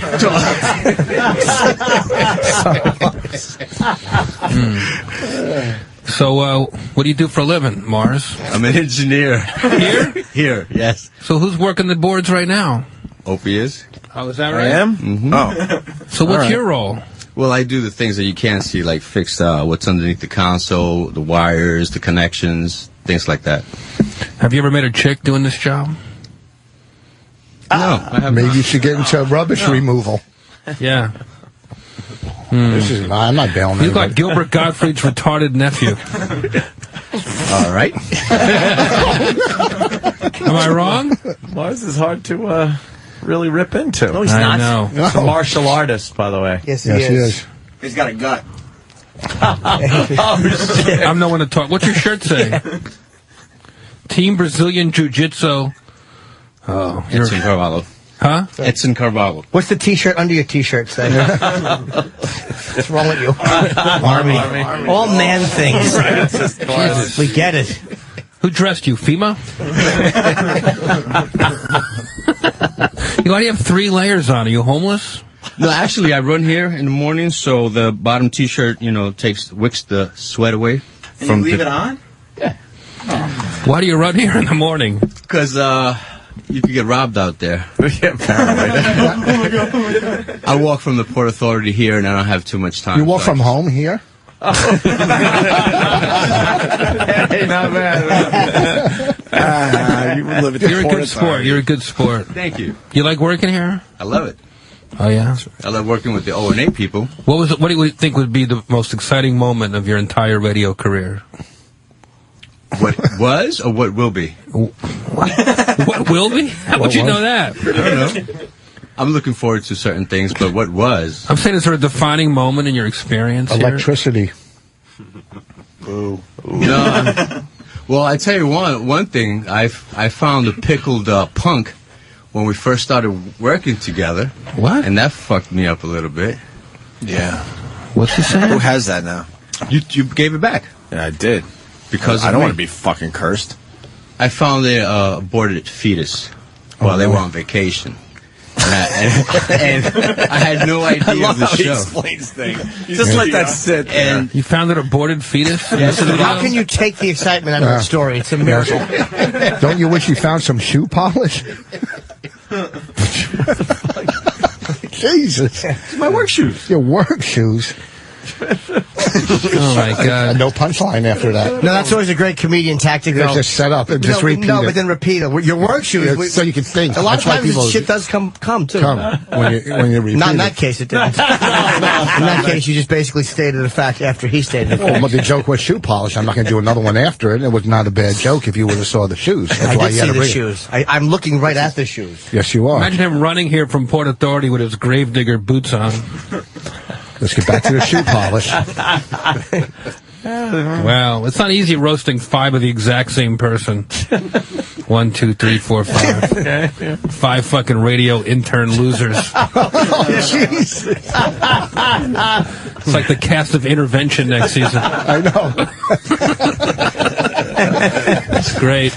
Well, you're all but good sports, and this is a good warm-up for my shows this weekend, so I thank you for that. Yes, very good. And with that, I think we're done. Jeff Ross at Caroline's tomorrow and Saturday, 212-757. No, tonight, tomorrow, Saturday, and Sunday. Yes. Oh, yeah, you're different than Voss. I'm sorry. Starting tonight at Caroline's with Jeff Ross, 212-757-4100, Thursday, Friday, Saturday, and Sunday. Thank you for that. Sorry about I have that. one thing I want to plug. It's not till February 6th. But you can get tickets now. They're free tickets. It's called Comics Anonymous, and it's guys who are in recovery doing a show. Comedy Central is taping it. I'm hosting it. It's Voss, myself, Bobby Kelly, and Mike DiStefano. It's here in New York. Go to sillyaddicts.com. Tickets are free. And it's like I kind of want to. It's Mike DiStefano's project, but it's a great show. Yeah, we also want to do something sober oriented. So. Free tickets for a taping February the 6th here in New York City. So it's especially if you're in recovery, we definitely want to see you. Sitting up, Rich. No, it's what it's about. Yeah. Or Anthony as the example of what could happen. Yes. I am not going to be at that show. Look, what's more fun than comedy without booze? that roast we just did. You thought it went pretty well, actually. We got to know the intern very well. But Rich that's quick, Rich. Rich is madly attracted to the one in the Spy vs. Spy shirt. Yeah, Rich, let's get into this a little bit. What's that? Listen, because you could. You suck he's dick so for easy. coke. I mean, let's be honest. I never sucked dick for coke. No, you looked at his cock. You looked at his cock. No, you were hold talking about him in a very feminine way. Voss would suck dick for Pepsi. Diet. Okay, that's the difference between us. You're looking at his tight pants. You can only. How could you not? As a comic, you're very observant. And when you see the tight pants and that luscious cock bulging out. When you put it like that. If I was gay, I would definitely I would love to close a deal with him. Here's what you do. Oh, yeah. Look at him. There's no fucking fat on him. He's got to be ripped. He can't manhandle Rich you. would roll his pants down like fucking straw covers. and not only would Rich suck his dick, Rich would hold his ass cheeks with both hands so the lad couldn't back away. Even though Voss has awful fucking fence post dental teeth in his scraping the poor kid's fat cock. Because Voss is a dedicated but horrible cocksucker. He loves it, but he's just not good at it. Much like comedy and everything else in life. What's it? What's the kid's name? I don't know. Wait, can I ask him out? Sean? No, I just don't want to slip and say his name when I'm fucking Bonnie. By the way, they're built exactly the same. Oh, wow. Oh, that hurts. I know, she almost left me on Thanksgiving, Why? but I talked her into staying. Oh, very nice. I did a couple sit-ups and she said, okay. Is there a real story there or no? No. He's making fun of me. You never know with you two, though. Come on. He's making fun of me. Fucking A, that's good. Rich, you're going to be where again? Comedy shop? Comedy Zone. Comedy Zone. In Harrisburg. And that's Friday, And Bonnie's Saturday. on the show, too. She won't work with me anymore. Why the fuck won't she come in anymore? In here? Yeah. It's so hard with the baby. We want to come in when we do the... fucking baby already. Yeah, bring it in. 14. No, bring the baby. 2.5. That's a cute baby, too. It's a cute baby. Yeah. Bring the baby. Bring the baby? Yeah. She was fun. We had her in here. Done that before. Mars Well, we're going to bring her in when we do Mars doesn't do anything around here. He can babysit. Yeah, that's what we want. Is another fucking Latino watching our kid again. Again? What happened? No. You should bring your baby in here. That would be fun. We have had the baby here. Yeah? Yeah, but that was a while ago. Babies change. Yeah, I know. Now She's they're getting to the age when we're fucking... You'll ask for her phone number. Getting to. The intern shoes again on TV. The lobby. Those fucking... Obscure little Jimmy remark that was. This was really fun today. Yes. Well, I had thank you, such a Jack. good time. Absolutely. Let's get out of here and end it on a fun note. I'm going to tinkhole. Because I guess that's it. Let's get out of here. We'll see you guys tomorrow for the Friday show. Fruit salad.